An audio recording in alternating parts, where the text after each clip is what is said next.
And talking about seamlessness, we've managed to bring it back to you in a record time of 36 seconds. On to part number 3 we go, and the racing action continues for the GT Endurance Cup Europe for the Spa 24-hour. To give you a bit of a recap, we are just approaching the 17-hour marker, and we've gone through 7 hours of racing so far here at Spa-Francorchamps. A lot of events have transpired here today with lots of ups and downs between a couple of team members. We've seen some unfortunate situations happen, and we've seen some really incredible comebacks happening throughout this race. A couple of incidents as well in terms of full course yellows and safety cars, and quite a couple of penalties being administered to our GT3 class racing cars. But the timer is not done yet. There is still 17 hours left on the board and a new fresh set, not only of tires for the cars, but as well for voices and producers in the commentary box. So mate Ohm will be joining us as our producer for the remainder of the stint, and joining onto the board for quite a couple of hours, I believe around for 4 hours now, for myself and Lorenzo Bondo joining in. And Lorenzo, welcome in to the Spa 24 here at the GT Endurance Cup. Glad to have you on board, and we've got quite a night ahead of us. Bon nuit to everyone, except for those who live in America. That may be a good morning if you are especially in Hawaii. But doing good so far. I just hope I can bring the same energy that I normally bring in the SEC to this event, which is looking really good so far. I was able to watch some of the hours go by, and I like this fact that it's being a very intricate and interesting racing, especially with these yellow, with the yellow flag procedures that we've had in the past hours. That especially with some teams that, granted, I would have taken as a favorite, especially for example when Vortex actually triggered one of the yellow flag procedures.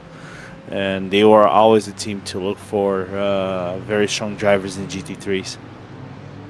Yeah, so the yellow flag procedures, exactly. We've had quite an eventful start to this event with the yellow flags and the safety cars really pulling it out in terms of total length that we've spent so far on the yellow flag and safety conditions.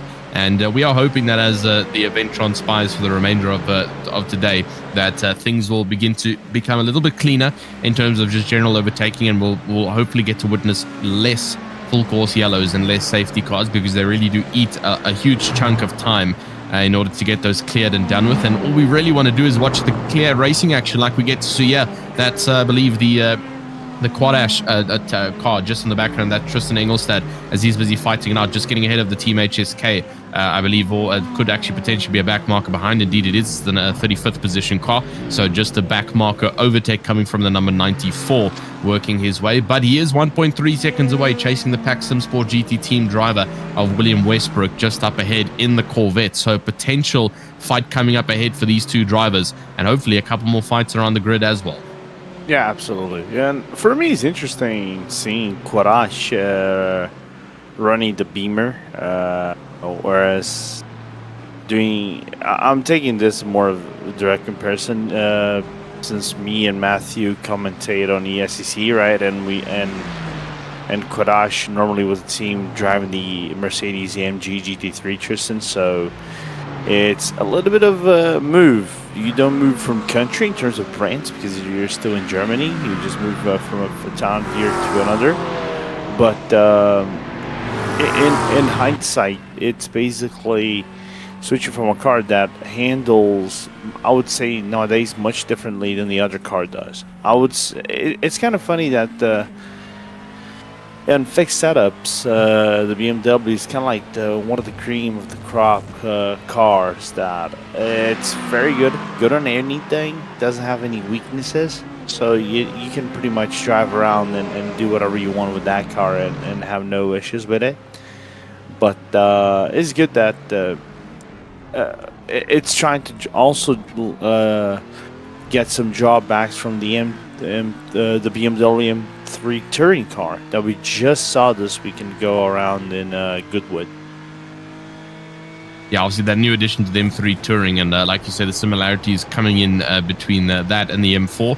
And I definitely do agree with you. I mean, I think even just not even in iRacing and in other sim racing platforms, the M4 has kind of just been one of those bread and butter cars. You know, it's a very balanced and stable car, personally from driving experience as well, and also a high pick for beginner racing. If you have to ask me, lots of drivers when they get into endurance racing, most of the time they do get to pick up the BMW M4 just for its stability and its control in most platforms that it becomes present. But I do agree with you. I mean, obviously not acquainted with the Quad Dash team from the other league that yourself and Matthew commented on. So obviously the swap not apparent to me, but it is indeed interesting seeing teams obviously switch, staying within the same country region vehicle, but different handling model. Obviously still two front engine vehicles, but slightly different in terms of weight and balance. And there we now see the overtake. Great move from the Quad Dash Racing of Tristan Engelstad, and moving on the inside of William Westbrook, coming down into Pouan. So great move there for the Quad Dash BMW, now chasing down further. That's unfortunately going to be a 24-second gap, though, to the Paul Bodding Motorsports team in 9th. So quite a long road ahead that they've got to work for. But consistency is key in this race. There is still a long time left to go, as we are approaching a roughly midnight on-track time. And so this is the peak time where you do just want to remain consistent in that car and just put your head down and get those laps in. Yeah, especially when you are in a racetrack that has that, I would say about 98% of the lap you have literally no artificial lining around the racetrack. You only have that in the start finish line. So we have one of the Porsches coming into the pit. So that's the 397 Sahara GT, driven by Akin Spiker. So he's about to do his service, but I think he's on the long way down, which is already coming in, and is going to have a driver's off for Ismail Laib and that Porsche. And one of the cool additions, I think, for this race, if we're drawing comparisons to Rebel Ring that we had last round, is the fact now that in this new build we are seeing cars, the option of cars refueling first, then going for tires. So let me just get an amen in the chat for those who are looking forward for this, because I definitely was, because I hated the fact that you only could switch tires when you did fuel, like it is back in the officials and all. I hated it. Yeah, I mean, having them being able to split up like that obviously allows for a bit more strategy coming into play. So also glad that can be differentiated. That doesn't really make sense to me, only being able to change tires if you refuel. That logically just doesn't make any sense. So glad that that's not the factor here in the Spa 24 hour. We've got someone in our virtual grandstand saying they feel like Turn 1 is going to be taking the AM class today. Turn 1 does currently sit with quite a heap of a gap in 12th overall, but obviously first in the AM class in the BMW. And so doing an incredible job out there in a bit of no man's land, though. Quite a bit of a gap in front and behind for Kirk Heath, the British driver, currently just holding it out for turn number 1. Not turn number 1, apologies, for turn 1. And that's just that's just commentating lingo. You see turn 1 and you obviously want to try and add some flavor to it, as commentators do, but that is the official team name, Turn 1. Flight Devil Racing is the next in the AM class, and very far off, unfortunately, in terms of current chasing. Sorry, not Flight Devil Racing, that'll be Simcast Racing Team, who's quite a bit further down, that Christopher Starsmore.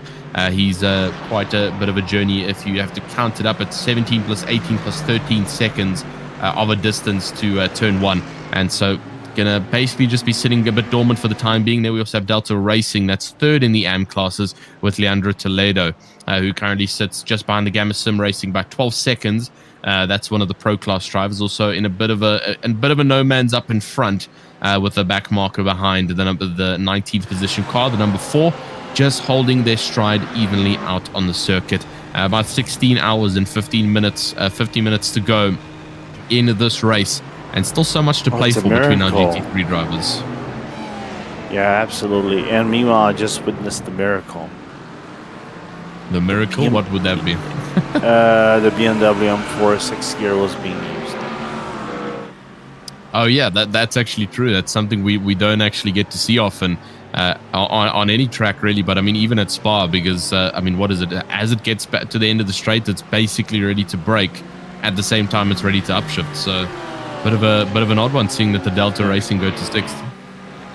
Yeah, some would argue. I think nowadays this sixth gear is basically the GT3 version of the F1 gears. Like the 8 gears nowadays kind of like useless, as Toledo is going to have to defend on the inside from the car behind. And I think this is a 3-way scrap for P18, P19, and P20 for now. But I cannot say for sure. Yeah, this is probably going to be it for the time being. We do have a bit of an update on a new penalty that has come present. That's going to be the car number 4. Which we'll probably find out on circuit before we announce it. So car number 4, which I believe is currently on screen with us, that's the Delta Racing of Leandro Toledo, has gotten a drive-through penalty for pit lane violation, unfortunately. So that's really going to throw a bit of a tough one in there for the third place AM driver. Fortunately for them, the nearest AM driver behind is going to be Paul Bodding Motorsports, all the way down in 31st overall. So it's a huge gap from 18th to 31st. So they should be fine in terms of protection. There we have the view of the Paul Bodding Motorsport team in the Aston Martin. So even though that drive-through has been administered to the Delta Racing team, quite a large gap that they've got to play with. They should be relatively safe after serving the drive-through. Yeah, they're going to be just fine. No problem. No problems for the Brazilian team. Yeah, absolutely not. With currently on board with one of our McLaren drivers. This is the ERR by Dana Rapp, who had a bit of an incident earlier on, just before Lorenzo joined us on the mic, who had a bit of an incident on the exit of final corner heading onto Main Straight. Before Blanchimont just kind of dipping the wheel off and spinning the car back up on top with Welch Competitions. This is David DeMarco on board, currently trying to chase it down with Team Racing Point on the inside. It's Lamborghini versus Lamborghini, but Team Racing Point wanting to get back up towards the top blocks. Remember that this Lamborghini up in front here did start the 24-hour in P number 1, and obviously trying to work their way back up, currently sitting in 19th position. And then we got the rear view of one of the back markers. I believe that's not the Ronin PT car of Nuno Magalhães. He's just behind, and as you can see, flashing the back marker, 44th position, Aston Martin there, to say, hey, you've kind of got to let me go, man. I've got someone in front that I've got to try and race for, and they'll try and get alongside to compete with the cars up ahead, currently in the battle for 20th. Yeah, as Ronin is able now to get through, and from the Aston Martin is going to resume battling. Now the focus shifts to Toledo and the car up in front, because now the situation gets a little bit dicier with the fact that the car up in front is kind of like blocking the path, not allowing the Brazilian to go through, and thus bringing the other 2 cars right behind in that situation. But then again, that's P19, so that was the P19 car that actually overtook. So no battle for positions going on. This is what I like. I like the fact that regardless of what classes the drivers are in the cars, we still have battles on the racetrack. I know a lot of people are not fan of the yellow flag procedures and all, but I know they are necessary, because especially if we're gonna do drawbacks to the official event, because I know the 24 hours is also being ran officially by iRacing simultaneously. That doesn't have a safety car, so if you crash your car, your race is toasted, and you basically just wasted a potential full week of stuff into it. As we see an issue, I think it was I was gonna say an issue, but that doesn't look like it. We just got caught by surprise. Race on. Yeah, the program has been doing a met in the entire time that she's been on. It tells her that there's been an incident somewhere, and then turns out it's just somebody coming out of the pit lane and rejoining the track, and it's like, whoa, incident up ahead, watch out for this driver. Meanwhile, he's just busy serving a good old pit stop. So yeah, that slightly unfortunate there, but we should possibly get some more that will eventually get going onto the screen. But that's one thing I do agree with you.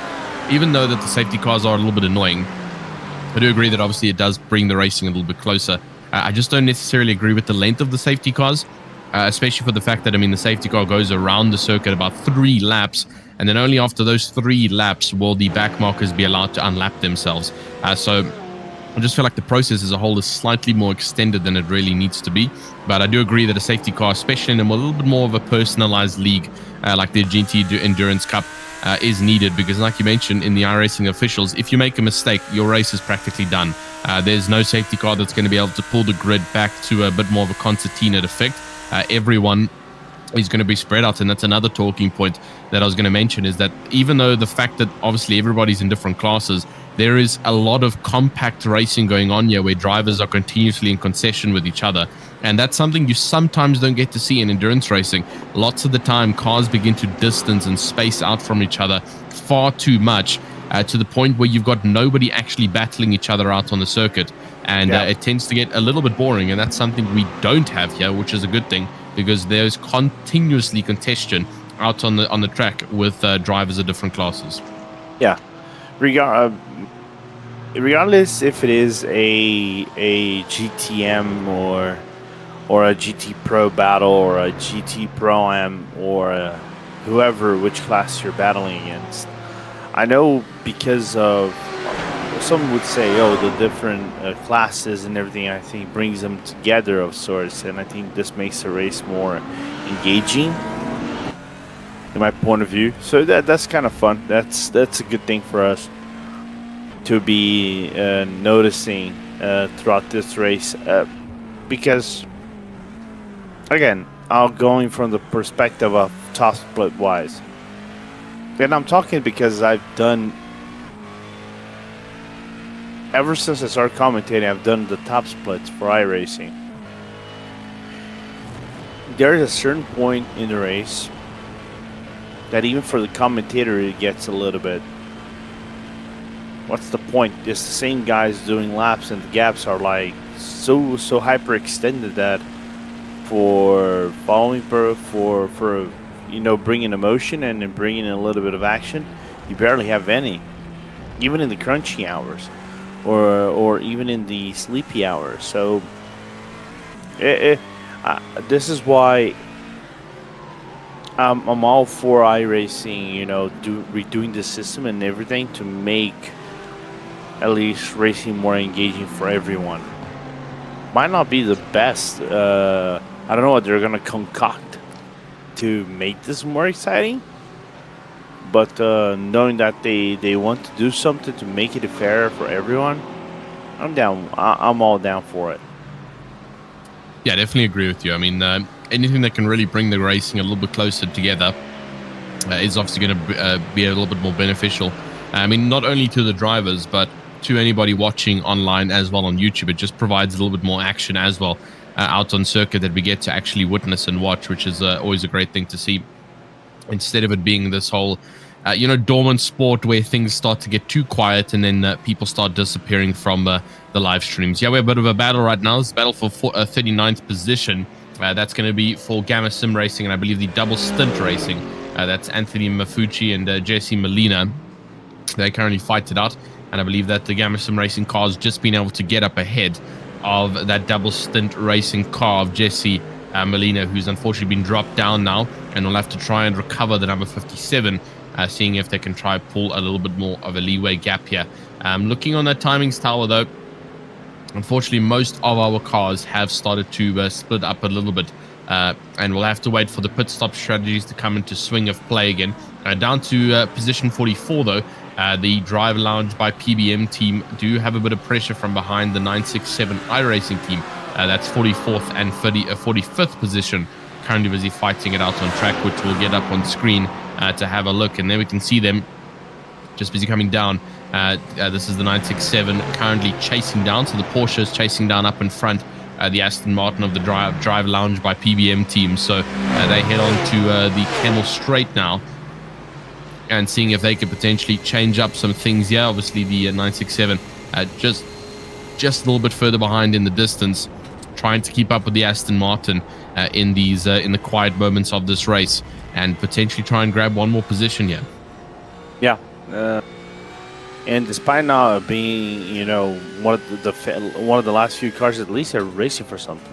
Again, it goes back to what I just said. But I'm not gonna go. Yeah, I'm not gonna make this about like the full rent of Lorenzo Bonder on the current state of endurance racing and iRacing or sim racing in general. I'm not gonna do that. Because if I do, I'm probably gonna need a podcast. You're probably gonna need to take the entire next 4 hour stint to yourself and just send it on the mic. Yeah, man. And it's not like I need some sleep. Yeah, no, 100% night. But it's fine.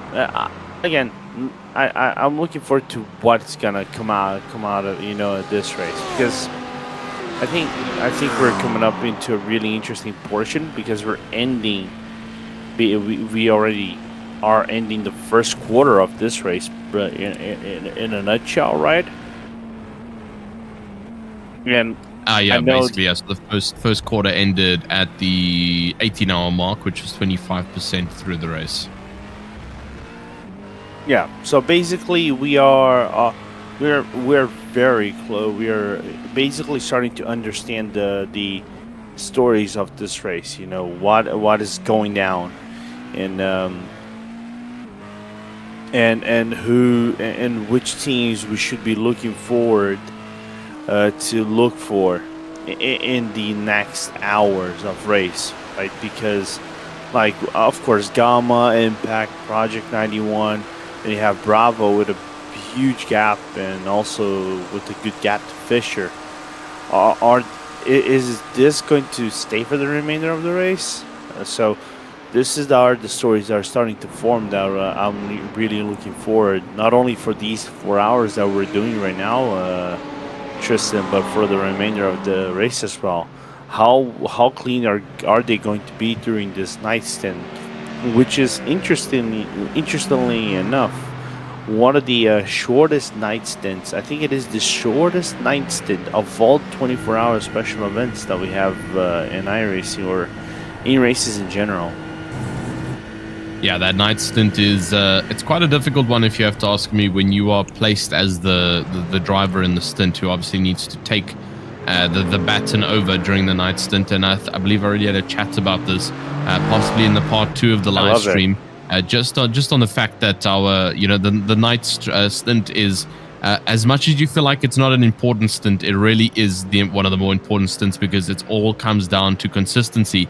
And it's obviously when that driver who's doing the night stint, or the 1 or 2 drivers who are doing the night stint, are kind of left alone to their own devices. The rest of the team will probably go and catch some sleep, especially in the European side of the world. We are currently bang smack in the middle of the night, anywhere ranging from midnight to 2 a.m. in the morning as it stands.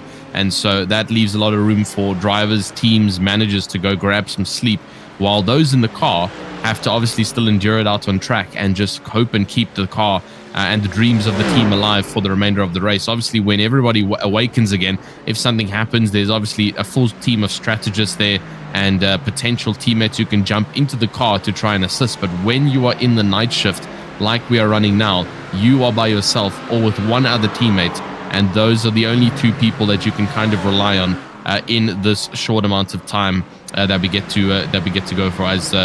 As Lorenzo mentioned, one of the shorter night shifts that we are running that here on the iRacing platform at this current stage in time. So about 16 and a half hours left to go in this race as it stands.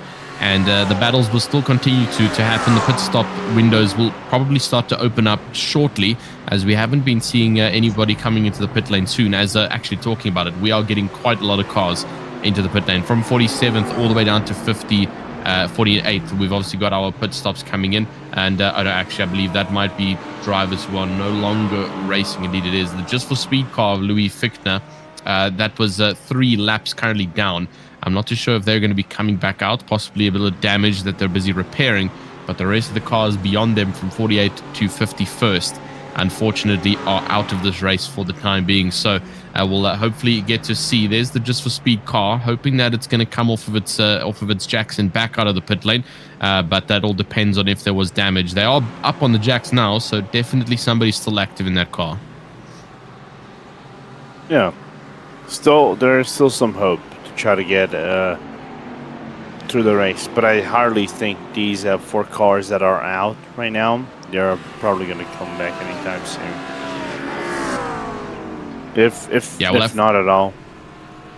Yeah, we'll have to see if 48th to 51st. They've been out for quite a while now. Katsuna Racing Team 168 laps down since the start. So if they do make a recovery, it won't really be for any kind of position gain, maybe even just to come across the checkered flag line. It would be nice to see them come back. Always love seeing drivers coming back from incidents out on track that have happened, but unfortunately that's not something that we can fully control. Up at the top though, with the Impact Sim Sport team of Hanahoshi, and currently racing around. And the team we've got to talk about for their incredible recovery again is that Project 91 racing team, the number 91 car, who sits currently in 3rd position, who had a heap load of events happen at the beginning of this race, obviously being knocked completely out of the top contending spots by one of the other competitors, and then being sent, and looks like we have full course yellow. Yeah, looks like it. Interesting. Yeah, interesting indeed. Let's hope we can find the cause of the full course yellow. I'm not too sure what would have been the cause. We've had full course yellows for some of the oddest reasons so far in this 24-hour, and so I'm assuming it might just be a standard incident that we'll hopefully try and find. And here comes a replay for you. So this is going to be the number 15 car, it looks like. That's the Delta Sim Racing driver, sorry, the number 31 car, who holds the inside line coming onto the back straight. I don't understand how this can cause a full course yellow. This looks like a possible wheel disconnection, or possibly just pulling the car broken. off. No, the car's broken. You can definitely see the car is it's limping on towards the right hand side of the BMW M4. That's on Stavolo, so as soon as it gets into Curve Pro Frere, we're seeing that I know Matt is trying to show us, you can see the wheel arch not properly turning into the car, so normally that car is gonna wing itself to the right, and who was in that car. Yeah, it doesn't look like there's any damage. The suspension, in terms of the steering wheel angle, looks okay. The driver's wheel is still pointing dead straight. That's why it's a bit of a confusing one to me, because it doesn't really look like the car's got any physical damage. Oh, there's a bit of a replay. Someone just losing. What a great save though, from the Nelion Pace team. But again, I don't really see how that could cause a full course yellow. There was no contact at all out on circuit. So I'm really wondering where this got called for. And right now I'm assuming it's that BMW it might just be the BMW that we were just spectating. Yeah, I think that was that BMW, but it was for safety reasons, because that car was very slow on a very dangerous section, because it is right on Stavolo and Curve Pro Frere, and you're coming into the racetrack, and it is a double right-hander that can be quite tricky for cars to navigate on. Yeah, definitely so. As we see a little bit of bunching happening now, that's in the mid-pack side of things. The Nelion Pace car. Green flag, and like Lorenzo says, and at least we can get back to some good racing, hopefully, with Nelion Pace there on the spectating cams. Back up towards the top, though. This is the Gamma Sim Racing 235 with Matthew Zuckerman. And back a little bit further with the Ronin PT car, currently chasing on the backside of the Veld Competitions and Simcast teams. So a good amount of opposition now due to that full course yellow. It has pulled a couple of our cars closer together here, which means we could potentially see some overtakes happening. And that's a back marker on the left-hand side that they're going to be going past. That's the 101 car. And so they would just move up. Actually, no, that's not. That's the Simcast Racing Team number 10 of Christopher Starsmore. So he actually loses a position there. Not too sure why he's going so slow. And here comes the dive on the inside of the Veld Competitions. The Ronin car makes a great dive on the inside, coming into bus stop, and great move to get into 16th position. Great move. Great commitment from the Portuguese team right there to go on the inside. Will Welch try to fight for it? I don't think they do. I think they're just going to be passengers of this situation. They're going to let the Portuguese take the lead and go down the Ardennes Forest and then up through Eau Rouge and Raidillon. So not only and this is a good case of awareness. Sometimes it's not worthy for you to be battling in these kind of situations. It's still 16 hours and a half of racing left. So yep.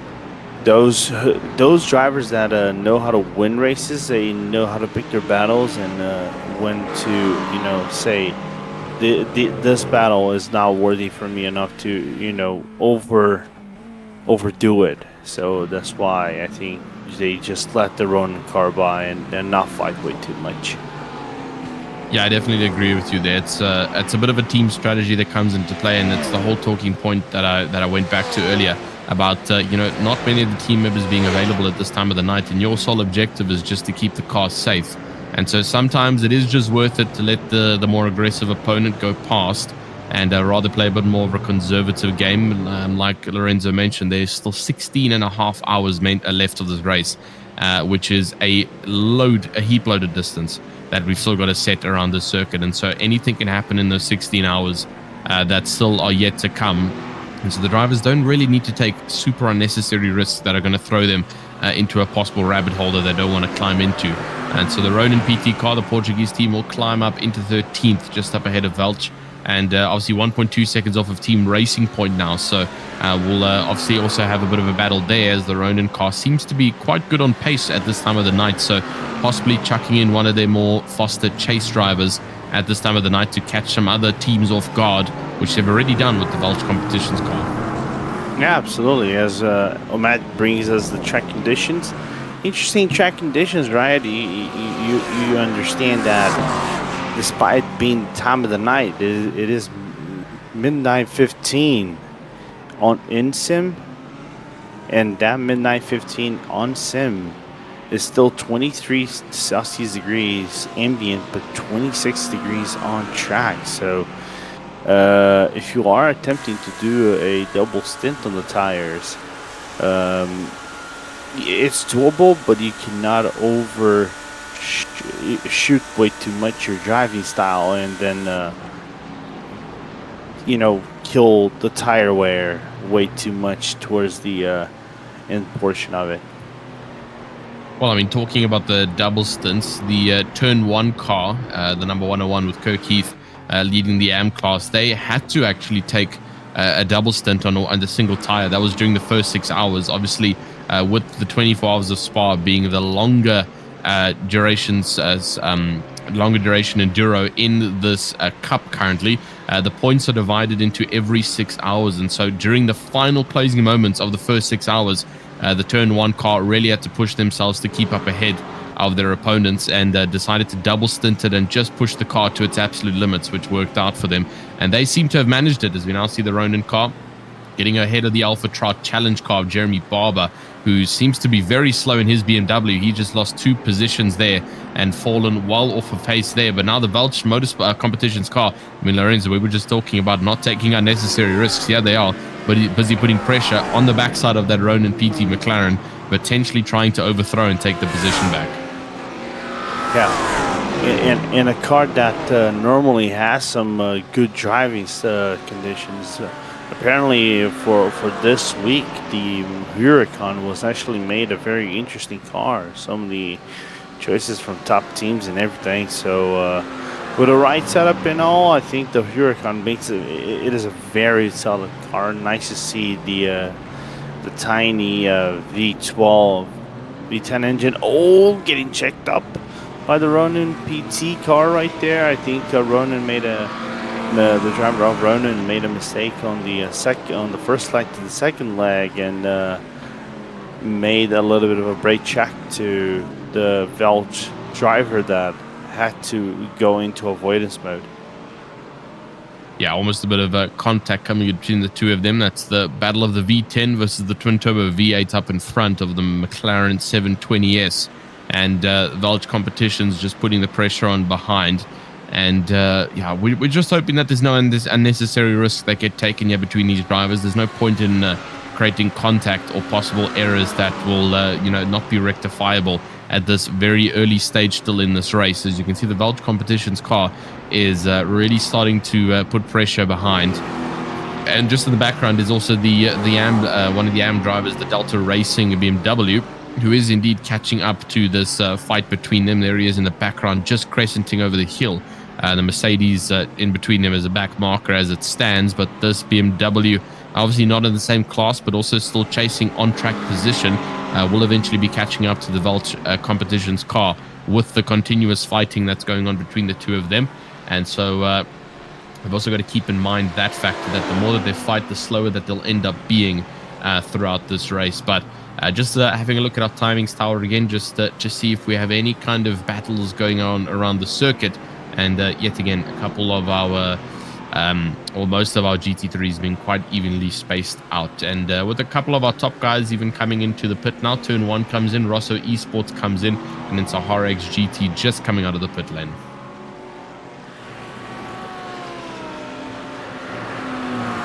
And Paul Bonnie, from what it looks like as well, the number 62 in the M class is in as well for their service.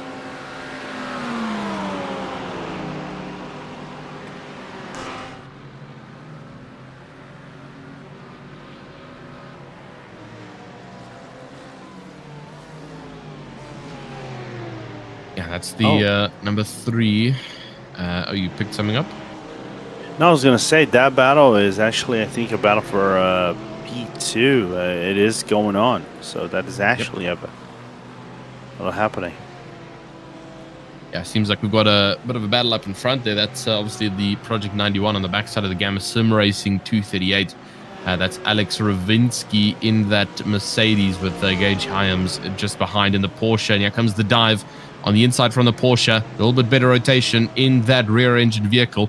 And he's made it work. That moves up into second position. Great move from the beautifully colored Porsche, who's had its turn of events in the beginning, but now is trying to seek some redemption a little bit later on in this race, but still well away from the ending of it. And Alex Ravinsky not going to be too happy about that one, but also doesn't want to take any unnecessary risks against the Project 91 driver that he would obviously not want to lead to any consequences. So he moves down to third on the final spot of the podium. And Project 91 moves into second to continue on this race. Yeah, as probably their drivers also being very calm and collected and trying to approach the race in a very different manner, as they're on the same lap thread as both are on 4 laps and going to their 5th lap of the stint. Meanwhile, looking back at this is battle for P24, P25 from what it looks like, between Wasu and Rusty Spatulas in turn 1, which is slightly a little bit behind from the Finn team. Yeah, a little bit behind for them indeed. This is obviously back on board with Rosso Esports. This is Arthur Targa, who's now gotten into the car for the big red Mercedes. That's also been doing quite well so far in this race. A little bit further down though, currently in 24th. They hold on 15 seconds behind the Gamma Sim Racing 235 of Matthew Zuckerman. And then as you mentioned, Rusty Spatulas of Henry Meitanen. He's behind by about 5 seconds in this current state of time. The Unitronic Fisher Motorsports team also chasing down on the Apex Predators. That's the battle for 20th, but it is going to be a bit of a gap. 5 seconds back up top though. This is the Saharas busy chasing down on the Summit Esports. And then a little bit further up as well, there's the Alpha Trout Challenge, like we mentioned, really starting to lose a couple of positions here. That they're going to lose to DC Blue potentially as well. So they lose out to Bravo Snow, and now here comes DC Blue on the backside to potentially try and take yet another position. And Bravo Snow on a very strong charge to trying to get into that top 3. I believe they've come into the pit lane, which is why we see them moving down to 7th in class, but they will still continue to fight this out to pull a little bit further up ahead in this fight. Yeah, absolutely. So, looking forward to see the strategy as well. Matt bring us the side by side as the Porsche is gonna make the move stick. No much fight done from the car behind, and as they approach Malmedy, they continue on with the race as DC Blue goes forward. And I wonder what the drivers that are not in the car are probably enjoying. Yeah, absolutely. And still busy chasing it out. And at this 16-hour mark that we were about to hit, just in about 18 minutes time or so, for the remainder of this. The driver lounge by PBM currently sitting 30th, the 113 car. That's up a little bit further as well. And they're currently on board with still the DCS Racing Blue of Janice Hahn. Team HSK has gotten ahead of Quad Dash Racing as they come in to serve a pit stop. So that's up in 4th position overall. And the Apex Predators Racing also down in 19th, get ahead of the Ronin PT team. They come in to serve their pit stop as well. So a couple of our drivers coming in to serve some pit stops. Pax Simsport GT also into the pit stop now. They are currently on the cameras, just hiding behind the wall.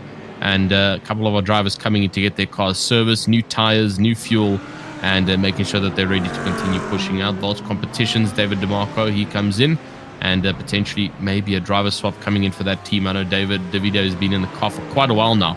I've been seeing his name for quite a couple of hours now, so potentially coming in to get a bit of a driver swap. Yeah. Well, I take the opportunity to, as you were mentioning, the V-Day being in the car for quite a while now. I was just gonna mention out for those who are watching this event for the first time. So understand that in the teams they have, especially the Pro-Am, there is a driver code, maximum and minimum a lot of time.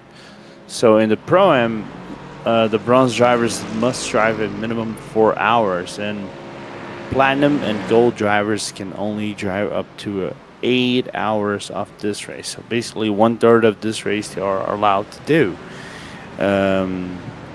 But for AM and Pro-Am and AM, the bronze drivers must do at least 4 hours. If not, the team is penalized and can be a pretty lengthy penalty. Basically, nearly a full lap. I think they are taken away for each minute that is not observed. Yeah, that's also an important thing to remember, obviously, with the different driver classes that will come into play for all of the differences between our drivers and the teams in the 16 hours left race. And lots of our drivers actually coming in to serve their pit stop. So it almost looks like the pit windows are starting to realign a little bit again with some of the teams. And they all come into the pit lane roughly at the same time. 15 minutes left of this hour before you break a little bit further down into it. And that will be about 2:30 in the morning currently, my time, which is looking nice and frosty and fresh in the morning. Like I mentioned, I'll be here until about 5:30 in the morning, my time. And then you best bet I shall be catching some sleep and recovering on for the rest of the stint. Lorenzo, I'm not too sure what your schedule's looking like as well. I believe you're on later on in this race as well. So some good sleep. 1:30 a.m. 1:30 a.m. here in Portugal. 1:30 a.m. Yeah, so you're 1 hour just behind me. So you best bet that once myself and Lorenzo off the mic, that we're going to be hitting some hard Z's. The couch is already calling me, man. Trust me, that's why I isolate myself in a studio room where there's no comfort elements that I can possibly sneak to. Otherwise, I'd be lying halfway sideways on a couch right now with a microphone next to me, just commentating on the race. You say that. I'm trying to remember. I think it was a 24-hour event when we did when I did broadcast, and also I raced on the SCC VSCA 24 hours of 24 hours de la Sarthe. I think when I was prepping for my in between my stints, my last stint, I thought to myself, okay, I need to go to rest. So I need to rest in between, at least an hour. Okay, let me do something. Let me just lie down on the floor, right here, where I am, stepping on right now. Let me just lie on the floor and be cool by it. A few minutes later, my wife walks in into the door, into the room, and she finds me half asleep, actually waking up, and she was nearly scared to death. So she was like, "What are you doing over there?" Not long later, now I got a couch. You got a new comfort element so that you don't end up in that situation again. That's nice. At least you're being looked out for, which is always a good thing. And now I'm sitting isolated in a sim racing room and sitting actually inside of my racing rig. I find it the best way to actually just keep the energy up is to position yourself as if you are one with the car and racing as well. So that's my situation. There's no couches or comfort spots for me. Only but the clothing I'm in and the seat that I'm in, and then the bed is the reward at the end for completing such a long stint that obviously we're involved in right now. So for the rest of the time, though, we just watch on, and it looks like the virtual grandstand has also gone slightly quiet. We've still got 28 people with us right now watching on Strong, but most of those people might already be on the couch, like Lorenzo said, passed out halfway, because it is very late in the evening, especially in the European time zones, and still 16 hours left of this race. And there's still a lot going on. I was trying to remember, at least one thing I can say for sure is I'm thankful to the fact that I don't have a mechanic or something like that sitting right behind me, because I don't know if you've seen this meme from this year's IRL event. There is like I don't know which team it was. I don't know if it was the Come To You, and there was a shot of the one of the mechanics sleeping with his mouth wide open, and the other man, his fellow mechanic, is just standing right behind, giving thumbs up and then appearing on the screen very happily. And it was kind of a funny moment, but thankfully it's not like there is a camera watching me sleep while I think I've seen there was another quite a funny one where the one mechanic, I think, was sleeping, and then in the one clip the racing mechanic team started putting cups all over him, and I think they put like 1 or 2 cups on him, and then it cut back 15 minutes later. He was still fast asleep, and then all of a sudden he had like 25 cups all over, placed all over him for falling asleep. And I also don't want to catch myself in that kind of situation. That's not something I would like to do, is be placed as a cup tower. And so that's fortunately something that can't happen in my current situation due to, like I say, not having any comfort spots around me, and just sitting and commentating over this great race that we've got for the GT Endurance Cup here in the Europes for 24 hours of Spa-Francorchamps, which so far has been pretty great. We are approaching just about being 10 hours done once we hit the 14-hour mark, and then 14 hours left to go, obviously. Back on board with one of our AM drivers. That's the Delta Racing of Leandro Toledo, who got the penalty earlier.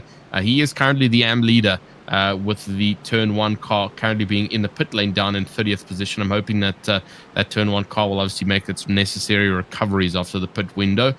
And currently Delta Racing with Leandro leading that charge for the AMs. It's the 007 of Paul Bodding Motorsport in 10th, currently leading the Pro-Am charge. And then the Impact Sim Sport SBR of Hunor Hochi up in first for the Pro Class.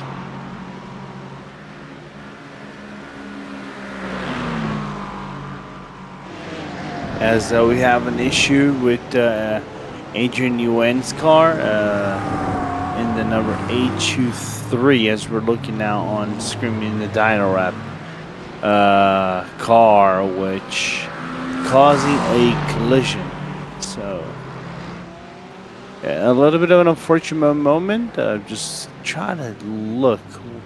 They are sitting in 35th fifth place right now, 15th on the Pro M class, so quite a ways back from the next car. I'm not going to say long ways back, they're sitting about 5 seconds from what it looks like.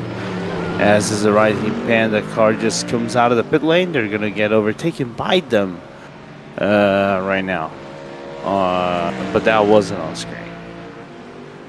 No, that wasn't on screen indeed, like we say.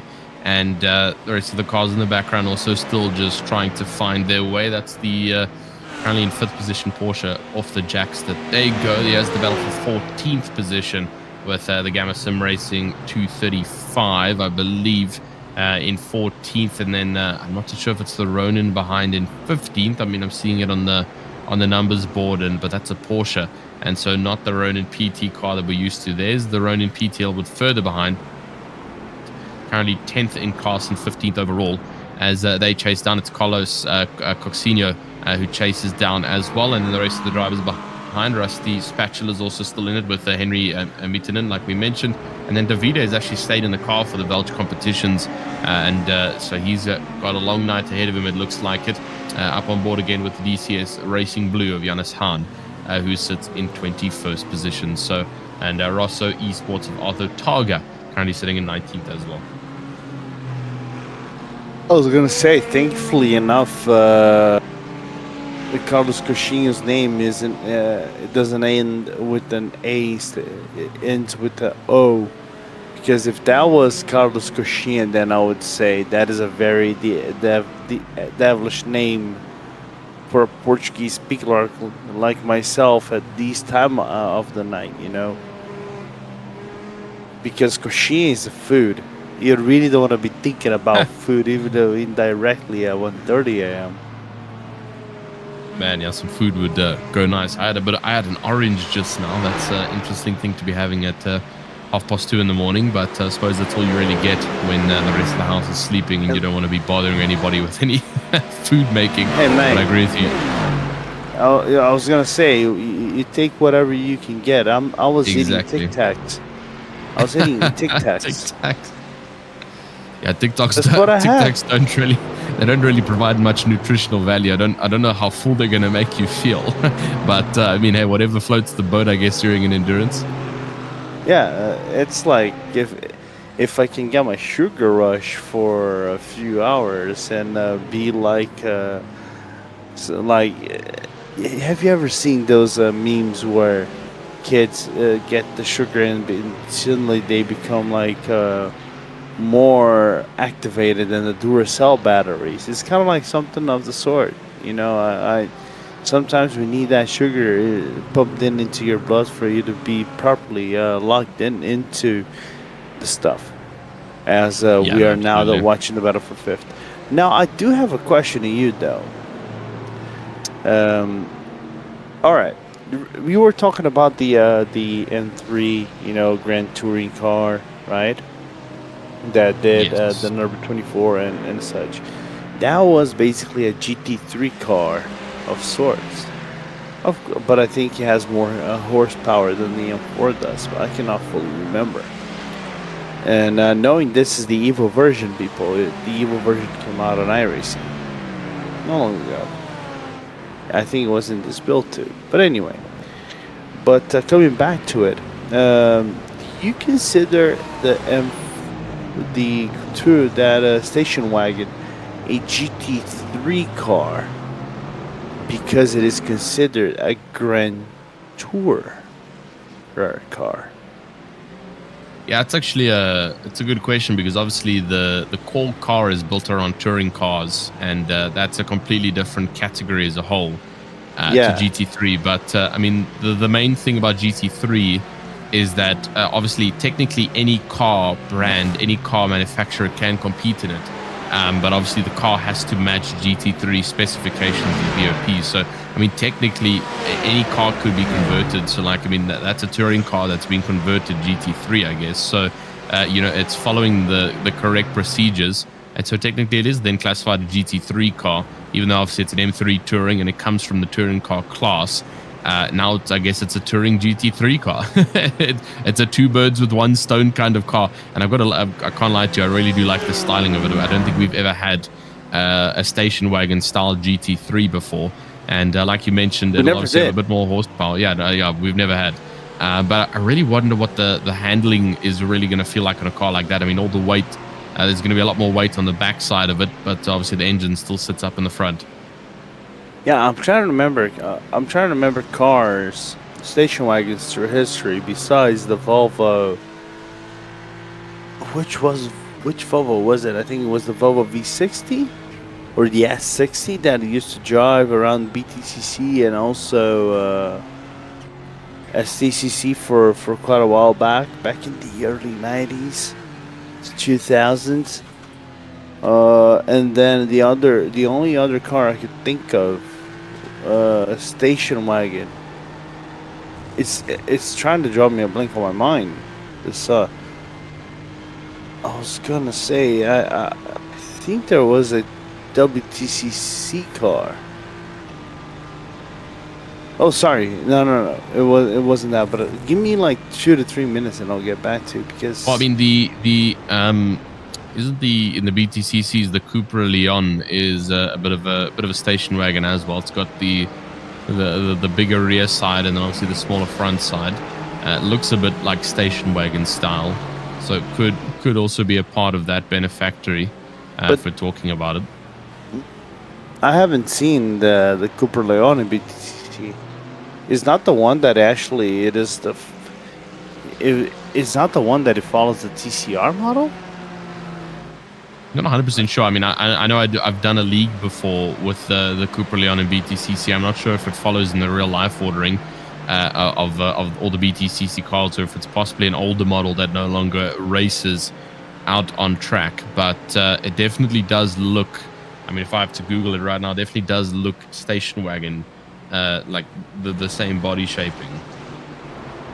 I'm looking right now. So the Competition car is not the one I think that races in BTCC, but now I'm curious. Now I'm really curious because the only ones I could think about were the Volvo and there was another one. But anyway, apparently there is a message coming from Turn 1 saying they got damage on the rear right suspension and had 2 minutes and 14 of repairs. Yeah, that's why I was wondering, because obviously the Delta Racing car of Leandro Toledo, they currently sit 11th, but obviously they currently sit in P1 of the AMS, and Turn 1 obviously had to do a pit stop. They currently have Alyssa Lindahl in the car now, but I don't know, that pit stop shouldn't have dropped them down to 41st, so that makes a lot more sense. An additional 2.5-ish minutes of time in the pit lane is definitely going to do it for you, which makes you drop down so drastically far. And yeah, that's unfortunately going to be quite a long push for them back. Still 16 hours though, like we keep saying. There's a lot of time for them to play for here. They've just got to play the correct cards here in order to bring this one back. Currently a bit of an aerial shot with another battle. That's the Quad Dash racing team with Tristan Engelstad. He's still in that car. He's really been clocking quite a couple of hours in that BMW, and then obviously the Ansys Fisher Motorsports up ahead, and then I believe it's the not the team Racing Point Red behind them. I believe that might be the Vortex car, who's just in a bit of a back markership right now. Yeah, absolutely, and a little bit of a sad moment, but anyway, that's just how racing is sometimes, isn't it? Yeah, no, definitely so. I mean, it is, I guess, just one of those things. And, you know, it's, I do see where you do have 2 more penalties, but I believe these have already, I'm not too sure if these have been processed. Car 309 got himself a drive-through for causing a collision. I don't know if we already had a bit of a view of that one. And then car 823 also got a drive-through for causing a collision. So, a couple more penalties that we could have possibly already mentioned on the board as it currently stands. But I'm going to quickly run to the bathroom for a quick break, and then Lorenzo will be with you for the time being, and then we'll still be back with all the same action that we currently have out on the board. It's a little bit quiet at this current point in time with about 4 hours into sorry, not about 4 hours, but just under 16 hours left to go of this race, about 2:45 in the morning for myself, 1:45 in the morning, I believe, for Lorenzo. And it'll be roughly the same time as well for Met, just being a little bit up north. So, quite early times here for the production crew as we run it through the night here. And we'll wait and see how things are going with the time being. Not too sure if Lorenzo is here, as I do see he is currently just on mute. So I've been talking on mute, that's why. You're talking on mute, I see. Okay, well, I'm gonna quickly do a quick bathroom break, and then I'll be back shortly. Yeah, go on. So as we still have a lot of some track action going, of course not as flowing as it was a few minutes ago, but we still have something. We still have something to try to commentate on as we are watching the battle for P35 and 36 on the racetrack. Right now, that's between Art by Dynarap and Nearly on Pace. So that's one of the battles going on right now on the racetrack. But other than that, it's pretty much of a calm time in the sim so far. People just trying to, get through the moment in the racetrack, probably having their waffle wafers and whatever they could come up in their fridge to try to keep themselves awake for the remainder of these next few minutes, as we are, I think, following from Ronan's PT perspective. Going in order, that's the NOP car. Yeah, that's the NOP driven by Joachim Svensson, as they are approaching the Art by Dynarap car at the moment.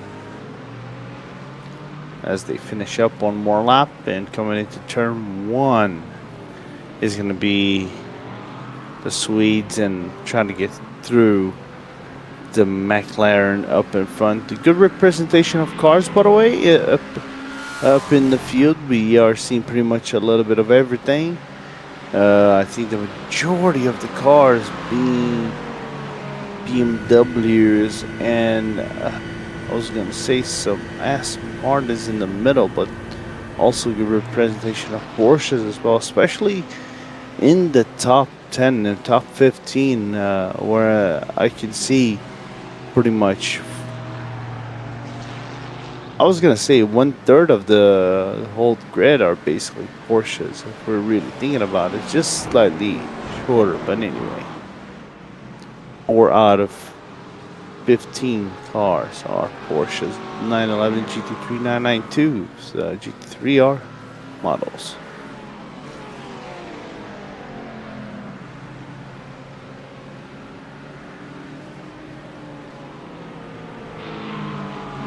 Remember that we are now, I think we are on one of our longer periods of green flag racing here in virtual Spa-Francorchamps, as right now in the field is going to be led by, overall is being led by Project 91 Racing Team G-Tech 91, led by Gage Hyams, as he's on the 15th of lap of descent, because Impact had to stop a few laps ago and gave the lead to Project 91 on the lap.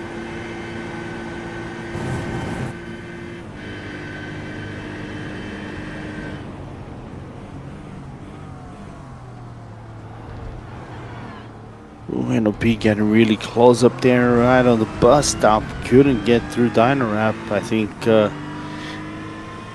the driver in the Aston Martin just trying to lock into perfect overtaking opportunity, as Joachim is trying to find the right area to try to make that overtake stick as they go downhill this time around. Will the draft be enough? As I think we have Tristan back. Yep, indeed. I am back. I'm ready to go. I found some more food, which is great.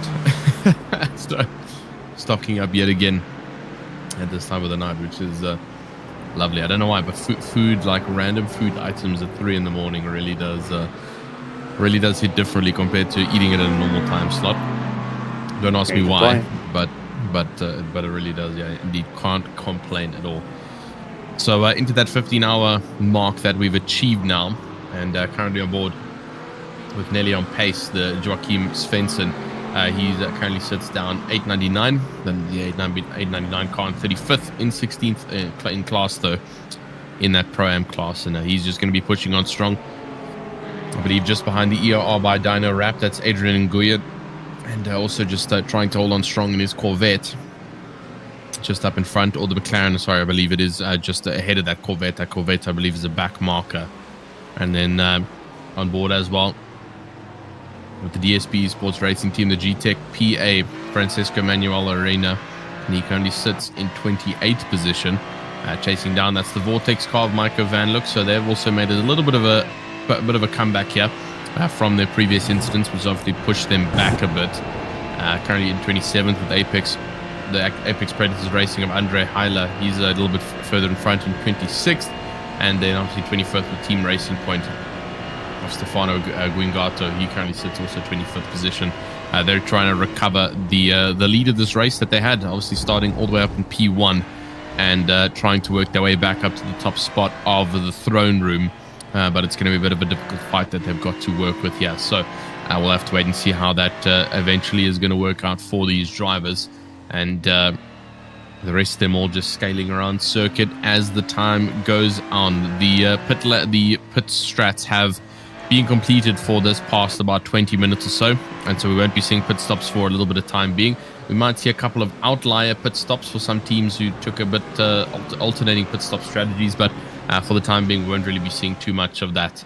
Back on top though with the Ansys Fisher Motorsports and the Quad Dash Racing of Tristan Engelstad. He's still busy pushing on behind in his BMW M4, the 94 car, behind the number 44, and then obviously the Team Racing Point Red also will eventually try and catch up there. They're about 2.4 seconds off, and trying to work their way up and make some points on the board.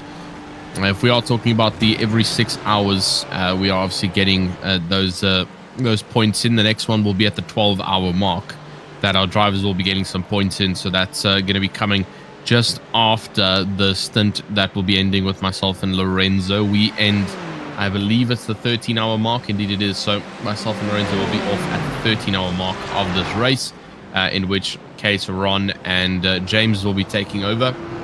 Met has got quite a long stint ahead of her here, going straight from this time all the way till the 9-hour mark. So yeah, Met, you've got quite a long dealing in there with you, and then Morgan will jump on again at the 8-hour mark left of this race. So still quite a bit of time left on the board all across for all the action that's going on. Still a couple of you watching, 32 of you watching in the virtual grandstand. But for as it goes for the Spa 24-hour, just a bit of a quiet patch that we're going through right now in the middle part of this race, the 15-hour mark, where not only are the entire admin crew slightly getting tired, but so will the broadcasting team, and so the broadcasting team and all of the drivers. Lorenzo just taking a quick one to make something to drink, some hot tea, and keep ourselves awake. I was able to find some food, which is always great, but eventually I'll need to dig into some coffee or some vitamin C energy boosters to keep us going here for the night. But still continuing Apex Predators Racing, Andre Heiler, he's done 27th currently, and he's also pushing on strong. Let's have a bit of a look though at the scaling order of the entire standings though so far for this race. It is up in front for the Project 91 Racing team of Gage Hyams. He leads currently with 186 laps to his name. Impact Sim Sport SPR of Huna Hochi, they currently sit second, with the Gamma Sim Racing team of Alex Rovinsky sitting in third. Bravo Snow 23 for Rafael Oliveira, they sit fourth. Fifth is going to be your Ansys Fisher Motorsports with Tane Hodderson. And that's here we go. We've got an even better results list coming up for you.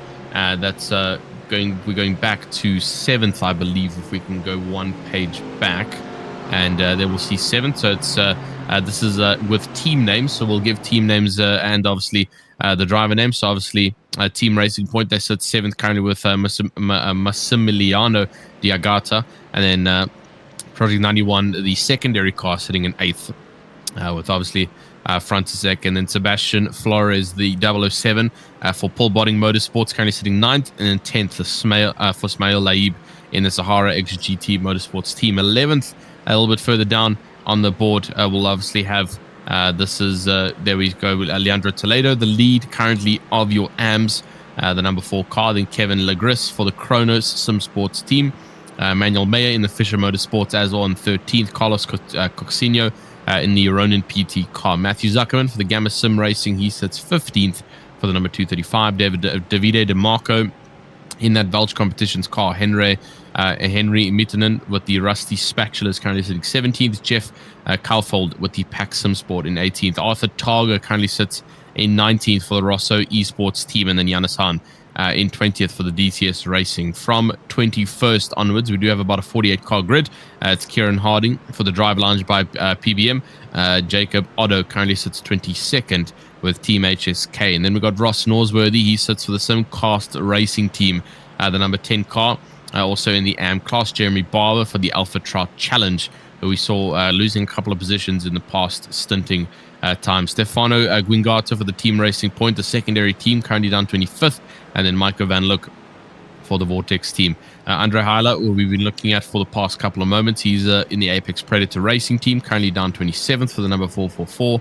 Francesco Arena for the DSP Esports Racing team. Stephen Lugix in the Summit Esports team, down in 29th. And then Nicholas Gowan in 30th. The Gowan Racing Ferrari, who we saw have the big incident early on in this race. Parker Gloin also receiving a drive-through early on for the Paul Bodding Motorsports. 32nd, currently Jason Keddy in the Rising Panda Racing. And then Paolo Calvo for the Flight Level Racing. He sits in 33rd. Adrian Nguyen for the ERR by Dynarap in 34th. And Joachim Svensson currently nearly on pace in the 35th position. Donato Ramos is for the Ronin PT car in 36th. And Anthony Mafucci for the Gamma Sim Racing team in 37th. Jesse Molina in the Double Stint Racing team, he currently sits 38th with Alyssa Lindahl for the Turn 1s, unfortunately after sustaining that suspension damage, down in 39th position.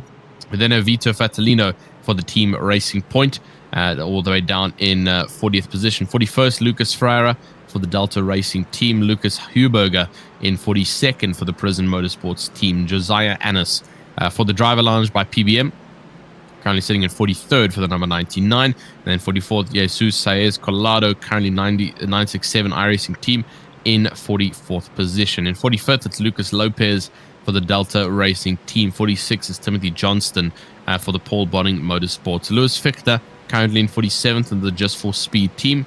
And then Marcus Di Costanzo for the Katsune Racing team in 48th. 49th, Vinicius Machado. Obviously, these are drivers who unfortunately DNFs from 47th downwards in the Delta Racing. And then Tobias Reiterer in 50th for the 888 in the Andromeda Racing team. And then I believe there would be one more driver in our 51 car pack. But again, currently sitting DNF is Vinicius Loyola in the Delta Racing, 184 laps down. That is your current standings after about 188 laps of racing done, and just about what are we looking at now, 16 hours in, just about 8 hours done on the clock here for the board of drivers. And a couple more positions moving in and out. We've obviously got Ronin PT up in 13th. There is a couple of fights going on across the board there. They currently sit down in 12th position, and also working hard to keep those drivers at bay behind. Unitronic Fisher Motorsports down in 14th, also fighting it out. And there we see them currently on the backside of the Kronos Sim Sports car, putting pressure with the Ronin PT up in front. So a bit of a fight going on currently for the battle for 12th that we are getting to witness, which is great to see. Yes, now I am back. Finally did my hot mate tea. I know it's a little bit awkward for me to say hot mate tea. Why am I doing hot mate tea in the middle of the summer? It is also a good tea to keep me awake. For those who are more, the Brazilian team drivers, those who are watching us in the broadcast right now, they're probably going to know when I speak the word Shimahon. I am drinking Shimahon at 2 a.m. in the morning in Portugal. That's what we got to do, Tristan, to keep ourselves alive. Absolutely, man. For me, it is coffee. I've got some vitamin C boosters here. I forgot to actually buy Red Bull. Otherwise, I would have done when I actually went to the store. And I actually did. I completely forgot. Yeah, I think I've had like maybe one energy drink, but especially in the Enduros, I don't actually like to pile too much onto the caffeinated stuff.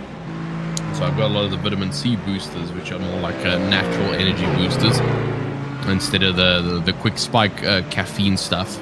I mean, those are also good though. I feel like the vitamin C stuff just lasts a little bit longer, and it works over a bigger portion of time. There's the Gamma Sim Racing 235 car, also busy on the backside. There's the Welsh Competitions car, and man, Davide is not getting out of this car. He is pushing himself to the limit here on the backside of Matthew Zuckerman, trying to get even more positions on the board in his car. Maybe trying to get the majority of the time into the car as now Welch goes on through and nabs. I'm not gonna say nabs one more spot because I think he just went through a back marker, so that doesn't count. But it's trying to get closer and closer towards the driver up in the front. The problem is back markers are in the way of the 168 driver from Matthew Zuckerman in the Welch competition.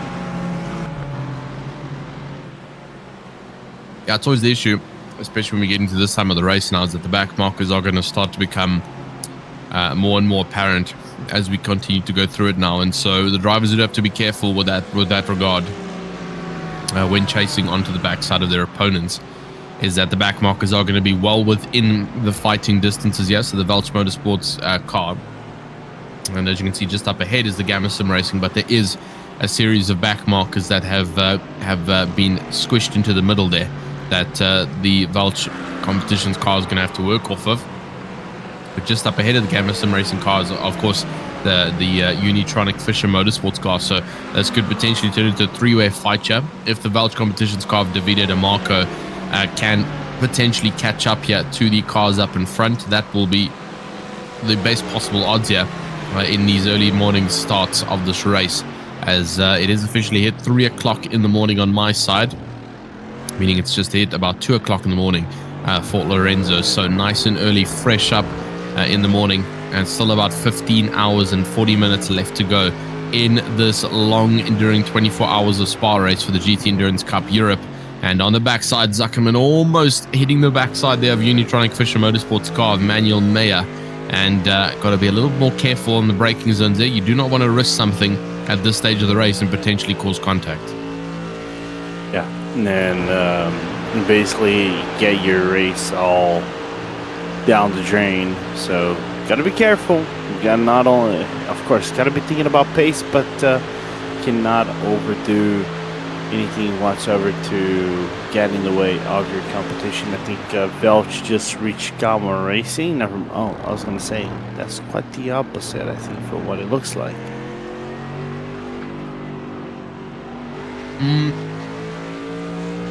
I mean, from our live timings, it does look like the Welch car is starting to catch up on the Gamma, but this is currently the Gamma Sim Racing car catching up onto the backside of the Fisher Motorsports of Manuel Meyer. And so this is going to turn three-way very quickly. If we have a look at where the Welch Competitions car is, he has officially gotten past the back markers. And so these three are free to fight now for equal positioning, because they are all pretty much equal out on circuit in relative to each other. So this is going to be a good fight to see where each of them land up. And throughout the next course of the circuits, we will go watching and waiting to see. You can see the Welch Competitions car getting dead on the backside there of Manuel Meyer. And we'll have to wait and see. Of Matthew Zuckerberg, as Manuel Meyer now getting a little bit of fresh air, almost contact between the three of them, though, as they come through onto the back straight towards Blanchimont. And it's going to be on the inside line. The Merc goes wide, and almost contact between the two of them, but a great live dive on the inside there for the Welch Competitions car. And he's going to have the run as well on the Unitronic Fisher Motorsports car. Yeah, he's under threat. And Velge Competitions makes 2 moves in one go. Great stuff at this point in the race. Oh, we have an Aston Martin rejoining a little bit dangerously there, but all looks to be good. Great moves there from the Velge team. Yeah, and good awareness to get around cleanly without hitches. That's the most important thing.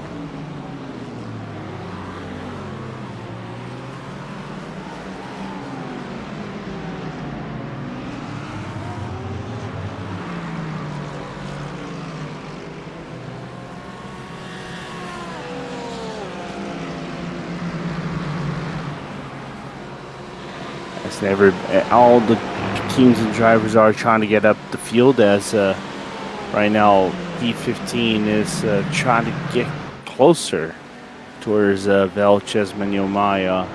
He is trying to get closer in the Unitronic Fisher Motorsport, but is not being able to. The Velge competition in Lamborghini is just being very, very good on pace, surprisingly so. And as he just locked a faster lap than Sebastian Flores in the Full Body Motorsport Pro-Am, which right now leads the class at the moment. Yeah, this is some strange stuff we're seeing from Davide De Marco, because just a couple of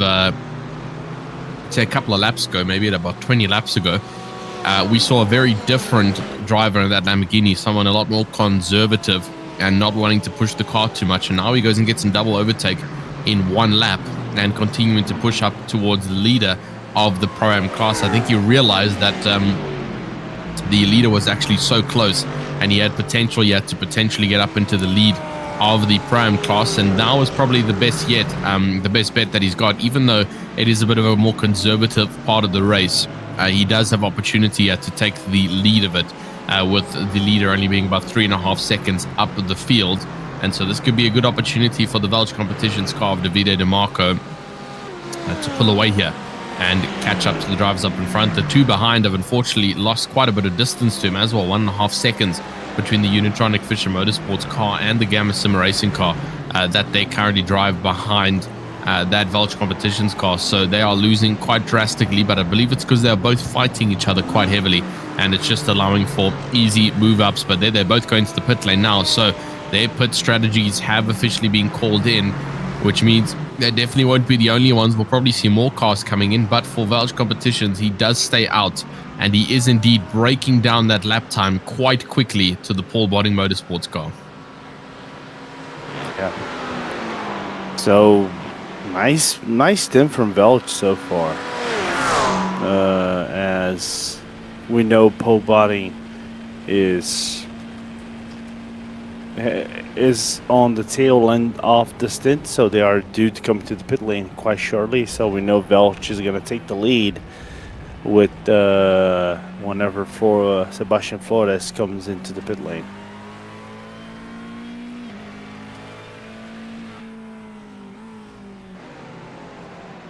Yeah, indeed. So whenever he decides to call in a strategy, and then we'll have a look to see if Sebastian Flores does indeed get out of that Paul Bodding car and have a bit of a break, because some of these drivers just feel like they're driving some incredibly long stints. And I mean, that's the job of the commentators here, is to run the long stints. The drivers can all switch and match between whoever they want to go, and it seems like some of them are just really opting for rather not taking any driver swaps, like we've seen with Davide De Marco in that Velge Competitions car, who I believe, and I mean, I'm not 100% certain, obviously, because I've been in and out with certain stints. I believe he's been out on this stint since the start of this race, which would put him at over 8 hours in the car so far, which is quite crazy to think for one man to be doing that. But I'm not 100% certain. He could have passed it on to someone while I was out, so not 100% certain on that regard. He has the Ronin PT car on the Sahara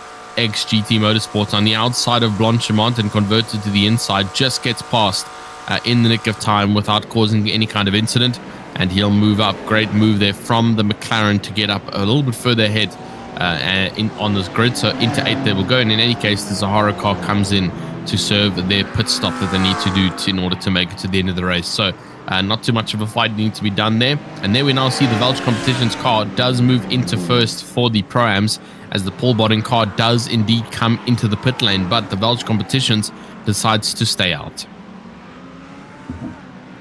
Yeah, because they still have a few laps left on their tank to get in and do their service. So with that being said, Rusty Spatula is going to take P2 as something happened to Delta Racing as Leandro Toledo. We knew that he had a flag. I believe a drive-through.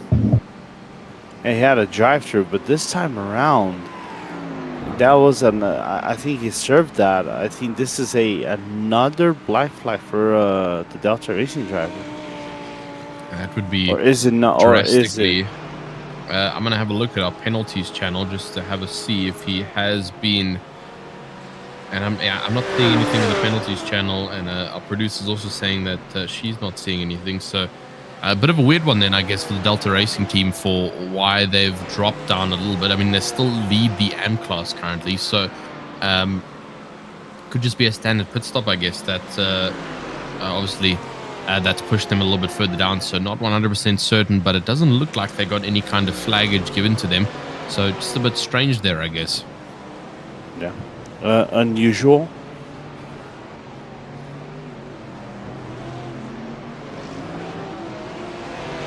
Yeah, Delta Racing.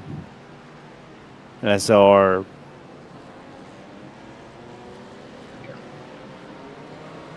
okay. So our producer said that they cleared that black flag as we're looking another car in the pit lane. I think that's Team Racing Point that is into the pit lane, knowing that it is a Lamborghini Huracan that it was doing a service. So we are now into race resuming stuff as more cars that are into the pit lane, one of them being the forward P19 car in the field.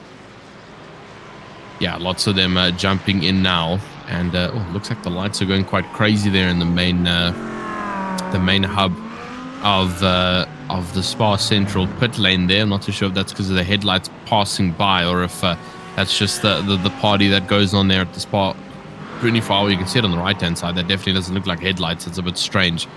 But we will have quite a couple of drivers coming in to serve those pit stops now. We're at the 15.5 hour mark, so continuing to push down here on the amount of time left on the board for both the drivers, the commentators, and the producers here in this longer span of time and in the quieter time of this race.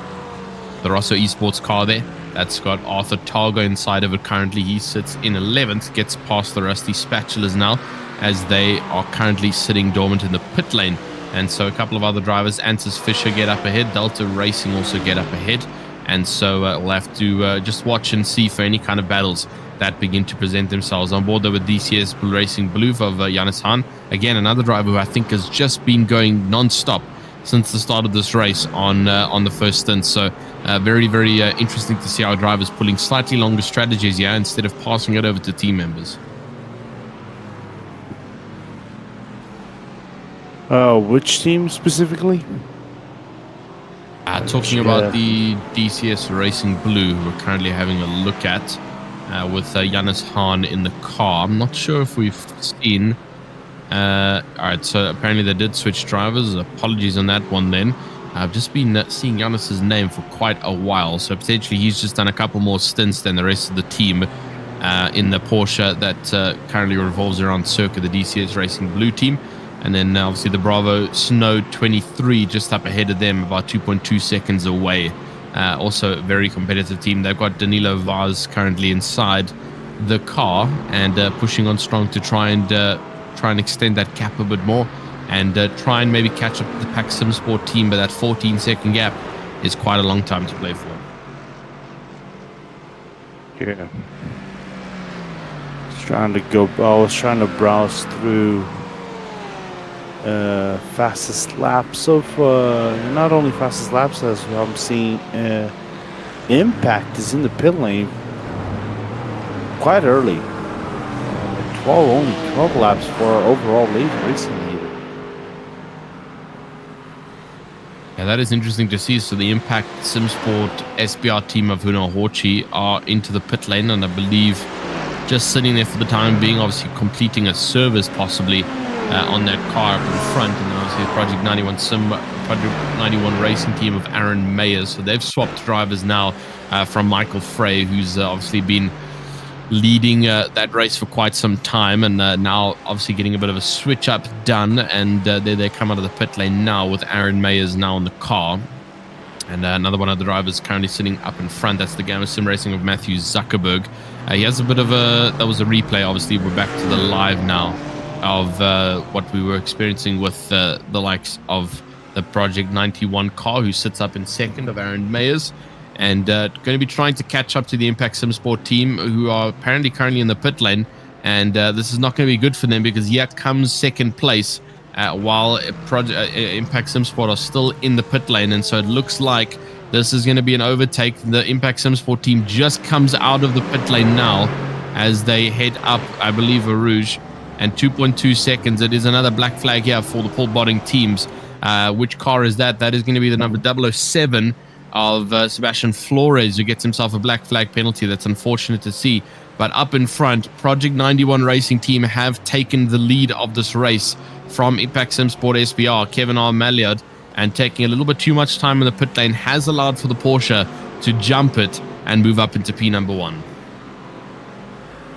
And the problem is Kevin just got into the car, so I don't know if the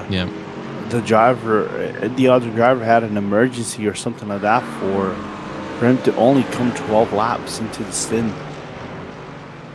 There's extremely unusual of a strategy for Impact to come in and only do 12 laps or half a stint, and then basically do their service as normal. So that was a little bit of a weird situation, as there is I think there's a P40 car that is a Lamborghini with a destroyed back of the car. No brake lights or anything. Oh, that's the last place, the second to last place car in the Team Racing Point. Oh, what on earth has happened to Team Racing Point Red? They have not had the best of races yet, and this was a team that was competing in the top 10. They're all the way down in 46th position now, with some massive damage on the backside. Thanks to the complimentary drone footage, we can get some high detail on what it's looking like. And that Lamborghini not looking very good. There's going to be a lot of aero loss on the backside of that car that they've got to watch out for.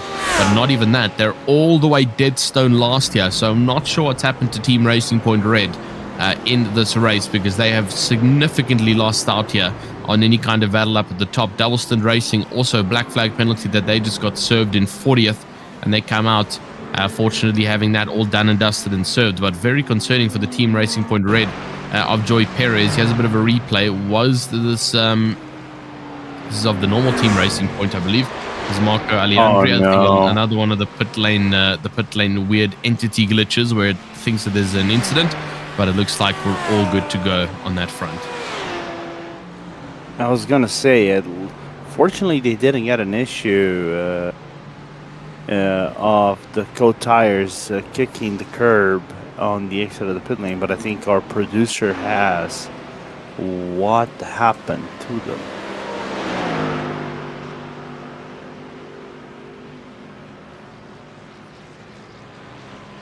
Yeah. That could be it. So it looks like they towed the car back because they forgot to change drivers.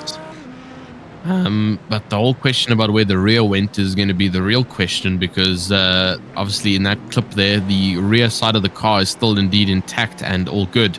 But then obviously on the live side of things, oh, it's back. No, this is the other team. This is the other one. This is the 31 car of Marco Aliandri. We are the racing team Red. There they are. They still have the significant damage on the backside. You can see how much they struggle with it through Blanchimont.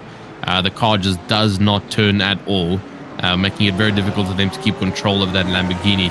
And man, I do not want to be inside of that car right now. I would be quite frustrated with how things are turning out for them, because it really was looking good at the start of this race, but it's just gone downhill as we've gone on with this Enduro. and heading a little bit towards the mid-pack side of this thing. We're getting closer and closer to the 12-hour mark, which obviously represents halfway through this 24-hour. And unfortunately for the Team Racing Point Red, that's going to be a long road to recovery here after that incident. A bit unfortunate to see that, but that's just racing. Racing sometimes is punishing, man. And unfortunately to see that happen as the Huracan is back into the pit lane. Back into the pit lane indeed, looking to get that damage all fixed up and sorted, which is going to be quite a huge, significant time lot. So it's also the Rosso Esports car that's just parked up behind them, completing a mandatory pit stop, I believe. And so they'll probably come out together, but I'm not too sure where they sit in terms of track relative to each other at this point being. The Rusty Spatulas also move up into 13th as it currently stands. But currently on board just with the car behind the DCS Blue Porsche. That's the Bravo Snow car of Danilo Vaz, as he continues to push on up in the top 10 on the backside of the DCS Blue. That currently has Janis Khan in, like where he spoke. Andre Heiler has gotten himself a drive-through penalty for ignoring blue flags. And that is his second offense, unfortunately, which is why it is a drive-through penalty. And not going to be happy about that one, the number 444, because that's going to be a significant amount of time lost in this GT Endurance pit stop, instead of it being the Endurance pit lane, instead of it being the GT pit lane, which is much shorter and much quicker to go through. So it's a long period of time you've got to do a drive-through, and quite a bit of a time waste, unfortunately, for the driver there of Andre Heiler that he's got to now serve.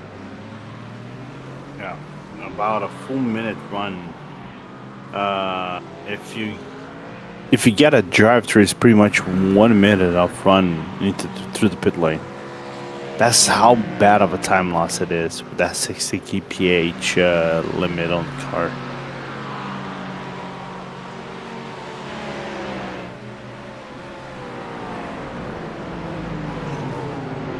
Yeah, that's 60 kilometer per hour in the pit lane, and with it being so long is just a recipe for disaster in terms of the total time you sit with your car in the pit lane. Back on with the Unitronic car, the Porsche, currently sitting in a bit of a fight. That's the battle for 17th position for the time being, as they all head around circuit, and that's going to be quite an important one. That's with the Alpha Trout of Jeremy Barber.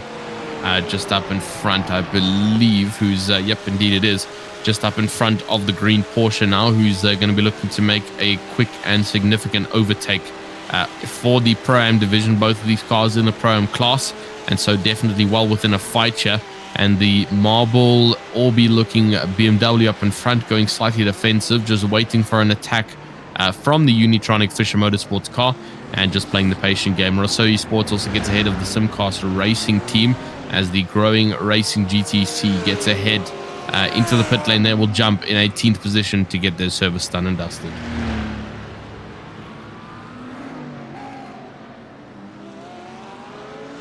I'm just trying to find if there's anything else happening. I can see there is a battle for P26 and P25 as well, between Rising Panda and Flight Level, and also just trying to figure out, I think that's the other by Dynorap. So I know that Nguyen had a penalty, so I don't know if that was served or not, but it still doesn't take the fact that we have a battle on track.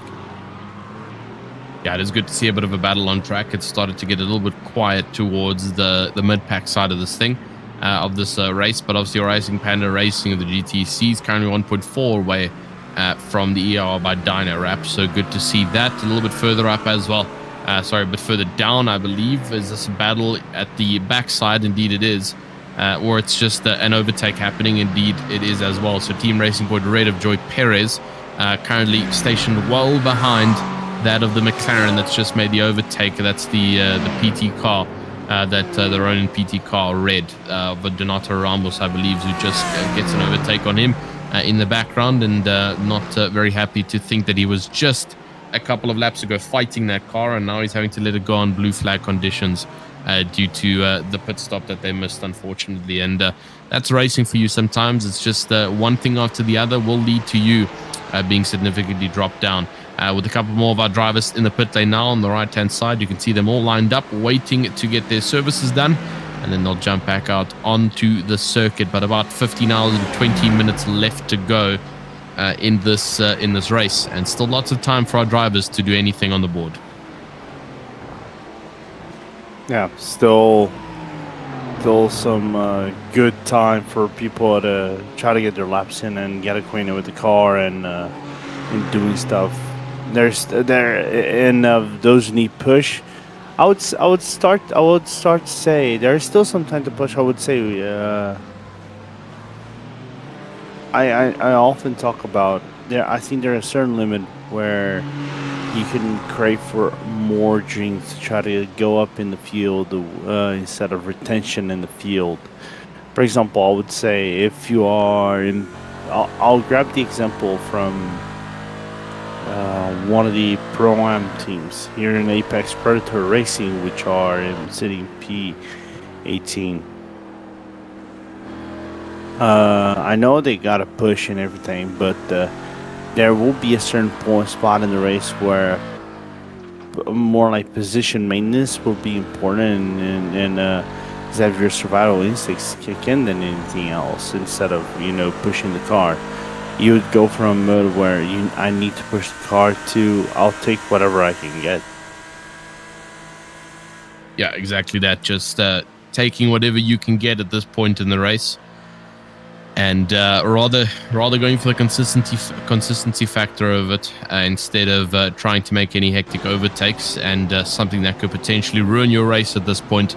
But for the time being, it is still in the quiet zone for all of our drivers, and those drivers who have been selected to do this stint will be all by themselves for the time being, as they all just rotate around track. The Gamma Sim Racing crew, quite a couple of them out on circuit. There's the Rosso Esports car just up in front, as well of the Simcast Racing team in the AM class, and they're back out on circuit, busy chasing Strong now. And but further behind, that's Tristan Engelstad, I believe, still holding it up for the Quad Ash Racing team. And currently on the backside of the Gamma Sim Racing 238 of Alex Ravinsky. So this is a good battle right here, because it's the battle for third position and the final spot on the podiums between these two drivers. So great to see a little bit of fighting going on between the top ranking drivers. Usually we see it a little bit further in the background, and the top drivers tend to pull a bit away. But this has not been the case between any of our drivers here. And so here we have the battle for third, Tristan Engelstad versus Gamma Sim Racing, heading onto the Kemmel Straight.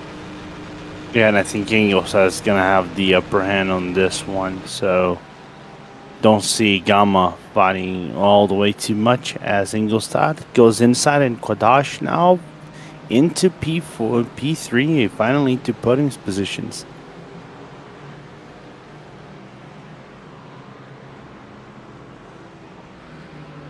What a drive, great man. move there. What a from drive. I was going to say great move there from the Quad Ash team from Tristan Engelstad, who's also been in the car for quite an extended period of time here, and just really keeping his smooth in that BMW to make sure that they can place his car in a very competitive manner. The Velge Competitions car and the Pack Simsport GT team, both of them are into the pit lane now, and they will be getting their car services done and dusted. The question is, will Velge Competitions come out with the same driver of Davide De Marco, or will they be coming out with somebody else to finally give the man a rest in the stint time? Alex Ravinsky still holding fourth, obviously for the Gamma Sim Racing 238, obviously trying to get his position back. That's just been lost out now from the Quad Ash Racing team.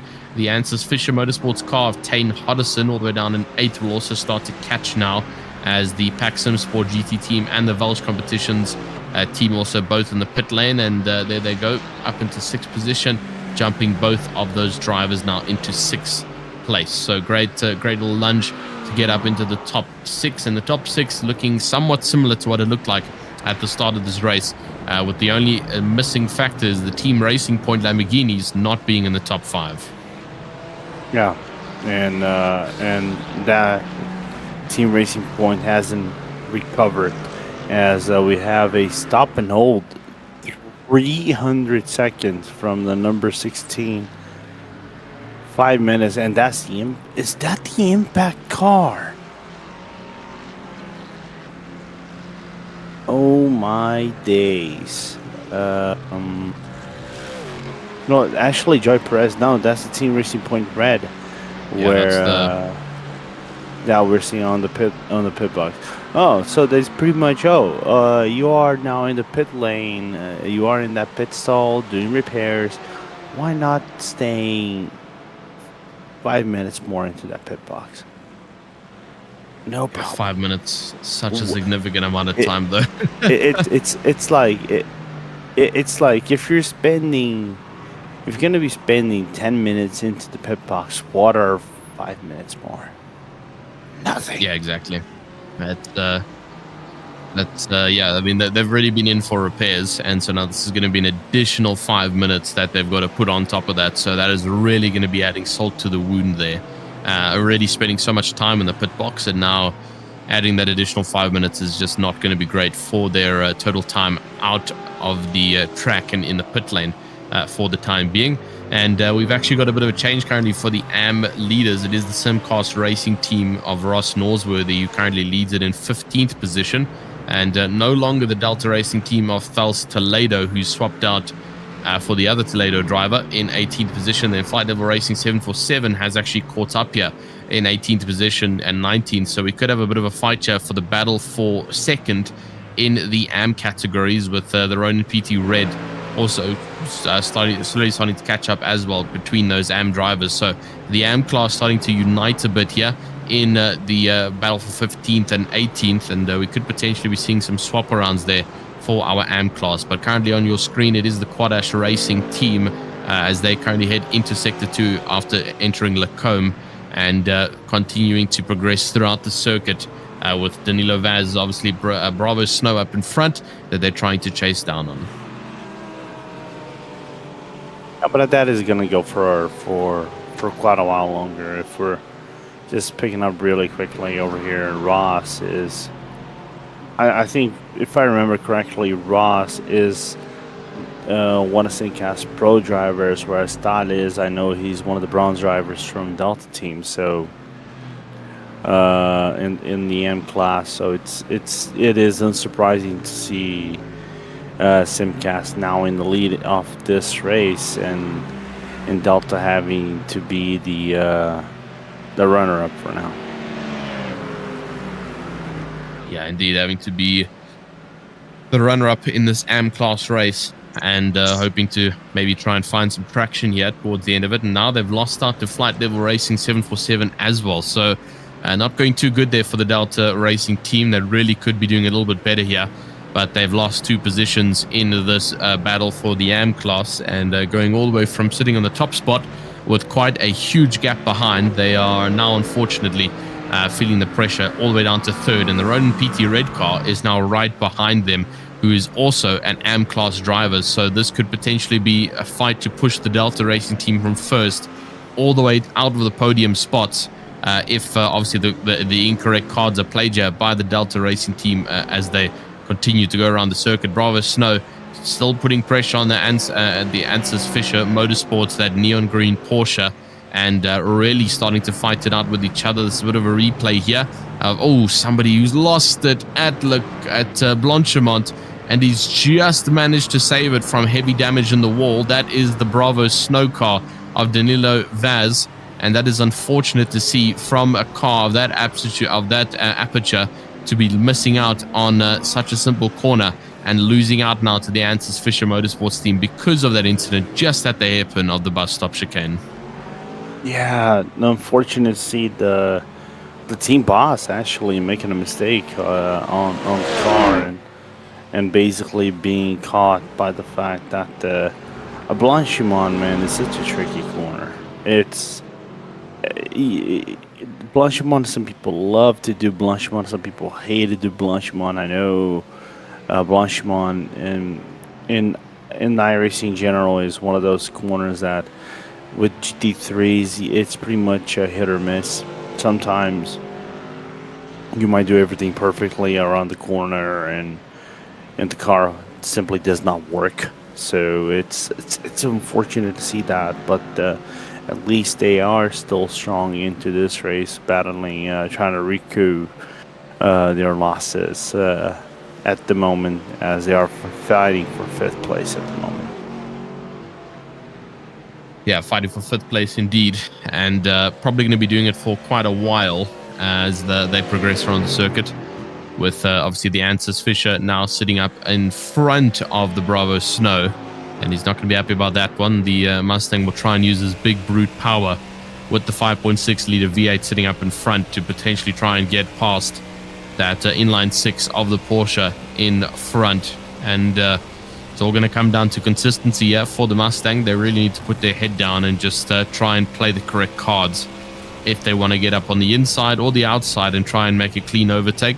It's going to be quite a tricky objective, though. It's not going to be just given to them by the Ansys Motorsports team, and they are really going to have to try and get past at a convenient time that allows them to pull away with ample spacing in front of them and behind them. In terms of the rest of the grid, though, it's all pretty spaced out. This is one of the main battles that we'll be witnessing, which is the Bravo Snow versus the Ansys Fisher for the time being, because it is quite inaugural, with it being the battle for the top 5. As it stands, with that Bravo Snow falling a little bit off the pack from the Ansys Fisher as they head up Rouge. Yeah, I'm just wondering.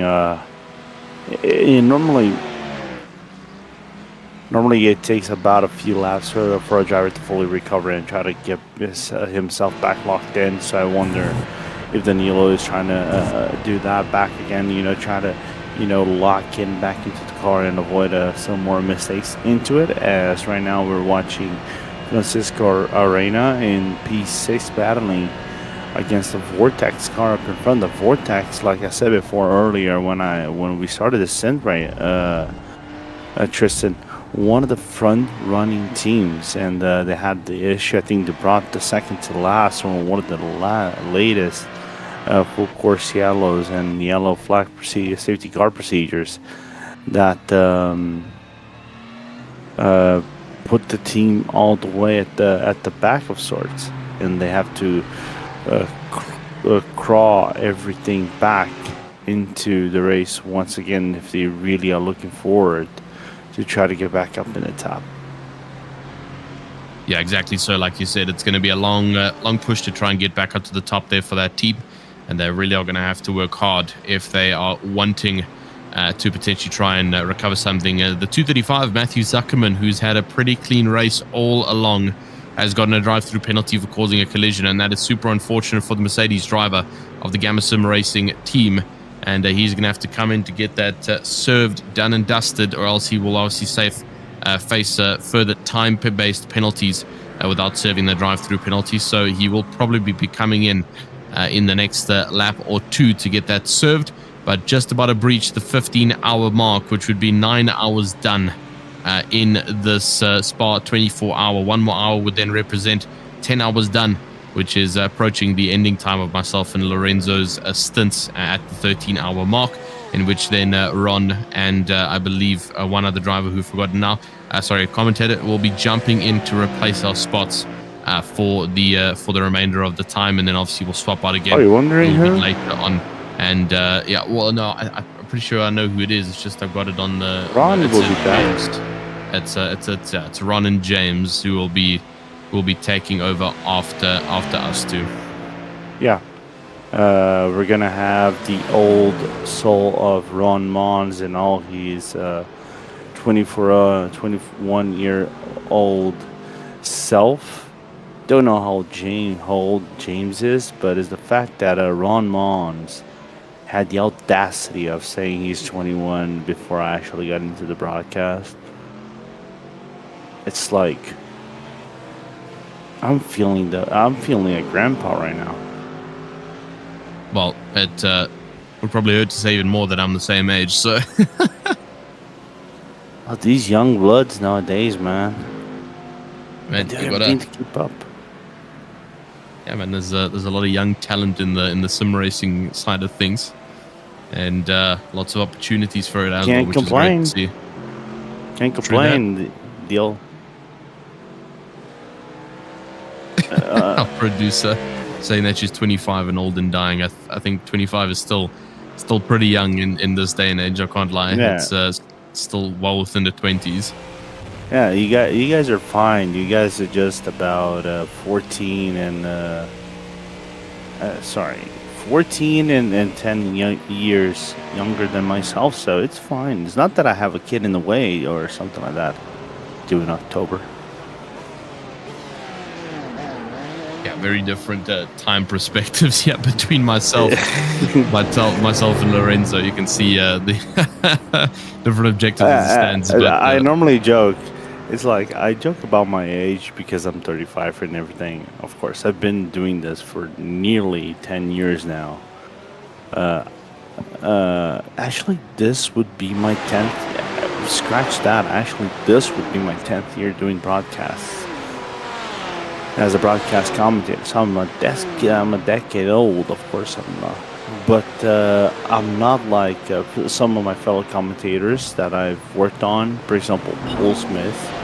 I'll just grab his name because I know he's one of the Porsche Esports Super Cup commentators. He does on Europe and also done the world broadcast as well. If I'm mode, he's a dinosaur. Don't tell him that, by the way. Love you, Paul. I think you might be watching the stream, man. You might be in trouble. Nah, he's definitely asleep. Yeah, I think everybody would normally be asleep right now. I think the only reason you're here is if you're watching the GT Endurance Cup, or if you're part of making the part of the clockwork in the background that makes it happen. We do have a couple of people having a couple of chats in the virtual grandstand. So Corbin Lenaway is currently trying to gather the intel on the weird impact pit timing, and he'll let us know if he gets anything. Thank you to Corbin Lenaway for that.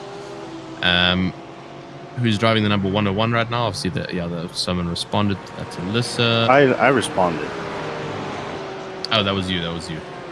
Sorry, I didn't see any. I'm watching. Markers.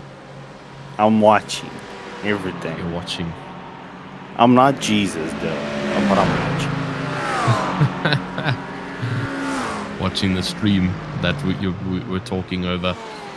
And about to breach the 15-hour mark here. And boy, this is where it starts to get difficult. And the tiredness starts to creep in at this late stage of the race.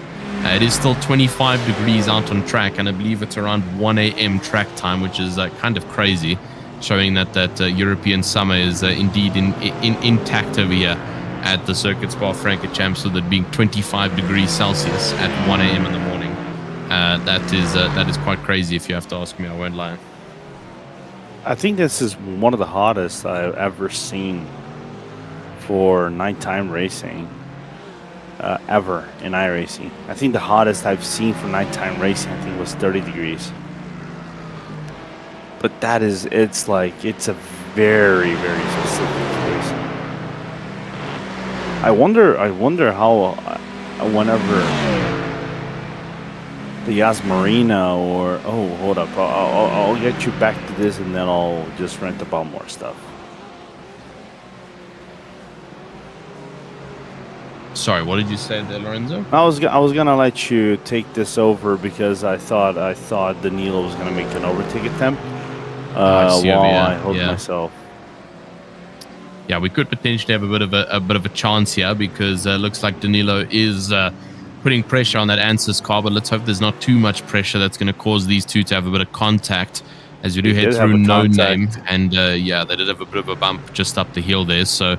But looks like it's kind of expiring now. The battle is somewhat slowing down. Didn't Aston Martin just chip his way in between there? No, he didn't. He's behind. I thought the Aston Martin just managed to jump in between there, which I believe is a back marker. And so Ansys Fisher still busy waiting from Bravo Snow behind and waiting to see if that team is going to jump. As Danilo Vaz versus Tane Hodderson, the both drivers in the car right now who are busy holding their forts with absolute amplitude through the final third sector here, as we are just about to breach the 15-hour mark.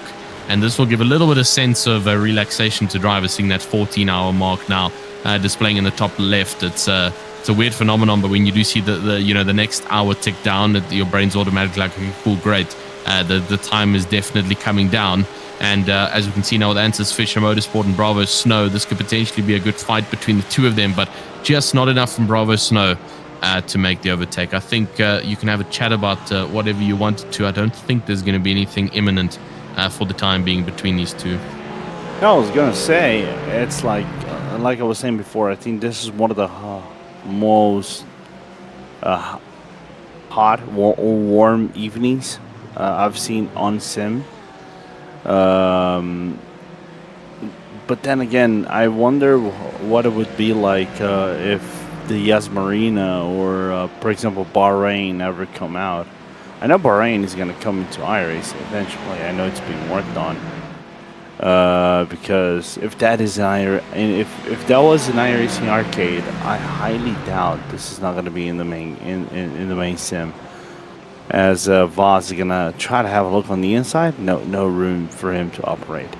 But imagine if it is hot over here in this track, what it would be like in the African or Middle Eastern tracks that are due to come into iRacing.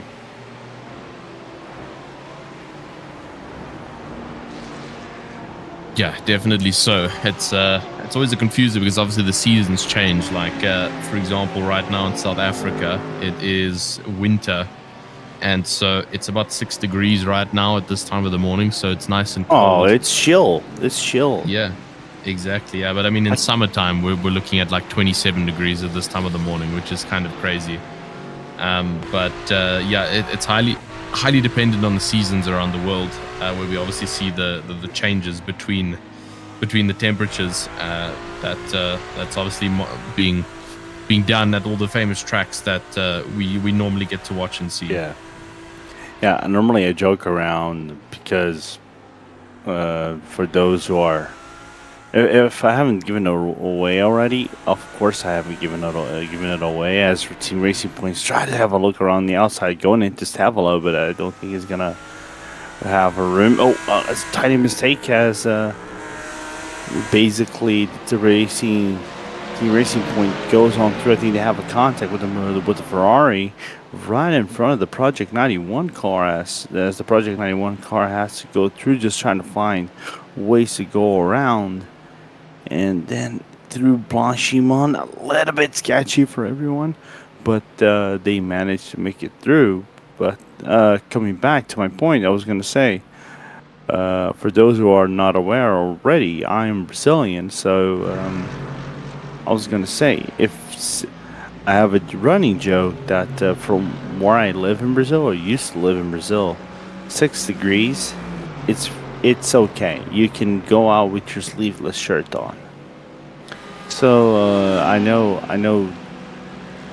Tristan might be suffering right there in South Africa with those 6 degrees. I'll just say that 6 degrees here in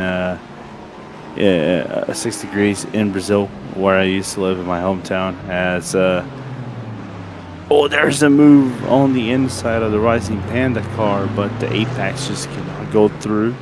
It is just a chill thing, as Apex is gonna reset. And over here, OSP Sports and Team Racing Point just continue on with their battle, as Team Racing Point is around the outside and OSP has a little bit of an issue. And with that being said, on that issue itself, Team Racing Point goes through to P21.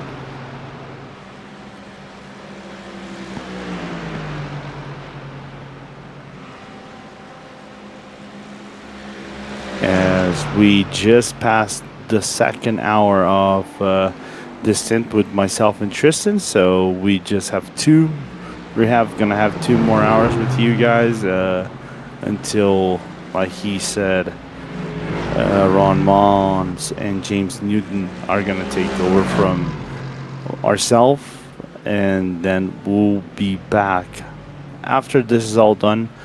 I know Tristan is gonna have a 4-hour rest, and I'm gonna have a 5-hour rest, and be back with the final hour of Tristan, and then back with Jeremy Scott for his final 6 hours of stint, basically, here in this 24-hour event. Clear skies so far, no rain in sight for everyone in the racetrack. Not gonna lie, I wish we could have rain in the middle of the summer in the Ardennes forest to make this more interesting for everyone. Because I know Spa, if we're judging from what transpired on Top Split and the main split last year, it was quite chaotic. So a lot of the team struggled, especially coming out of the pit lane with the new tire and the low pressures and everything. So I figure it would be the same in this situation.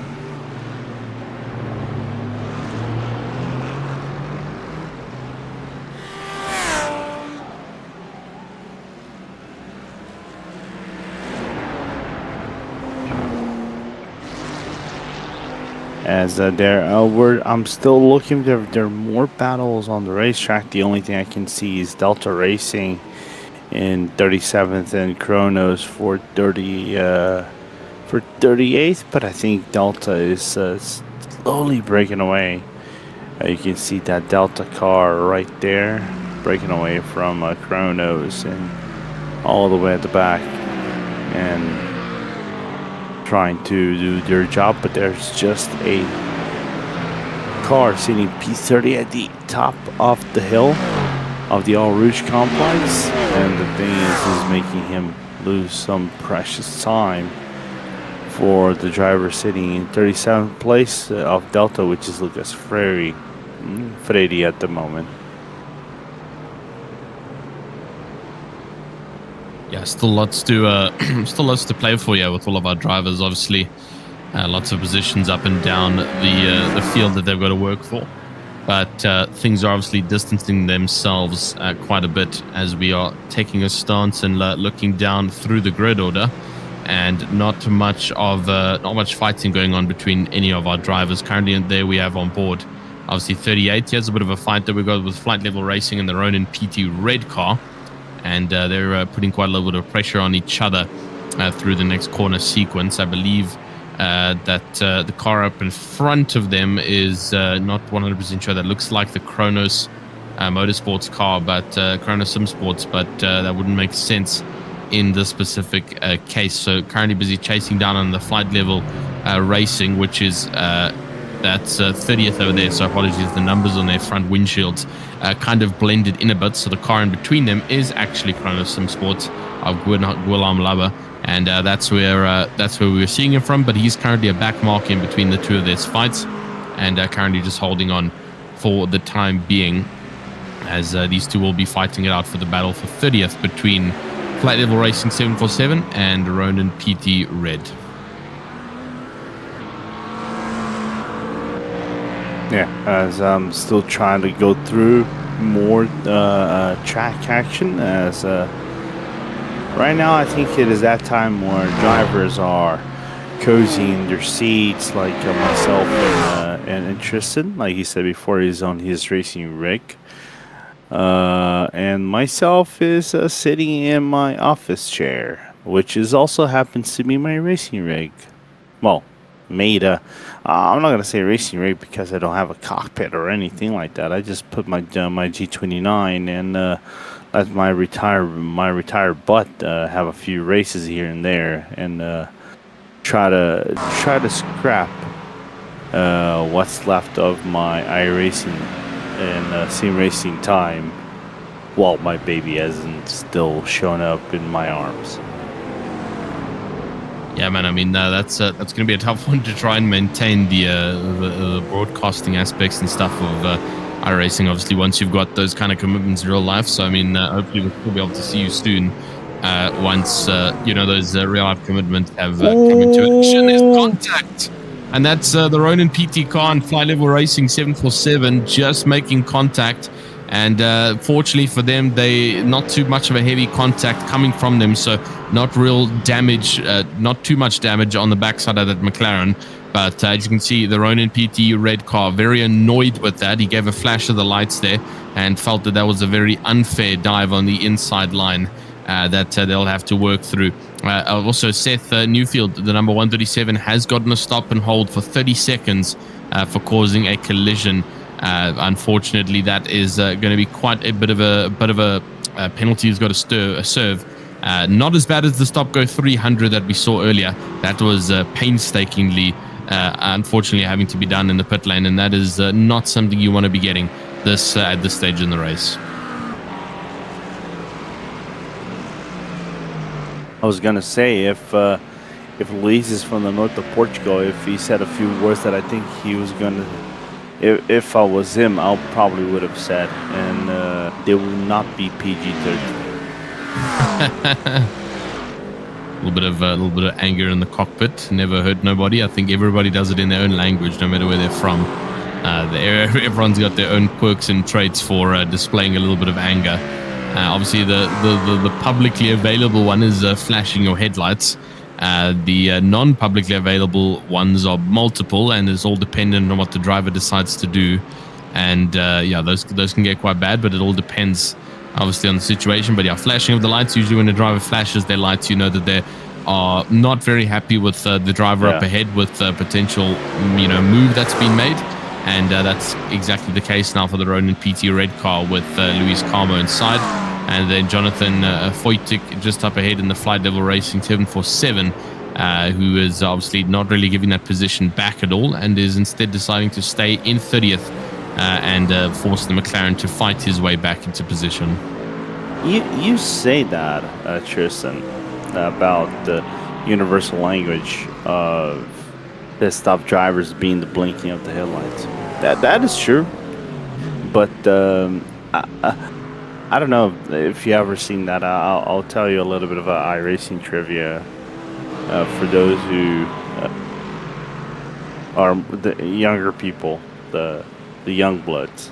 I like to call it young bloods. It's kind of like they call me Unc already, so it's like this Generation Z is trying to get me down the drain, as we have a battle for 22 at the moment between DSP and Goen Racing, as Goen is trying to catch up one more spot, but there's a BMW sitting in the middle just to go 3 wide into the Eau Rouge. I've seen worse. Just don't do this. Good. I was gonna say that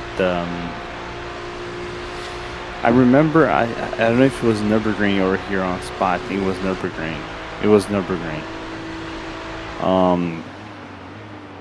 I don't know if it was a 24-hour event, but I remember Johnny Vecchio, one of the Verstappen sim racing drivers, but back then I think he was still, I don't know if he was driving for Team Redline or if he was for Pure Racing. I think it was for Team Redline already. He had attached his push to talk button that he used to talk on Discord, or I think back then was on TeamSpeak, on the Team Redline TeamSpeak. Every time he actually he activated the push to talk button, that button was attached to the headlight blinking signal in iRacing. So whenever he was talking, you could see the headlights blink every single time. That could cause quite a bad miscommunication between other drivers on circuit. They could think that is one angry man who's not very happy. There's contact in the background. There's one of the Mustangs have just been spun around, and I'm not too sure who that was, but it was a red Mustang that's just been turned completely sideways coming into Lacombe, and not too sure who that is going to be. We'll have a replay quickly to have a look. Not even a Mustang. It's the red Mercedes of Rosso Esports, and it's completely self-inflicted, just losing the rear on the exit. I thought it was possible contact, but just a little bit too fast out of the exit, and the Mercedes throws itself into a bit of a tantrum. But good save though from the red Mercedes to continue the race going and not fight any major consequence because of it. So good job on that front. Yeah, good job from Russell right there, just to avoid a potential issue. That is Artur Targa, fellow states in the statesman of sorts from my country of Brazil. He's from the same state as I am born. But what transpires of sorts? It's like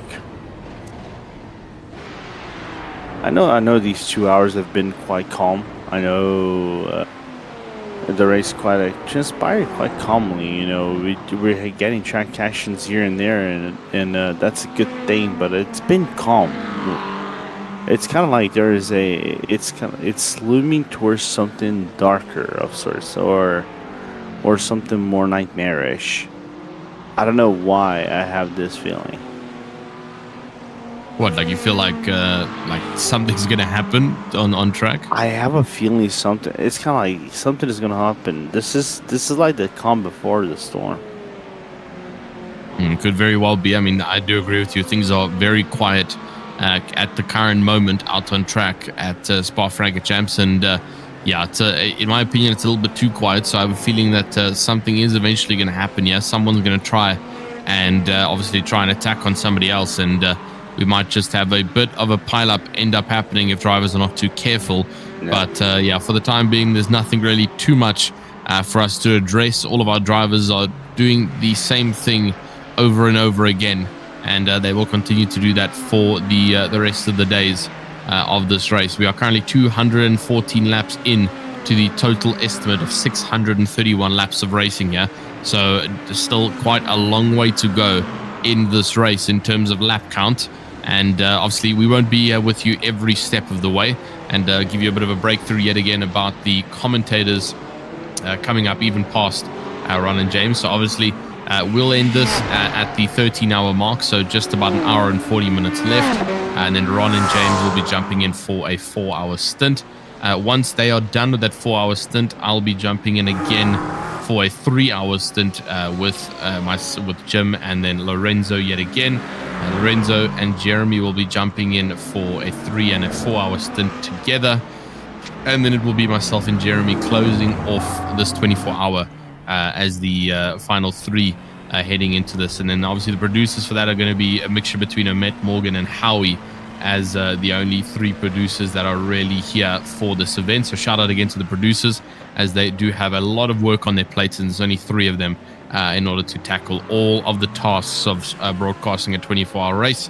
And glad to at least have 3 of them to rotate in and out. And I do think Howie's electrical problem has been sorted now, at least, which means that he will be able to commentate on those slots, broadcast those slots that obviously we needed him to broadcast in the beginning initially. So that's at least good news. But while we go out on track still, it's pretty quiet in terms of attacking stances. Rising Panda Racing might be leaning towards the backside here of the ERR by Dino Wrap in the next coming races, and the same thing goes for the Ansys Fisher Motorsport team as Bravo Snow gets right on the backside yet again. As I share, if you want to look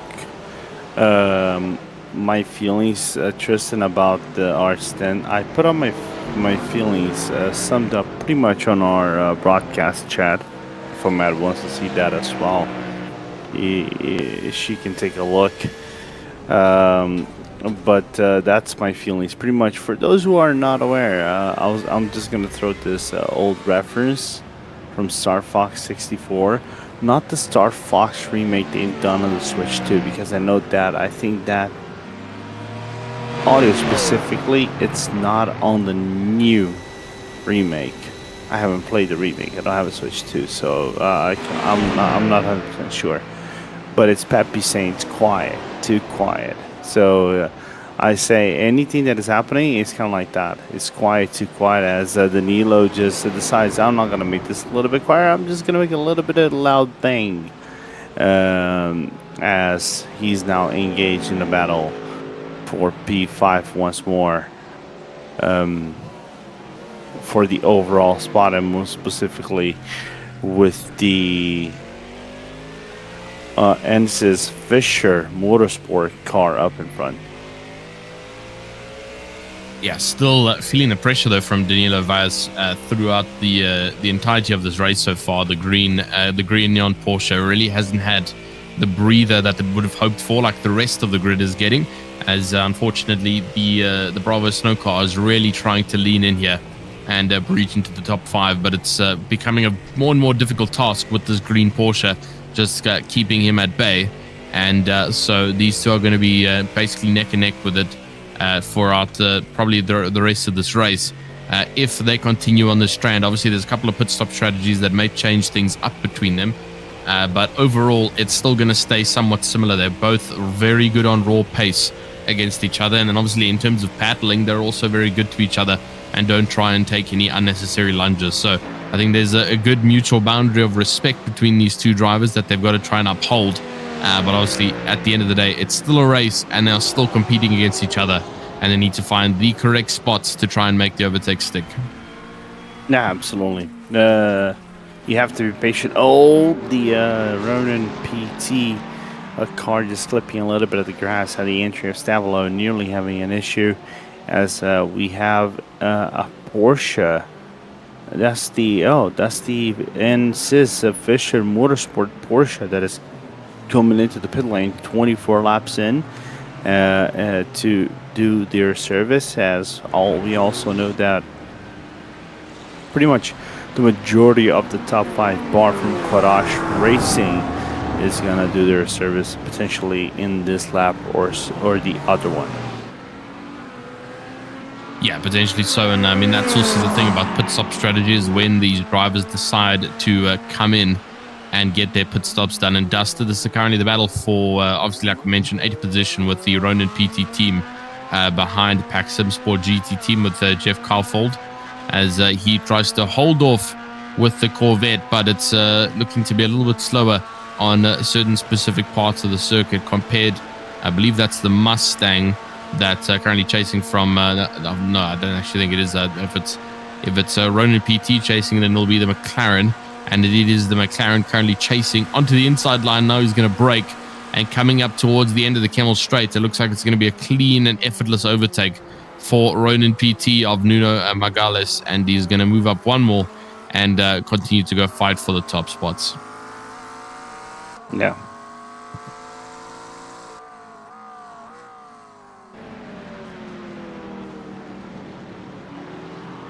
Oh, I'm trying to see if there's any more Corvettes. I know a Corvette is a very underrated pick nowadays. It's not the best car in the service. It's kind of been nerfed, but I like the fact that there's a team trying out the Corvette. It's a very unique car. Yeah, I definitely agree with you. A bit of a mix and match between front and rear, because it is a mid-engine car, but apparently it handles like a front engine in terms of stability. It's apparently a very stable car to drive with a little bit better rotation with the engine being placed in the middle. And so that's quite an important amount of factoring to consider when driving the Porsche. But the Corvette, it is currently the only Corvette as well currently out on circuit. There is no other Corvettes joining him at this time being, and so very rare car out on circuit, unfortunately not joined by any of the other rare cars like the Audis or the Acuras. So he is the only Corvette out there on circuit, and so far doing a great job in 8th overall to try and chase back down on the Ronin PT car just up ahead in 7th. Yes, he's also into the pit lane from what it looks like. And we are due to be expect, I think, the leader coming into the pit lane in this lap as well. By the way, Tristan, as we're now starting for sure the new round of pit stops, as the leader in Pro-Am is in the pit lane with Harry Minden in the pit lane. Yeah, definitely. It's I mean, we were looking at the pit stop strategies roughly about an hour or so ago, so it is going to start to come up on those pit stop strategies again now. The cycle is going to repeat, and it's still going to repeat another 14 times after this, as there's still 14 laps left of this inaugural race. So lots of time for those pit stops to happen, but obviously they still need to happen when the tank runs out or when the tires are beyond wear and tear for the time being. So yeah, this is how it's so far going. 2.5 hours in though. Sorry, not 2.5 hours, 14.5 hours in. I read 14 as 2, as if it's the afternoon time. That's tiredness setting in now, starting to read the figures incorrectly. So 14.5 hours left to go in this race. About an hour and a half still on the air with myself and Lorenzo before we switch off and move on to the other commentators and broadcast team. But still a lot of time with us for lots of action to change up on the circuit.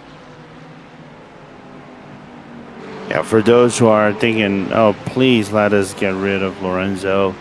Yeah, you gotta stick with me for about an hour and a half longer. Hashtag deal with it.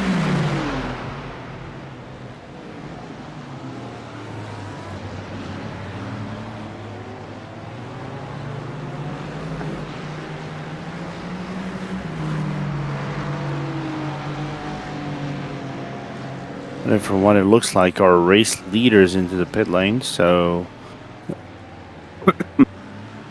apologies. Yeah, a bit of I go for it. I was gonna say no. Our race leaders into the pit lane. Impact's gonna take the lead. But the Nilo Vaz in the Bravo Snow is in the pit lane as well. Looking for if there's anything else, any other drivers into the pit lane to do services. I think those are the ones at the moment, as Impact. This car right there is on their final lap of the stint, so I know Kevin Maillard is due to come into the pit lane anytime soon. Oh, he's due this lap, so that 8-second gap, don't know how concerned the Impact is right now with the fact that Project 91 opened up a 8, nearly 9-second gap on the number 6.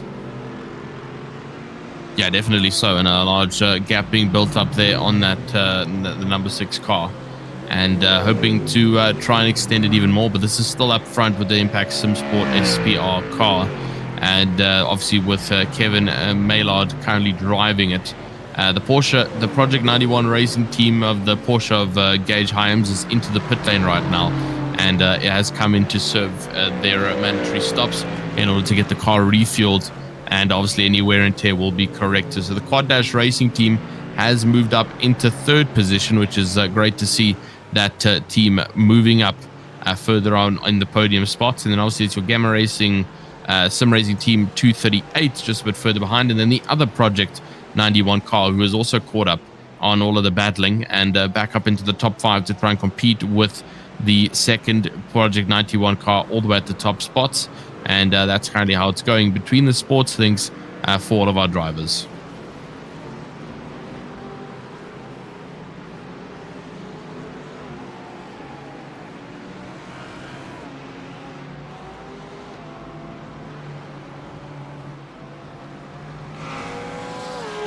Wondering if there's anything on track for us to take a look at, as I'm seeing like a few battles, but they're not going to be long stuck. For example, nearly on pace in Pole Botting, Pole Motorsport and Pro-Am for P24-25.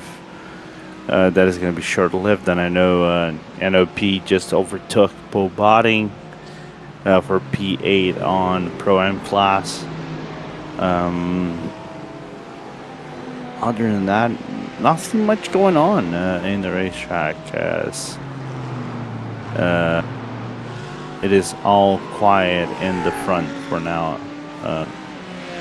Mr. Tristan Herbst. Yeah, all quiet indeed, and that's when it starts to get difficult to chat about some things out on circuit.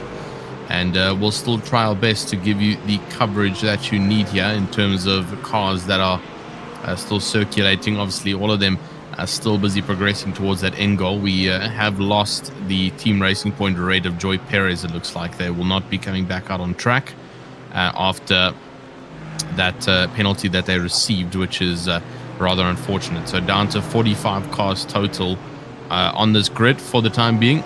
and the rest of our drivers are all still just busy trying to basically navigate their way around the course. The team racing point of Vito Fatalino, he's currently down 31st. That's the driver who started this race up in P number 1 in first place. Sorry, it wasn't Vito, but it was his team who started this race in first, and unfortunately right now they are quite a drastic amount down on the timing board, so it's going to be quite a while for them to try and recover. But for the rest of it, most of our drivers, like we've been mentioning, are starting to dissipate from one another and build a bit of a gap. And unfortunately, what that means in the world of commentating is that there's less things to currently talk about, which is rather unfortunate. But like I said, we will still try our best to bring you everything that we can see. We can see that a couple of cars have jumped to the pit lane there on the inside line, so a couple of the pit stop strategies still busy running as we chat. Yeah, pretty much what I can say, what he's saying is we can transition to podcast mode, and I have no problems with that.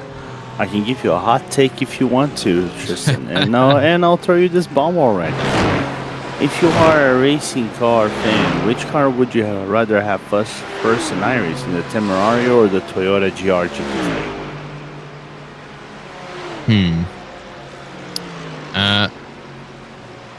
That's an interesting one. Did you say the Toyota GR GT3?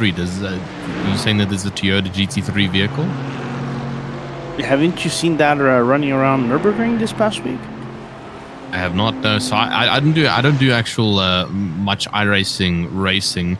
I just do the broadcasting perspective for specific clients and all that kind of stuff. So nearly filled my tea to the overboard. So, but yeah, but just to give you an info, then, first and foremost, have you played Forza? Yeah, the latest one. Have. Okay, so you know the car that the head car is the Toyota GR, right? Yes. I think they made it back then. I think it was still a concept car, but pretty much the car that is due to come out next year is pretty much the same stuff. At the same time that car is coming out, the Toyota is making the GR GT3. Which will replace the Lexus, right? Very interesting.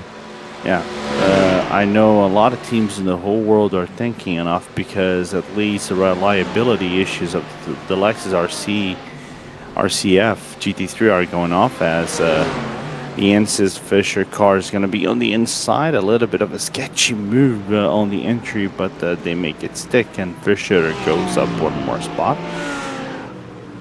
But coming back into this, basically the GR is going to be the new flagship car for Toyota, and it's going to debut, I think, at Daytona next year, if I remember so correctly. I don't know if they're going to line up any cars at the Dubai 24 Hours, but it will be at Daytona for sure. And a lot of people are waiting for it because that Toyota GR car is a V8 turbo. I think it's a twin turbocharged GT3 car. If you check it out online, the sound of that GR is, it's like, I actually was looking at it right now. This thing looks super aggressive, and obviously it looks aggressive.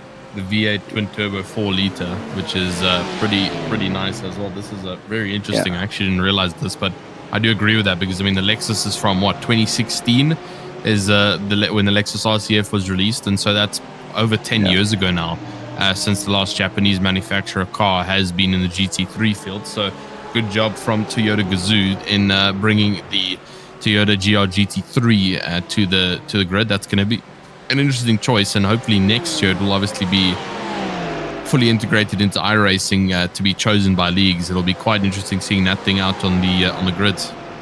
Yeah, but which one do you prefer first, the Temerario or this one?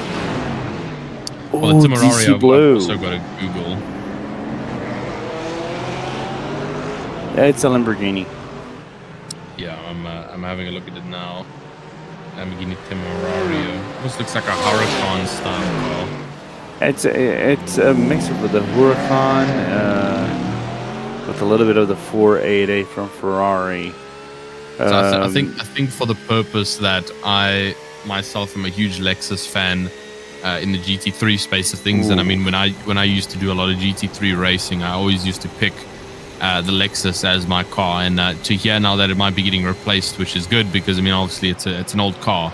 I think my pick would definitely be the GR GT3, which also just looks like a really good car, as we have DCS Racing Blue making a nice overtake there on the Zahara X GT Motorsports car out of the Kemmel Straight. A great overtake. I was gonna say, I think you're the first individual I've known in a long time that says nearly with the chest, the chest held high, that you are a Lexus fan. Because I was gonna say, so you are a fan of ticking time bombs. Ticking time bombs? What is that supposed to mean? It's a running joke around the reliability of the Lexus RCF, because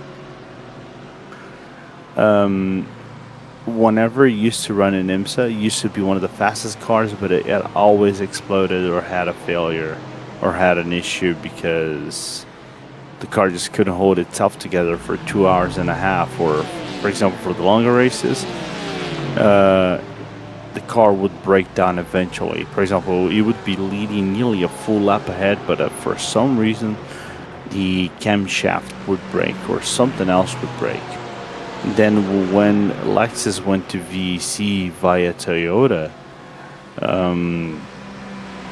the cars over there didn't have any reliability at all as well. They were fast, but they had zero reliability, which is odd considering it is Toyota. Yeah, no, exactly. I mean, Toyota is known for their reliability and their build qualities and stuff. And so, I mean, that should obviously point towards good antics though for the GR GT3. If it's obviously being developed by Toyota, it's probably going to be quite a reliable horse when it comes to GT3 racing. So let's hope that's the case.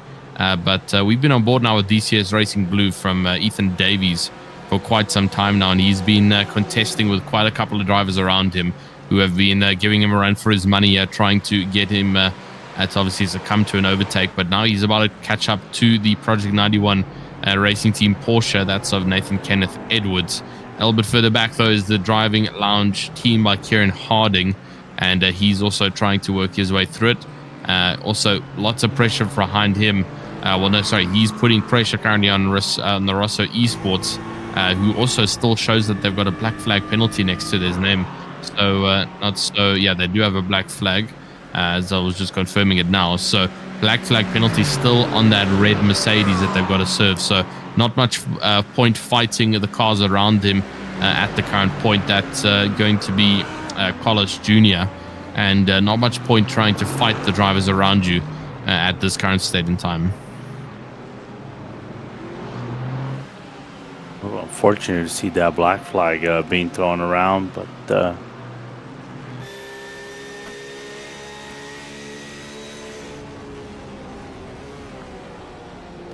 racing is, like I said before, racing is rough, man.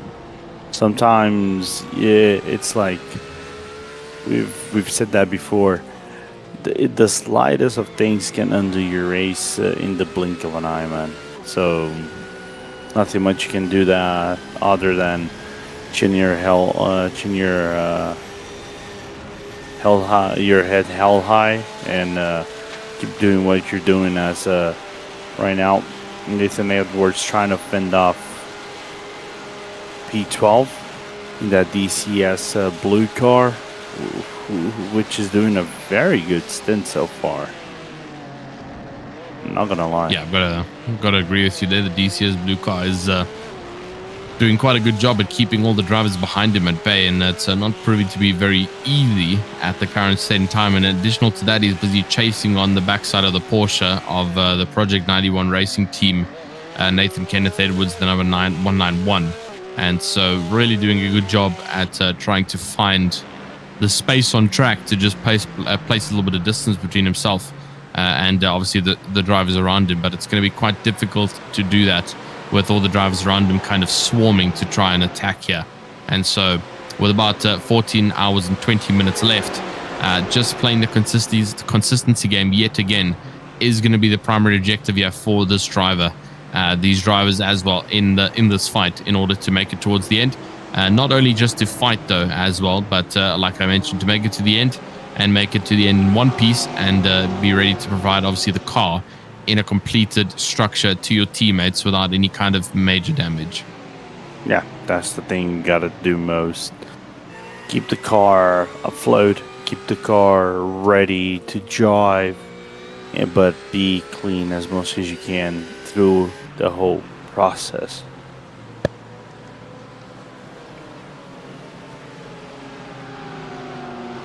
Yeah, no, I agree. It's utterly important to keep clean throughout the whole process.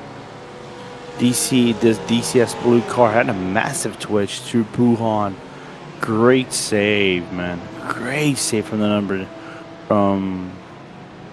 from Ethan Davies to keep the car on track, because he's stretching out for one more lap. So he's doing max push on that Porsche while trying to be efficient on the field.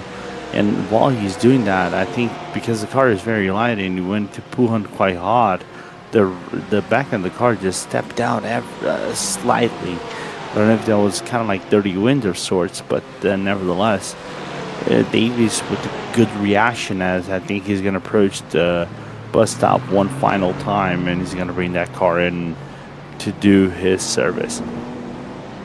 Yeah, possibly so. And actually looks like he's going to go around for one more lap. So, yeah, it looks like he's quite comfortable at the time being, Ethan Davies, in that DCS Racing Blue to keep the car going. And we'll probably come in the next lap or two, hopefully, just to get that car serviced and good to go for yet another stint. So that's always an important one, is getting those pit stops done and dusted, and especially in time for when you need to obviously line up with your actual stint timer. Again, comes into the whole element of playing strategy cards with strategy members. It's aligning all those key figures together in order to obviously produce the end result of correct planning throughout the entire course of the 24-hour event for your team, and just for the success of your team in general. It's just to try and bring yourselves closer to the top. You've really got to work hard and have the strategy for it. Absolutely. And a little bit of luck, as always.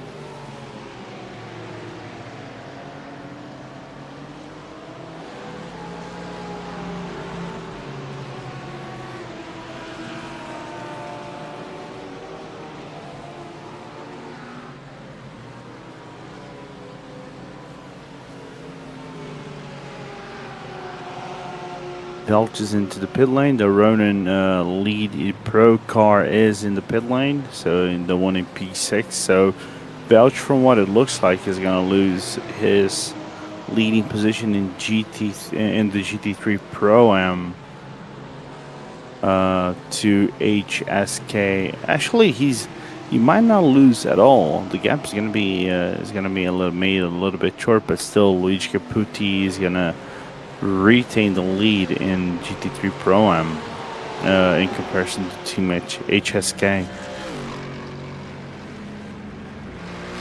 Yeah, definitely so. And that's also the battle to talk about, is obviously the difference between the classes. Obviously, Welch Competitions, Luigi Caputi, like we just spoke about, leading that Pro-Am class.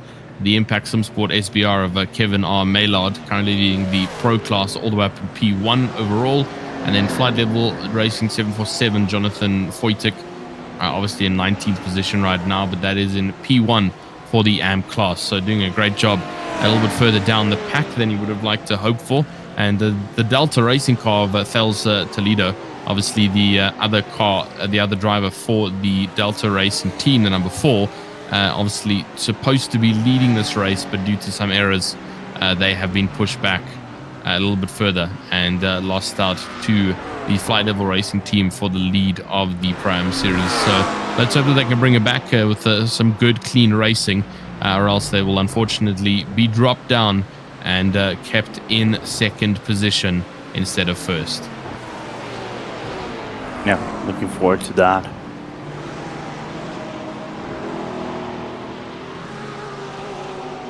And like we just seen the Ronin Pro car is back out on track.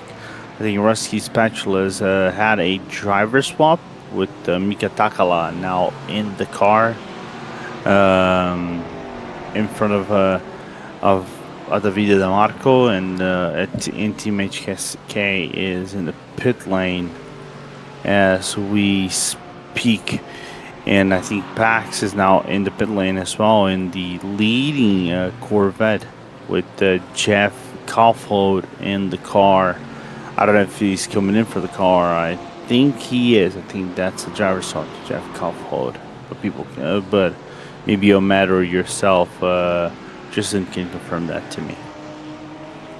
Yeah, I'm not 100% sure actually with the driver swap to Kaufhold. I mean, I did see his name once or twice already. So not too sure if he decided to switch around here for the time being, or if that's just a swap that's been done.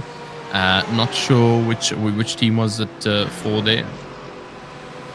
That was Pax who just went to the pit lane in the leading Corvette.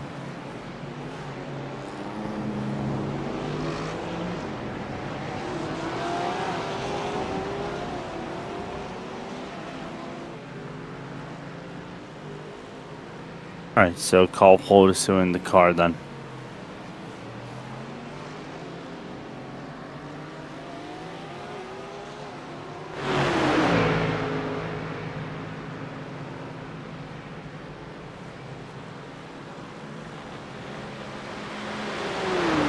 And so you see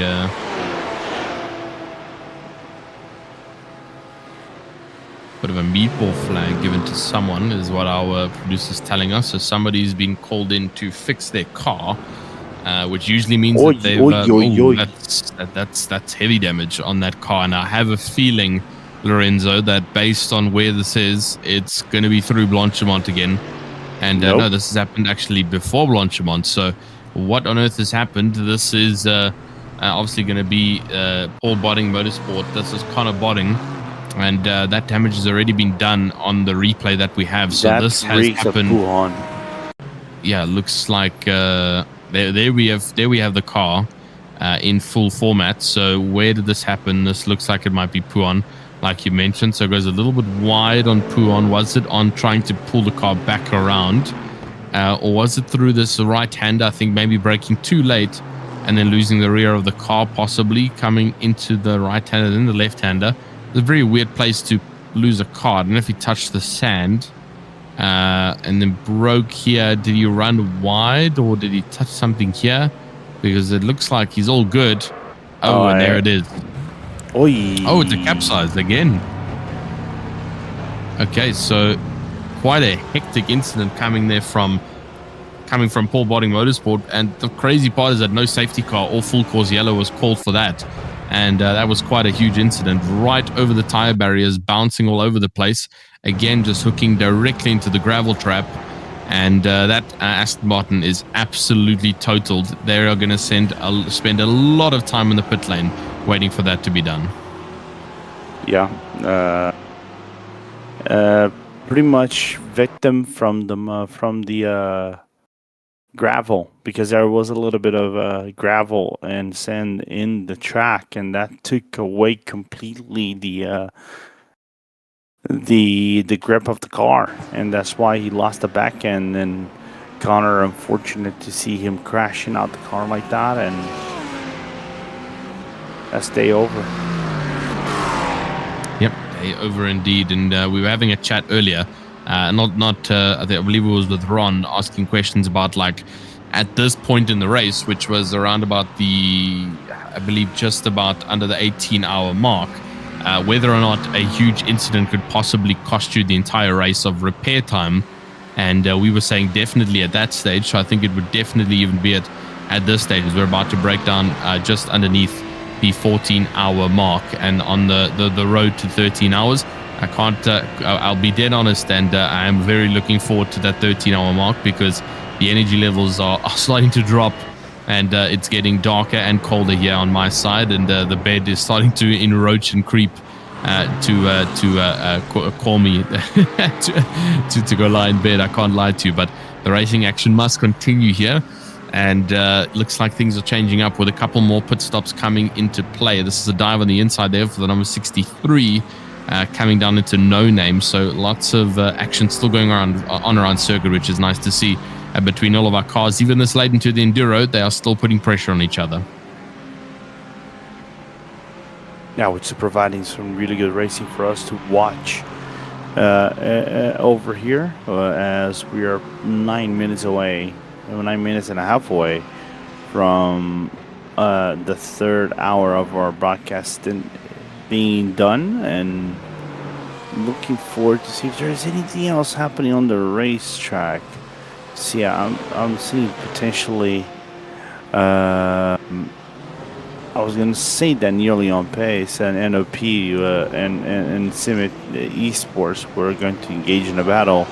But I think the closest one I can see on the racetrack might be Rising Pendant and Apex Predator.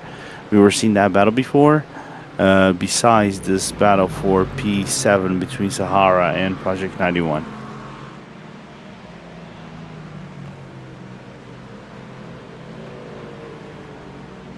Yeah, definitely with number 32 there. That's on the back of the number 24. Sorry, not the numbers, but the positions out on track. And now going side by side with the number 46, actually almost bumping doors between each other. And that is getting nice and close at this point in time. Just about to break down into that 14-hour mark for the remainder of this race. And currently up in the top, it is still the Impact SimSport SBR team of Kevin Maylard, who sits up at the top, and then the Project 91 Racing team, who obviously had them huge recovery and have kept it neatly up at the top spots. This is the other Project 91 Racing team. They also had a great recovery, so both of these cars, both the Project 91s, really didn't have the best of starts in this 24-hour, and it really did cause them to have a huge drop-off in both performance and pace. And they had to put a lot of work together to get themselves back to where they currently are now. But the thing is that they have really made it work. These two teams have been phenomenal in their recovery drives, and currently contesting for some good points in the top 5.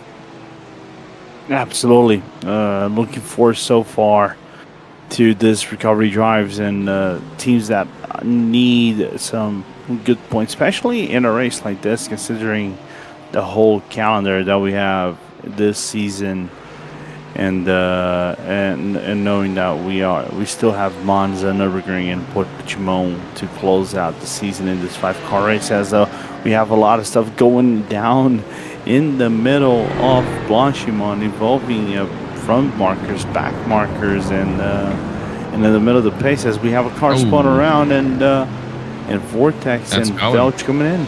That's going, yeah. Gowan Racing facing backwards at the bus stop chicane there. That was quite interesting to see all those teams piling up together. All of a sudden, they all just came together in like one huge coalition. So not too sure where they all appeared from. So he has the Gowan Racing GTE car. He's all the way on the outside line, tries to get one long overtake, tries to go for yet another. And that's a little bit late on the marks. Tries to claim space that isn't really there around the outside of the Aston Martin, of the BMW. And that will do it. That will chuck the car into a spin, which is exactly what happened there for the Gowan Racing 296, and having to now recover that car from its slumber in the background. The rest of our drivers, there's the Vortex of Joran Engelen, currently serving a drive-through penalty with a black flag, which is unfortunate to see there. Project 91 Sim Racing still sitting in 7th for the time being, and really putting on a lot of good pace. The Bravo Snow car, 23rd of Danilo Vaz, also just trying to make it ends meet as they get towards the halfway point of this race, about 14 hours in, and almost reaching the 12-hour mark, with just about an hour left to go to the 13-hour mark. So 2 hours to go until halfway, and that will give the drivers a little bit of motivation throughout this long 24-hour event. Yeah, absolutely. And also we're approaching halfway through the race, so this is also important to note that as time was winding down, is the margin for error is getting not much little, is getting little by little each hour and minute they go on, and basically those who want to make a mistake at this point of the race, they're going to get punished heavily, and most likely they're not going to be able to recover in time unless miracles happen in the middle of the race. Yeah, definitely so. Yeah, the margin for error is just becoming more and more narrow, and not much left for these drivers, because, like we mentioned, if they do have a huge incident, like we just saw for the bottling team, and now they are all the way down in the last spots, and that's going to take a long time to repair. And with the grid already being so dispersed, it is just such a long and tedious task to try and catch up.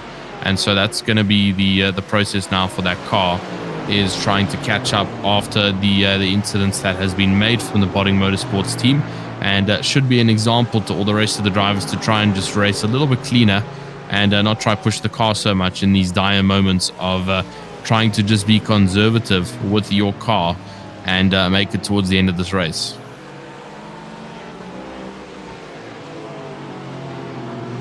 Yeah, but there is still a lot of stuff to happen. We can still maybe get a yellow flag or something like that. I think having a safety car or something like that at this point of the race, basically, I really don't want to say turns the race itself around, but it makes the race more dynamic, maybe the better word, because it just makes the whole thing of this race much more enticing, much more nerve-wracking for drivers to go on and continue to do their stints. As I think the Drive Lounge by PBM car is right on the back bumper of the DCS Blue, but it's not going to get through the number 33 that easily. No, definitely not. So we're going to have to work for it to get past the DCS Blue in the Drive Lounge by PBM Pro. That's Kieran Harding, and trying his absolute best in the Porsche to get past another Porsche. But yeah, like we already said, it's not going to be that easy to get past the DCS Racing Blue team. They are putting the pressure to try and keep every driver behind, actually behind them, and not sneaking up some crazy overtake in this late part of the stage of this race, as we are officially breaking into that 14-hour mark. So just about 1 hour left with myself and Lorenzo before we head off for the evening, for the morning, I should say, rather. And then our new commentators will officially jump on. But there is a bit of a battle here for 20th. This is the ERR by Dino Rap with Adrian Nguyen, and he does have pressure from behind with the DSP Esports Racing team. That's Luca Picardi. Just behind him is putting pressure in 21st position, trying to get ahead. About 1/10 separating them now. Looks up the inside for a dive at La Source, but just not enough to make it stick. Back up towards the top though, and that battle for DCS Racing Blue in the Drive Lounge by PBM Pro with Rosso Esports also just a little bit further behind. And this is how that battle is going. Just on the backside is the Drive Lounge team, and almost actually rear-ending DCS Racing Blue coming into Puon. Hey, Kieran having a Howard-at-mouth moment right there for the MSK top British Team Racing Cup top 5 finisher. So Kieran just having a little bit of a scary moment, as I wonder if his teammates, I don't know if, I'm just taking a quick guess, might be Noah Spaldis and Zachary Sweeney, who might be sharing the car in the Drive Lounge by PPM. Just having a scary moment right there, with the possibility of their car ending up back in Brussels.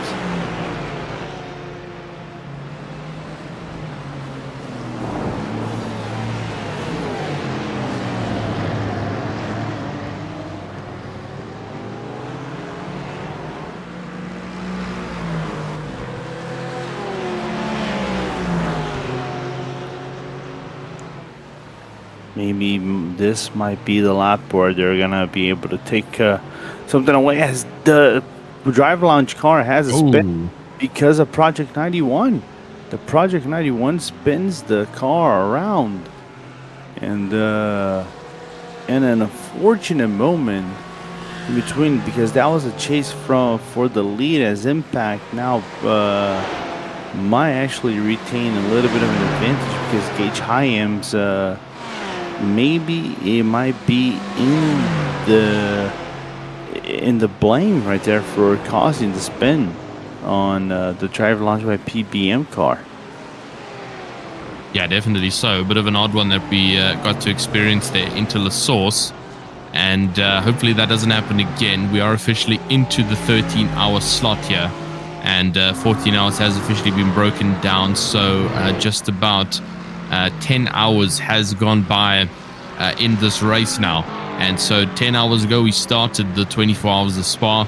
10 hours later, and the events have indeed transgressed to all the different cars and drivers currently on the grid, busy trying to set their lap times and obviously trying to keep away from anybody trying to attack them. And so far, the racing has been absolutely excellent here at Spa-Francorchamps. We've had lots of ups and downs between all of our drivers, but also lots of good moments where drivers have made some incredible overtakes in moments of absolute dire need. And so that is indeed what happens between all of our drivers, and it's great to see them all still showing their sportsmanlike behaviors in all of their encounters, and putting pressure on each other, but a pressure in a good way, where there's nobody having to sacrifice anything or having to give up a position due to somebody pushing a little bit too hard. So that's also a great part of it.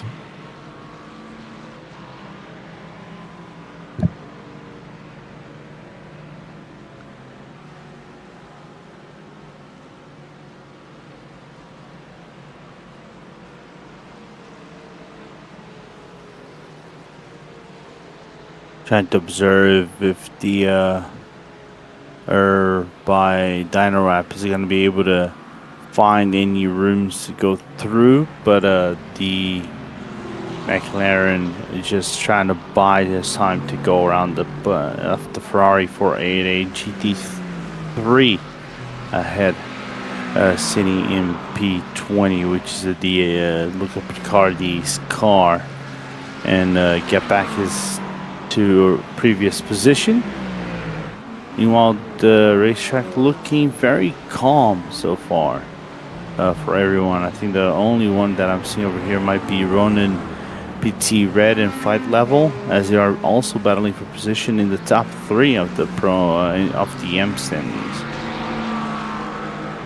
Yeah, absolutely, and still busy battling it out. The battle for AMS has pretty much stayed exactly how it is. Unfortunately, turn 1, sitting down in 34th position, far off from any kind of battling that they would have hoped for. So currently they sit 5th in class, which is still not terribly bad, but obviously they really wanted to stay in 1st, which is where they were before the minor suspension damage on the front that they suffered. And now obviously that's been given over to Flight Level Racing, but there is pressure over here with Flight Level Racing and Ronin PT. These two have again also been just at each other the entire time, back and forth, and we have not really been seeing too much of a change. It is officially 2:46 a.m. At track time, and look at the temperature. It is still 23 degrees ambient temp, 25 degrees track temp at 2:46 a.m. That's 2:45 in the morning track time, and that is incredibly incredibly high for that time of the morning. So these tires definitely are in the optimal heating range. Apologies, that they will be able to operate that for this race. And it looks like the weather is pretty much going to be staying the same, if not getting slightly hotter once the sun comes back up. Absolutely. Wondering what is going to be for when the summer gets when the weather gets a little bit hotter and we have sunrise up in our faces, to look what the what it will be for the weather of these cars. But other than that, it's not warm. Like I said before, it's not warm. It's warm-ish. it's still the death code of the night, but still a lot can happen in this race as Flight Level tries to get closer in the AM battle, and Dynarap also tries to get closer to Luca Picardi's DSP car, but nothing is working so far with that Dynarap car. Yeah, unfortunately, not much that they are able to do to get up closer to DSP, like we say, and kind of just having to accept the fate of sitting behind unless something goes wrong in front that allows for them to potentially capitalize on a move here. So we'll have to wait and see how that's going to turn out for the McLaren driver, currently in 21st position and holding on quite strong. Adrian Nguyen obviously had the spin at the exit of the final corner, heading onto the straight towards Blanchimont, and just having a bit of an error that obviously forced him to go a little bit further back, and now having to rework for all of it behind the DSP Sports Racing team G-Tech, who is also just not going to let the position magically appear, and they'll have to definitely work for it. And as you can see, the 296 actually of the DSP Sports team's gotten past the back marker, and ERR by Dynarap's driver Adrian Nguyen actually can't get past the back marker driver for the time being, as they are still allowed to race themselves if they are fast enough. So looks like he's just not able to get ahead, and he kind of just has to stay in the wake for the time being, waiting for an opportunity to be present. Yeah, just in a very bad situation right there for the number 21, the P21 car, as he now loses control in the pit path, and now the time loss is just gonna be bigger and bigger. Yeah, that's unfortunate there in the pit path section there for ERR by Dynarap, Adrian Nguyen, and just losing his momentum now. I mean, he had such good momentum in front of obviously some couple other drivers, but just not able to keep that momentum going in 22nd and just losing out slightly. So let's hope he can maintain it, or else he will unfortunately have to obviously watch out from drivers behind, and so we'll have to wait and see how that's going to happen for him. But for the rest of the grid, everything has kind of gone quiet. It's all quiet on the Western Front, with most of our teams and drivers just pretty much sitting dormant and making sure that they set their consistent lap times in order to bring this home across the checkered flag in about 13 hours and 52 minutes. Yeah, but like I said before, a lot can unwind. We can still have a safety car, we can still have something else that could throw everybody else off their game in this race, as a lead gap between P1 and P2 is shortening. So it was about 5 seconds a few laps ago when we saw the issue with the drive launch by PBM and Project 91. Now we're gonna see, I'm seeing the gap close up between 3 seconds to 2.8, 2.7 seconds between Kevin Mylard and Gage Hyams.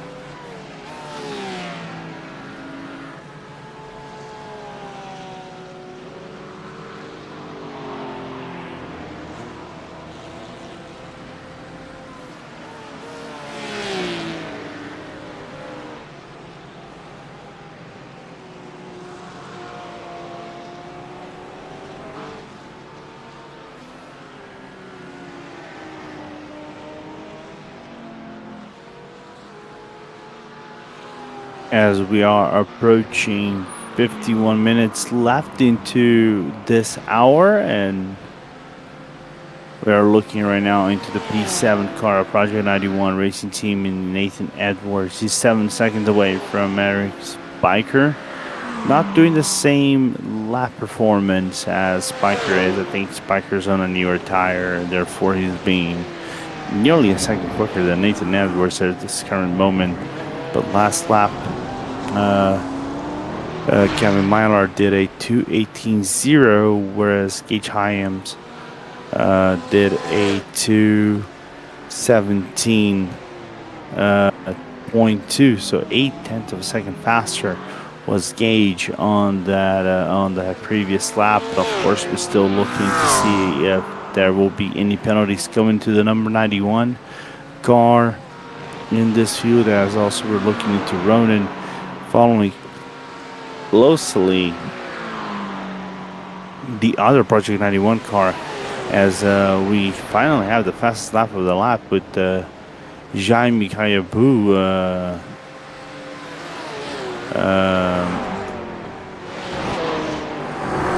for Team Racing Point. So he's just done a 2:16.460 on the as his best lap. I think that's the best lap of the race so far. But because it is colder, the pace might be picking up a little bit more in this field. As Goshin's last lap, however, was just as good at 2:17.0 for the Portuguese driver, as now he approaches slowly but consistently Nathan Edwards, as I think Nathan is on the double stint of this Project 91 Porsche.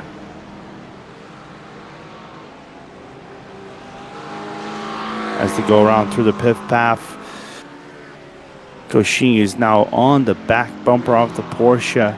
I don't know if he's going to be able to try to do the overtake before the Blanchimont corner, but the way that McLaren is approaching is so fast that might open the way for him to go around before Blanchimont.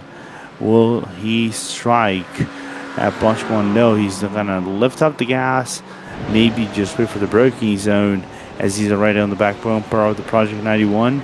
No, he waits a little bit more, the Portuguese driver, with a potential overtake around La Source.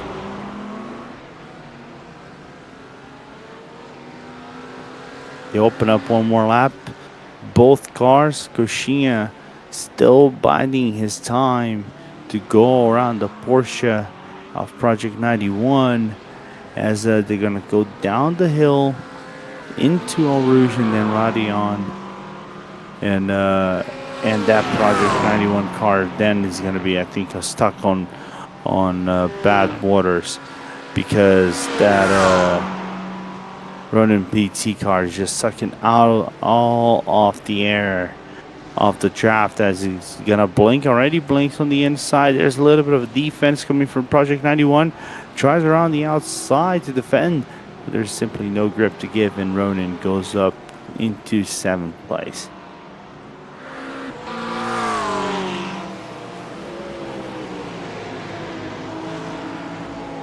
As now the lead gap as well, if you can just take a quick look, there you go, there's the leaders. Project as Gage just caught up to the leaders. I don't know if he's at the DCS car as a slingshot of sorts, try to get closer, as the Duck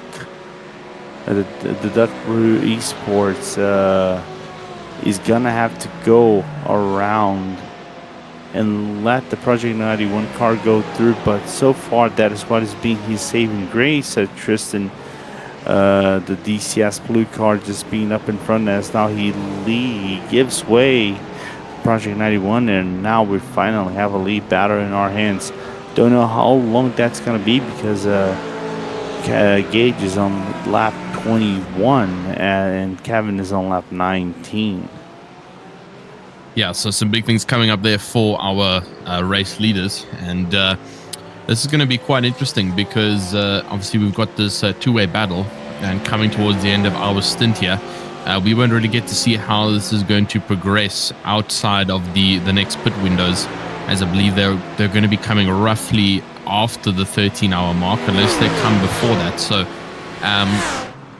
it's going to be interesting to see what the Project 91 can do here against the Impact Sim Sport, because, I mean, Kevin Maylor has been pretty much uncontested at the top here and really hasn't been caught by anyone, and all of a sudden the Project 91 car is just behind him, and all of a sudden caught up, and that DCS blue, like you already mentioned, is just sitting in the slip right now of the two race leaders, which is allowing him to just pull away from his opposition, who is a little bit further in the background. And so we'll have to just wait to see if he can stay inside the slip and hopefully remain where he is and not feel too much pressure from the rest of the pack. But those two race leaders are going to be important to keep your eyes on them, because obviously these will be the two that will be fighting each other down to the wire.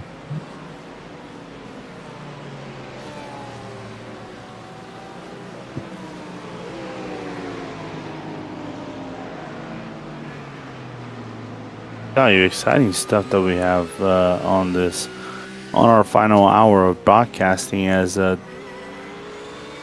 you can see, Gates' lines are much cleaner than Kevin. I wonder if Kevin's car. I think Kevin might be double stinting his tires. Look to be still racy enough, but because the Cutter slider is giving him a little bit of an advantage performance in comparison to when the Project 91 car was on the previous stint, because that's when they broke away. So maybe the Mustang on a double stinted tire might not be better than the Porsche on a double stinted tire with the grip, as you can see going off wide into La Source. Back to you, Tristan, because I think we're going to have a new race leader by the end of the Camel Straight. Yeah, we should. It depends all on the exit here out of Rouge onto the top of Radion Radion and Rouge in combination, and heading onto that Camel Straight. So this is going to be the important factor here of whether or not the Porsche is going to have the slip or not to get ahead of the Mustang, and unfortunately it doesn't look like it is going to have. I was hoping that we would have a bit of a switch up coming towards the end of the Camel Straight, but it's not going to be enough for the Porsche to get up ahead, and he's kind of just got to stay in the wake. The DCS Racing Blue of Ethan Davies, he's actually just sitting right behind that Porsche, like we mentioned already, and he's not dropping off at all. So he's actually doing pretty much the pace of the leaders right now, and sitting a little bit further behind. Not much that he can do in terms of getting past, because obviously, like I mentioned, he is a blue flag runner, and so the two cars up ahead are supposed to be ahead of him. He's not supposed to be in front of them. He has to technically unlap himself completely in order for that to be a reality. So that's the unfortunate part for the DCS Blue driver, but he can use this especially to obviously try and get an advantage with the slipstream coming in from the two cars in front. So that's what he's going to continue to do here for the remainder of this race, and hopefully continue to try and pull away from the drivers behind him. Absolutely. Just got to stay patient, because he also knows that both cars in front are due to come into the pit lane anytime soon. So just got to buy this time and be patient, because I think he's eventually then going to get ahead and get one of his laps back in this field, as all drivers already go past through Blanchimont, and no movement whatsoever from the Project 91 car. So you can see that he's not making any moves at all, as Ethan Davis just trying to be patient as potentially he can be. The Porsche goes on the inside. There's Project 91. He makes the overtake stick. He's still going to have a lot of grip through La Source, and there you go, new race leader Tristan, as Impact just doesn't have enough grip on that Mustang to fight against a better grip car than the Project 91.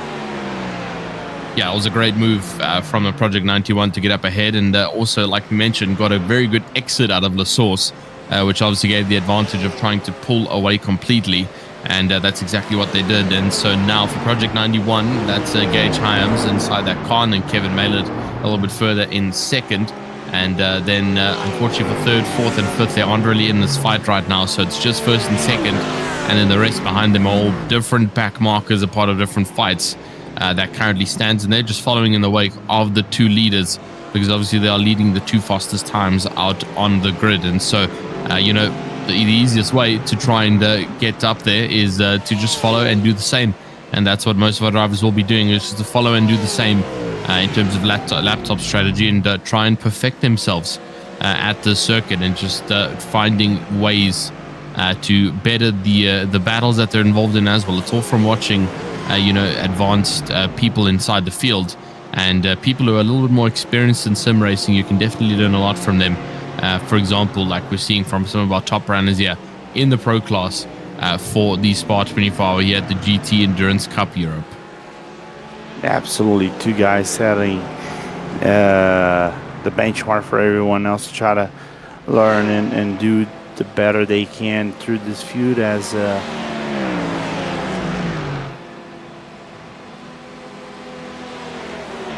I think we have an incident with the Project 91 having a black flag.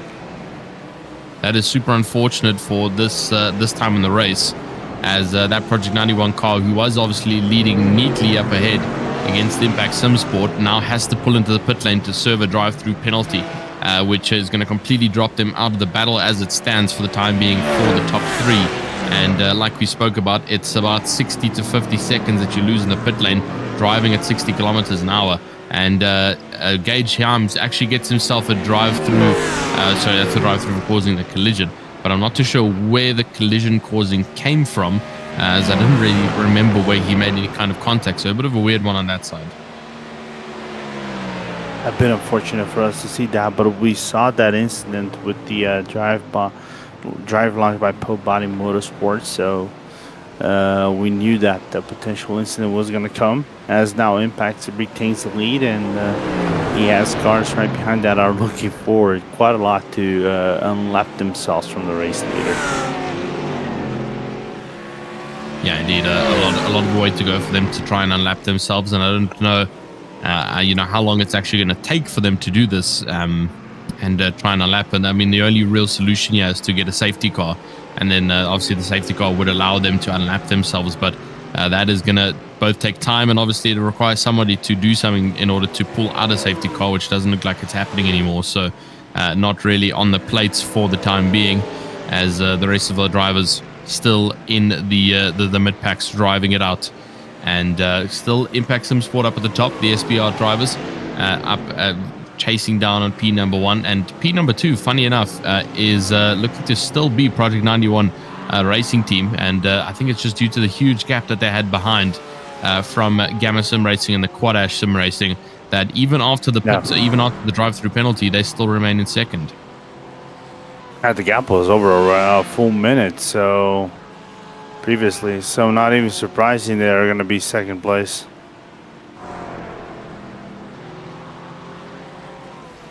So pretty uncontested then from the backside then for Project 91. And like we did mention before he got the drive through, him and the race leader were neck and neck, and they had a huge gap behind. And so that's obviously contributed to the fact that he could take the drive through without too much of a consequence. The only thing is he's not chasing onto the backside of the race leader, as he's 33 seconds behind, that he's got to try and work back, which is a lot of time in a pit stop to try and work back, unfortunately.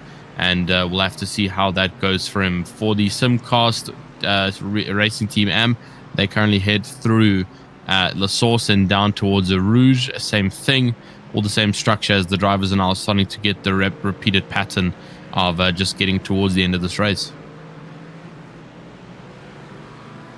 Yeah. But it's interesting that if we're going to be looking on the Simcast team, they're doing really well so far, and the pace so far at the moment right now looking I was going to say a little bit better than Thales, but the problem is Nick. Knowing Nick, I know he's a very gentlemanly driver, not on age, not just on age, okay, people. I hope Nick, if Nick, if you're listening, forgive this soul. I didn't mean to call you old. You're still a young soul who brings a lot of stuff to us on the Radio Le Mans broadcast whenever you are on with John Heinhall and everyone, whatever you're doing, IMSO or other events. But did you know I had the pleasure of working with David in a few broadcasts? Oh, really? Yeah. I remember I did a few events, I think back in 2020, when some of the special events from my racing had a partnership with the Team Radio, with Team RSL. So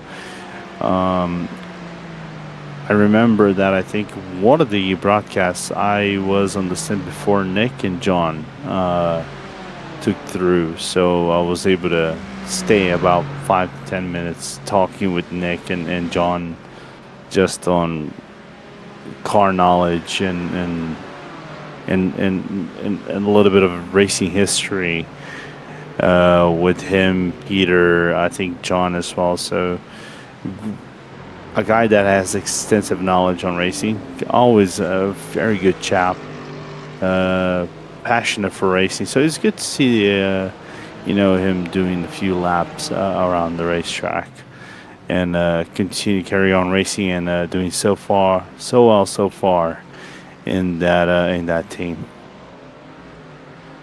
Yeah, incredible stuff there from that driver to just continue to push on strong for the rest of this race with 35 minutes left of the specific stint timer, and that will be it for the time being from myself and Lorenzo, but still 35 more minutes of entertainment to bring to all of you as we progress throughout the remainder of this race. And it is still obviously Impact Sim Sport up at the top spots with Project 91 following Quad Ash, Ronin PT, Gamma Sim Racing 238. They all cascade in that order, and all well within a good distance of each other now at this point. Obviously, the only battle we really had was Project 91 and Impact Sim Sport, but that's completely dissipated now.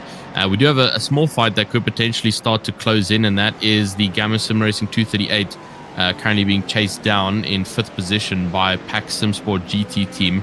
As John Javecki is currently 1 second behind. So you can see that just about 0.8 of a second, we could potentially be seeing a striking distance here from the Pack Sim Sport GT team on the backside of the Mercedes. And so this could be a potential move at this late stage in the race. And this could be something that we need ourselves, as things have been quite quiet. So let's hope that there is a little bit of a battle coming on here between the two of them, and that they can keep it nice and clean as they head through all of the sectors, through Pouhon, through Pif Paf, and then obviously through the third and final sector on to Blanchimont for the remainder of this race. And 32 minutes or so left, and still pushing on strong, the Pack Sim Sport GT team. Also a huge gap behind from the Ansys Fisher Motorsports. Also down in 11th position, the Project 91 191 car is currently under pressure from the DCS Racing Blue, who are also they're in good contention and are actually fighting each other currently as it stands. And so we'll have to just watch out and see for the grid, and just watch for any values that change majorly to see if we're going to have any huge position changes. Yeah, as the Corvette bravely goes around the Gamma Sim Racing car before Blanchimont. So John Javicki having a really good performance on his car, putting his own self, which is one of the sponsors on the side of the car, happy. So I think he is making himself happy, which sounds kind of fun. No, when you put it into words. Meanwhile, looking for other things happening on the racetrack. Is there anything else over here that could be a battle? But from what I look over here, it doesn't seem to be. I think everybody just on lots of big gaps. The only thing I'm seeing potentially could be Delta Racing and double stint racing for P38. But then again, that is just, don't know if that's happening or not quite at the moment, as this is the other battle that we have, a full course yellow. Full course yellow. So I wonder what's deployed the full course yellow this time. Hopefully we can find it on the replay system to see what's causing this, and see if it is a worthy enough full course yellow, or if it's yet again going to be a bit of a silly issue where a driver is simply parked off in a run zone. So full course yellow, meaning that cars are limited to a 60-kilometer speed limit. They're not allowed to overtake, and obviously they are in single line formation. So we will eventually get that replay for you, just to have a bit of a look at who went down after the 60. Apologies. We'll have to just see how that goes for our drivers here in this with half an hour to go. We'll have to see who went down though, and see how this has gone for the full course yellow. So he has a bit of a replay. This is with, I believe, the Simcast Racing team, and it's coming through left-hander now. And this is coming onto main straight, and there's the contact, that's a hard punt into the wall, and currently sitting dormant in the middle of the track, hoping nobody's going to just smack into the side of them, and they were able to thankfully reverse it off the circuit, which is a good job at doing that. But unfortunately, that punt against the wall is quite a hefty hard punch, and theoretically that would have left a bunch of debris on the track. So I think that one is a justifiable full course yellow. Yeah, and this is another one that was a scary moment with P41. That is Chrono Sim Sports. But that man, I feel gutted for Nick, man, because I was just talking that he was in a really good stint, approaching the tail end of his stint as we get green flag going once more. So his car is back into the pit lane, and he's going to be shot a few places back, as I think this car has to take some time to repair. Yeah, definitely going to take a little bit of time to repair here, and that's unfortunate for him. But fortunately, I think I don't think we're under full course yellow anymore, so I'm not seeing it anymore at the top, and it looks like we're indeed back to the racing action. And so this is cause for things to be a little bit more compact and tight, so we could potentially have some battles coming underway. The Project 91 car is indeed on the backside of the Quad Ash Racing team, and so we could be seeing some action coming up for the Project 91 Racing team shortly on the backside of the BMW M4.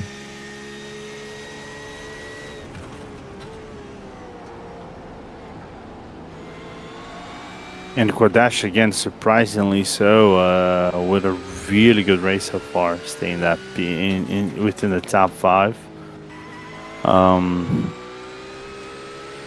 And trying to have, wide openings, see whatever that can come their way. The thing is, on to the leader right now, Quad Ash's gap is nearly a full lap in. That is some crazy stuff. 2 minutes and 8 seconds, like you say, almost a full lap.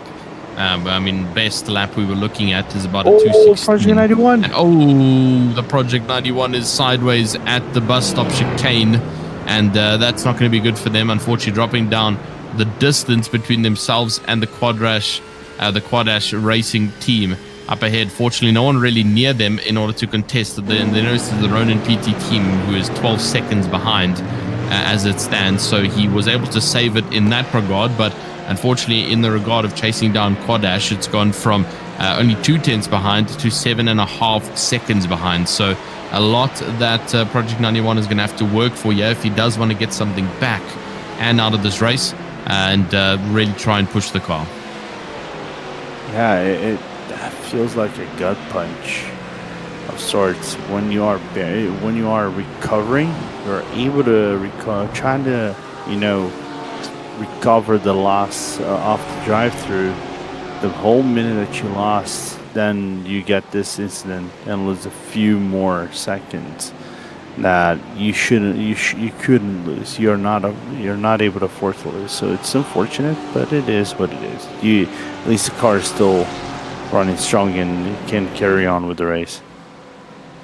Yeah, absolutely, and continue to just push it out for these final 26 minutes in this stint, and then Ron and James are going to take over. James Newton will be taking over for the remainder of the time before it gets switched back yet again to myself, which will be happening a little bit later on. So we'll have to wait and see how that goes for the time being. But let's have a look-see as to how this is going to be ending for our stint. With regards to all of our drivers. Obviously, this full course yellow has really put some things into perspective here, with a couple of our drivers bouncing back and forth here. And so we're going to have to wait and see who's going to be chasing down on certain incidents towards the end of it, and hopefully we can see some good moves being made. Obviously, with the Project 91 Racing, this is the 191 car, so the secondary team, not based on the 91, who now has Michael Frey back in the cockpit seat, but they're currently down in 11th position, trying to chase down on the DCS Racing blue car, which is 1.3 seconds ahead, but there is a back marker ahead of them, so a bit of a wait that they've got there. Yeah, still a ways to drive around the racetrack. Meanwhile, I see the Simcast car back into the racetrack. I don't think they lost a lap from what it looks like in comparison to the remainder of their competition. They are quite a ways back from what it looks like to. Maybe they did lose a lap to Delta Racing and Fight Level, and definitely they are a lap down on Ronin. So still things to unwind in here.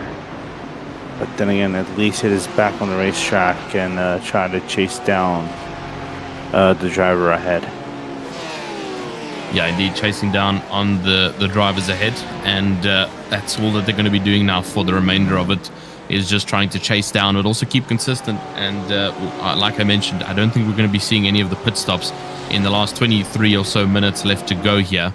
And so those will only be afterwards, I would assume. But the grid is nice and close together. There we see 15th position, ERR by Dynarap is on ahead, as Rosso Esports, as I just say it about pit stop, decides to come in to serve a pit stop. So we might be seeing a short amount of pit stops as they will start being served as Rosso Esports decides to come in. So a couple more will also probably follow on that same strategy. It all depends on how much the driver started on, and obviously how much they are burning per lap. Each car is slightly different, but they are overall still somewhat the same. So, but the 48 car, Carlos Coxinho, does get a drive-through penalty for causing a collision.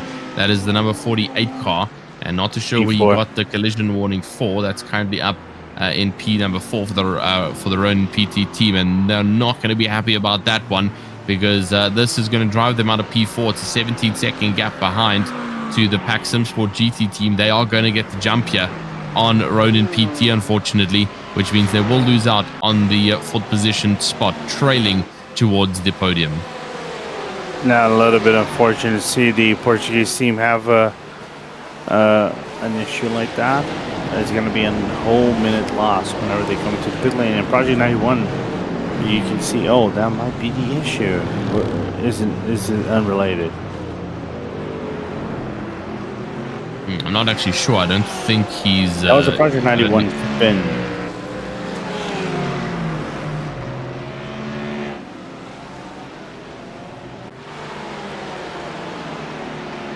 Anyway, they're gonna have to come in the next lap or so. If not, they might get disqualified from iRacing because they didn't serve the the penalty in time. Yeah, you've got to serve that penalty in a specific amount of time, or else I think it's sometimes league dependent and also platform dependent. I mean, I know some platforms, obviously, if you don't serve a drive-through penalty, then they just add it to your total time, almost as like a time penalty, like 180 seconds or 40 seconds or so. But there's also the case of it just being a full disqualification if you don't serve your drive-through penalty. And recently, I also actually was on a league where that happened, where the driver didn't serve a drive-through, and unfortunately, they got disqualified because of it. So not 100% sure. Obviously, like I say, league dependent and platform dependent of what you race on. And so we'll have to just wait and see. The Turn 1 team currently is sitting down in 29th position. That's at the top of your live timings board, but it's currently aboard with the Ronin PT of Carlos Coxinho, who is not going to be happy with that black flag penalty being administered to him. It's a little bit, still a little bit of a while away from the pit lane, but he still has to get that penalty served and ensure that it's off his car within the next 2 laps.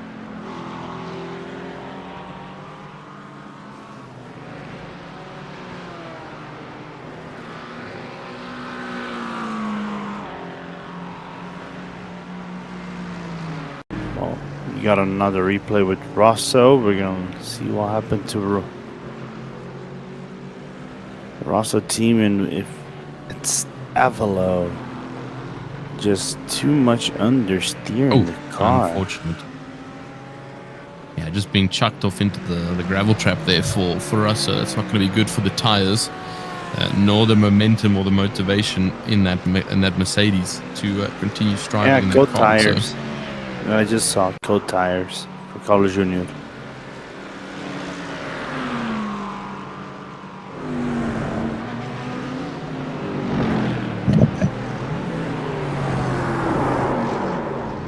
Oh, and now, yeah, another issue on the bus stop for the P21 car. Just that's Ronan Red Donato Helmos. He was about to approach the entry of the pit lane, or not. He actually just stayed out for one more lap. That's your M leader making a mistake. It looks like our AMs have dropped quite far off the top spots, because the closest thing we have to the AM leader currently is the Ronin PT Red, all the way down to 21st, which is what we're spectating at the moment. So none of our AM drivers are within that top 10, whereas at the start of the race we had Pro-Am drivers roughly around the 6th and 7th position slot, and now obviously all the way down to 21st. So a bit of a drop off here coming from the drivers. This is still a replay, I believe, of Ronin PT Red. Not too sure what the replay is about, but we'll have to just wait and see and have a look how that's going. But we'll just have to wait 1 second as our producer just sorts out a minor issue, but the racing still continues, which is always the good part, and we'll just have to continue. But yeah, just up in front of Roman PT is going to be obviously Gowan Racing, and that's going to be Jack Hedgecox, who's just sitting up in front of him, and then obviously Rosso Esports with Carlos Jr.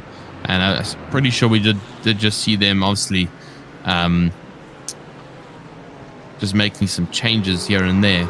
And fastest lap has come in there from Giam Qualbo, and that's a 2:16.2 for the number 19 car. So great stuff for some of our drivers, still busy setting some pretty quick lap times, especially in these closing phases of the race. Yeah, absolutely. They're taking the opportunity the best way they can.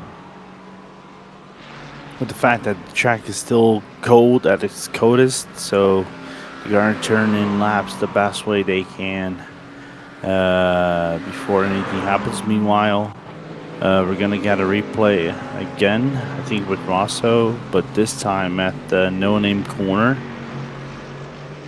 Or no, we're back on. We're back on, actually. We're back live.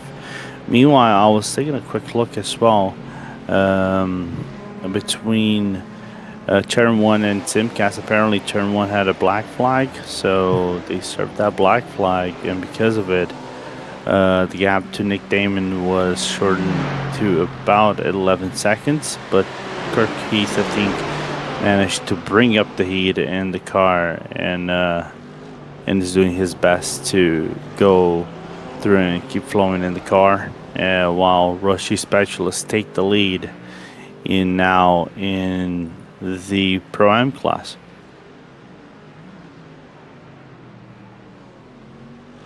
Yeah, Rusty Specialists have done a pretty good job in the Pro-Am class to get themselves in 12th position so far, and they just need to keep that momentum up if they want to come to the end of the 13 hours with a good old little seat on the top for the Pro-Am drivers. So let's hope we can see that from Rusty Spatulas in the GTEC, obviously in the BMW M4, and still busy trailing out on circuit at the time being. But a little bit further down, still turn 1 team with Kirk Keith, who's currently still sitting in the 101. Down 32nd, obviously, with the drive-through and the suspension damage that they mentioned that they did get, obviously pushing them quite far down on the board to 32nd position that they've currently gotten. And obviously just behind them by about 14 seconds is the Simcast Racing team, who's also busy doing their best to try and work their way through this grid. And so we're just, giving you guys all the summaries that we possibly can as we do approach the 15-minute mark for the end of our stinting here. And it's important to make sure that everyone is neatly filled up on all the details because we'll just have to obviously wait and see how this is going to go. But obviously, the more you know, the better, especially in an endurance racing situation. Absolutely. Despite our stint ending, there's still a lot of racing left to be done. So there's still a lot of things that can unwind and turn this race on upside down on its head. So drivers still have to be 100%, on edge. I'm not gonna say on edge, but close to on edge, paying attention to whatever is happening on the race, because it might be a fortuitous opportunity or not, depending on circumstances, as the race winds down. And we're slowly approaching not only that, but a halfway portion where, for some would argue, it might be the no man's land. As soon as you go past that, if you do a mistake, it's going to be hard to recover from any issues.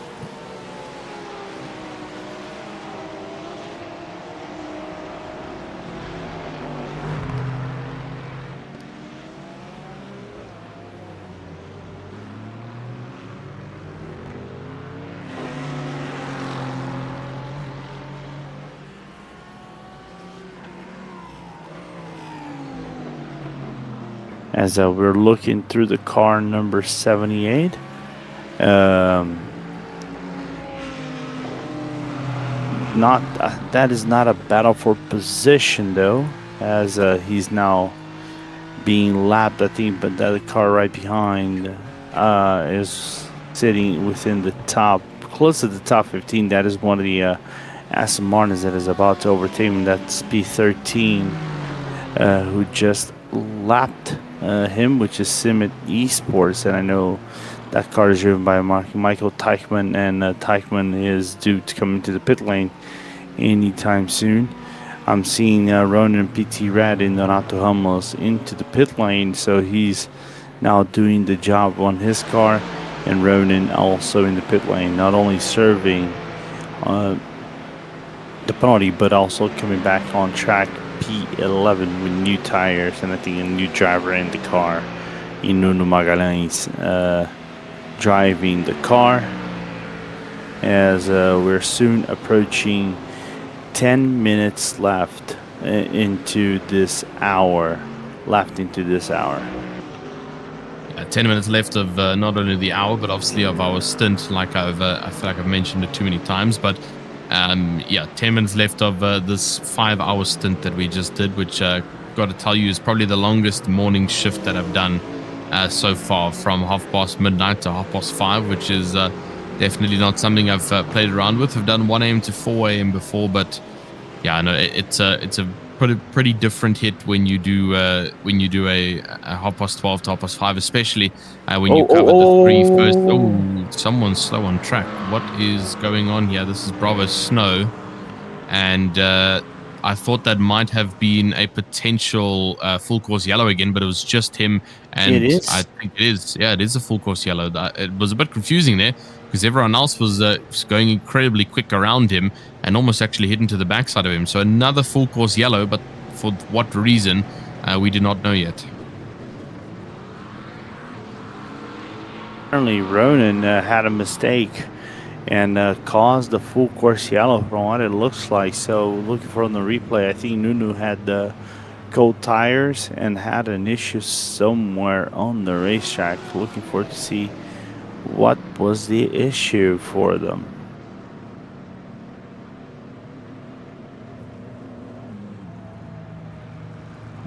We're just waiting for on our producer Matt to bring this as there.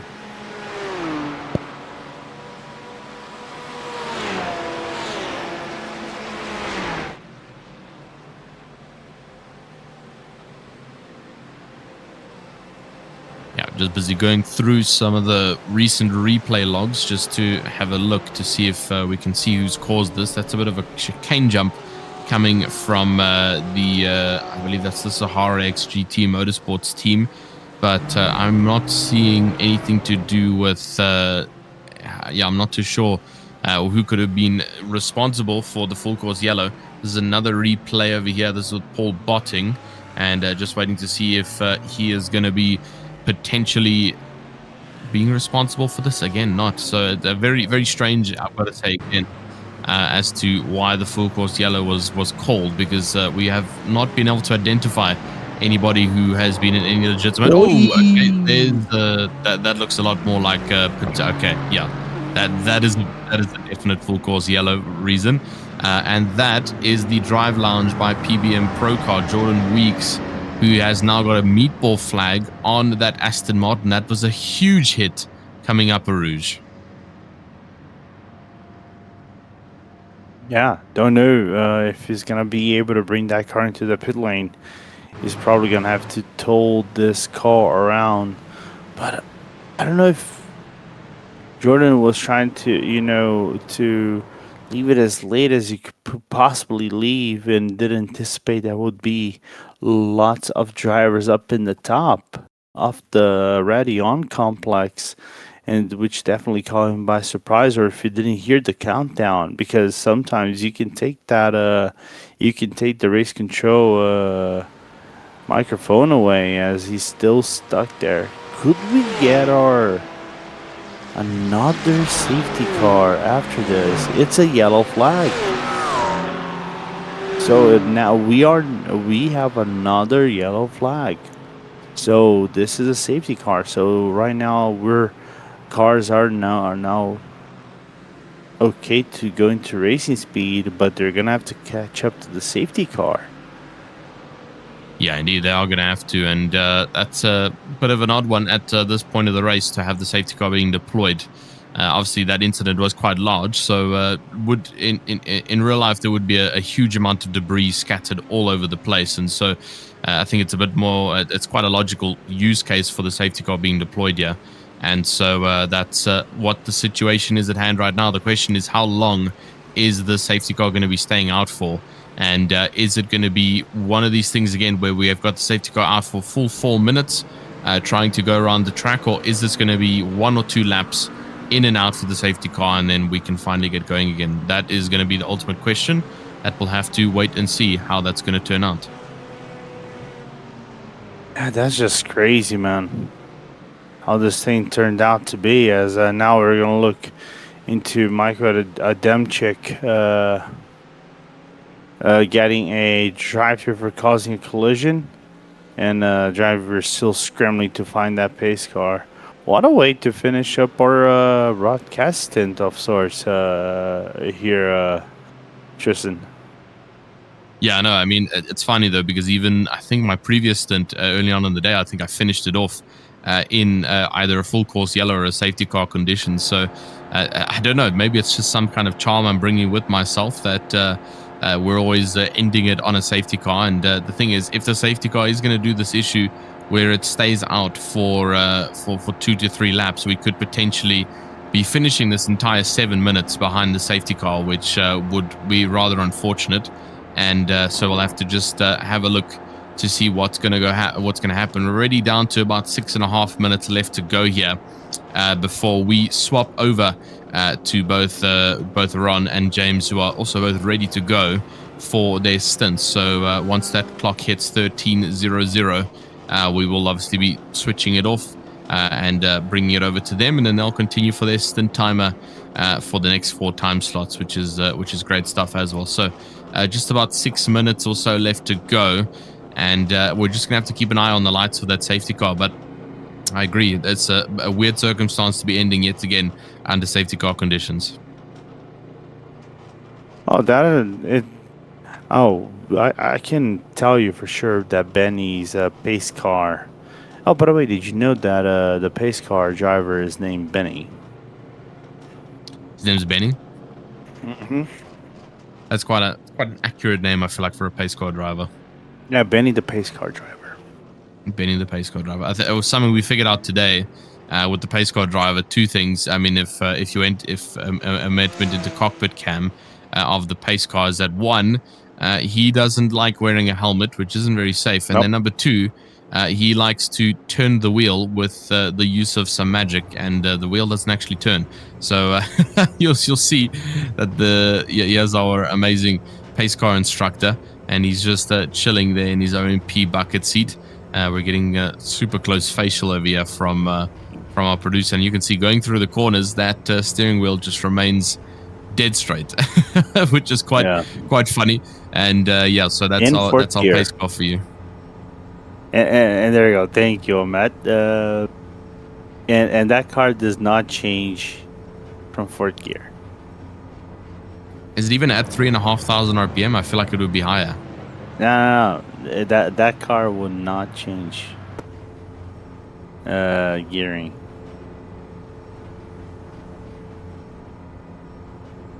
Trust me, as Benny is he's not going to change from the 3,500 RPM, and he's not going to change from the fourth gear. So as soon as he approaches, Benny approaches the bus stop, he's going to reduce. Maybe the RPM is going to go down. Omet, focus on the RPMs. We want to watch the RPMs. Oh, now we've gone completely out. Oh, there we go. Now we can see. Nope, we are at 3. A little bit. It dipped down to 3. Oh wait, is it a cycle? Oh, we went on to third. There we go. He went actually into third gear. It's a miracle. He knows how to shift gears, as well. Oh my days! Looks like Benny is learning things as he goes here in the nighttime of Spa Francorchamps. And possibly the best way to learn how to be a pace car driver is to learn it on the spot. It seems as that's what Benny's doing. He keeps going between third and fourth. It's very weird, and I'm not too sure if he's doing it for regulation purposes or like. And there's hello Benny. A little bit of a close up right in front of his face. Yeah. By the way, if anyone disses Benny, you guys are gonna have to put up with me. Trust me. I'm a stout defender of Benny the pace car driver.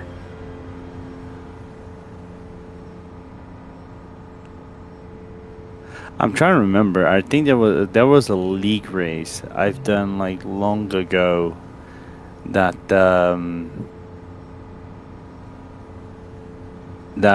I've always wanted to say is like the actual race leader, because of how many yellow flag procedures that we've had, was actually Benny.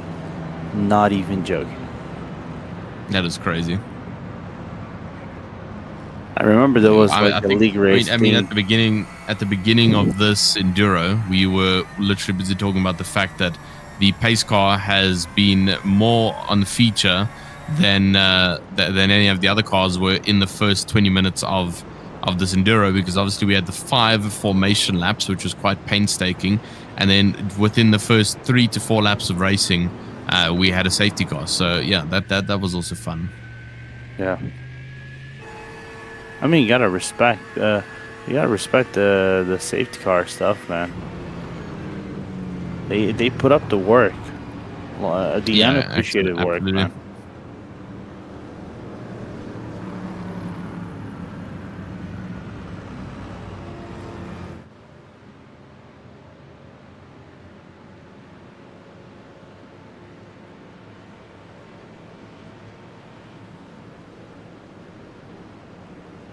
Oh, this is gonna be an interesting stint for James and Ron to go in, and it's like, oh, what do we have ourselves over here? With all the situation and all the wave rounds. I don't think the pace car is actually going to end in time for when their stint comes in, so they're going to be joining in here as soon as the pace car is still here. And as you can see, still out there on circuit, and we have just about a minute before we hand over to the next 2 amazing commentators here for the 24 hours of Spa at the GT Endurance Cup Europe. And I think the light bar is still on the top of the pace car. I can't really see it from up here, but I'm pretty sure that the light bar is indeed still on. And yes, you can see it is still flashing. So that pace car is still going to be going around for another lap, which is unfortunate. So it's still going to be a little bit more time that the drivers have to spend behind the safety car, which is not ideal. in these circumstances, but it is the circumstances we have been dealt with. But we're officially going to be closing up from myself and Lorenzo here.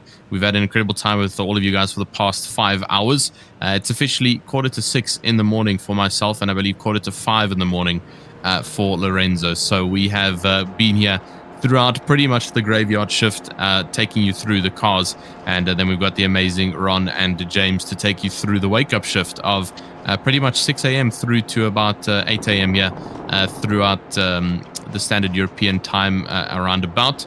And yeah, looking forward to it. But without further ado, thank you guys so much for the past 5 hours, and I'll see you a little bit later. And I think Lorenzo will also be back at a later shift.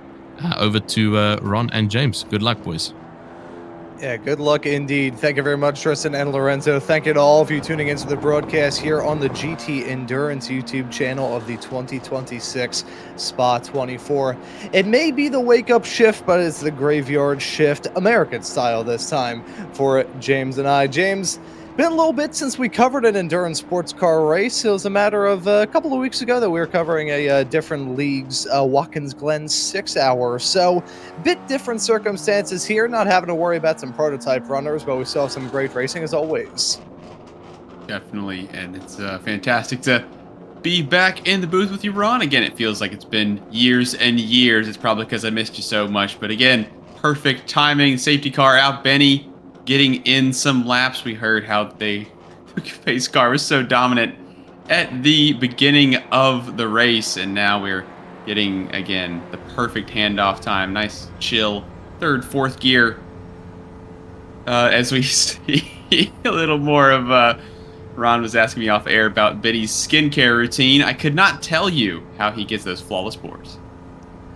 I'll tell you what, I wish that that I had the pores of Benny. I gotta say, and this is honest, I didn't realize how bad adult acne was going to be, but now that I'm firmly into adulthood, I can say that it has kicked my hind end in more ways than one. But before we get too lost up in the jokery, want to thank you all for continuing to tune into our action here of the all 24 hours of this race. It's myself, Ron Mullins, and James Newton talking you through the action here with Omad Om alongside us, working all the cameras and the graphics and the virtual production hauler, and a safety car procedure that continues here as we push into the wee hours of the night. At the moment, James, it is 3:44 a.m. in sim time. I think we may have discussed this last time we were on a broadcast together, but I figured I'd ask this. What kind of time are you pushing right now? Because I can't remember what time zone you're here in the States. I'm on the east coast of those United States. I'm looking at about 11:49 in the evening, so I'll be ticking over the witching hour, midnight, in just a moment. Yeah, likewise. It's going to be the midnight shift. I was joking a bit earlier on in this broadcast, actually, for you American viewers, you'll get this joke, how in trying not to wake up anybody else in the rest of this house, I'm probably going to sound like an NPR host a little bit later on here. So before I start introducing Beethoven and Bach, I think we'll move on and talk about this race. This was a storyline that I was bringing up earlier on here when we were racing off into the night in my first stint here in the broadcast booth some hours ago. Now the shoe is on the other foot. We'll bring up the track temperature discussion here, James. 76 degrees Fahrenheit for that track temperature. I believe that works out from American Freedom Units into Eurobabel of about 25 C. I'm doing the quick mental math in my head. It's 24. Yep. 24 degrees C. Gotcha. See, I was close. That is very good for my mental math. As there you can see, the current weather conditions 23 C for the ambient temperature right now. But I mean, we're pretty much in the dead of night. Throughout the next 4 hours that we're here in the broadcast booth, we're going to see the first cracks of some sunlight and maybe potentially a warming track as well. I'm looking right now. The ambient temperature is actually set to get a degree lower before we finally start to be on the incline. Not a cloud in the sky forecasted once we get the sun back out from the weather forecast I was looking at earlier. So I think we may have to keep an eye on those track temperatures as we go throughout this race, especially once we get back to green flag running. Yeah, definitely. This may give the opportunity for those tires to cool down. Have a look at a handful of stints that drivers are running. Nobody's really ticked over the 20 mark. So you actually, let's see here, look, Delta Racing GT3, that's Enzo Alchini at the wheel of that number 31. Currently 17th in class. 3 laps back at the lead there on 27 laps. Everybody else well underneath that 20 mark, which we saw a handful of pit stops just before we took the reins. As we have the 112 hopping in the pits. And so pit stops going on under this full course yellow procedure. The other pit lane is fully open, so some drivers and some teams looking to take that. As we are running off in this portion of the race, I want to actually pick up a storyline that I was discussing before I hopped out of the booth originally, and talk about some of the various different countries that are being represented here in this race, specifically the European drivers out there on the racetrack currently that are running off in God knows what hour of the early AM. We were hearing Tristan say about, I think it was 4:45 that he said. I know it's got to be 3:45 for us when we get out of the booth here in the U.S. So that is going to be quite the early hour, but some of these drivers out there on the racetrack take the other 967 iRacing team car of Adrian Dieguez. He's from Spain. We've got Austin Edwards, actually reasonable time for him in Australia. I think it's probably midday for him, potentially testing my time zone knowledge and probably failing horrendously. We have Davide De Marco behind the wheel of the Velch competitions machine, pardon me, in the 189. He's hailing from Italy. Just a whole smorgasbord of drivers, including Fabian Schmidberger from the nearly on pace stable that are running on pace right now, pretty much middle of the field in 22nd as things stand currently. So I want to give some love to those drivers. There are not a lot of things that I could do at about 5 o'clock in the morning. Sometimes sleep is the problem, which leads to more problems in and of itself, but I digress. Yeah, I think this is what it's all about. You know, come on, a 24-hour Spa, 51 cars getting started. Obviously, one of the larger tracks on any European circuit or any European championships. You see this fantastic drone shots here. These are right at eye level. Get a good shot of just how serious and just how little you can see up and over Radion. Checking out the Ferris wheel there as well.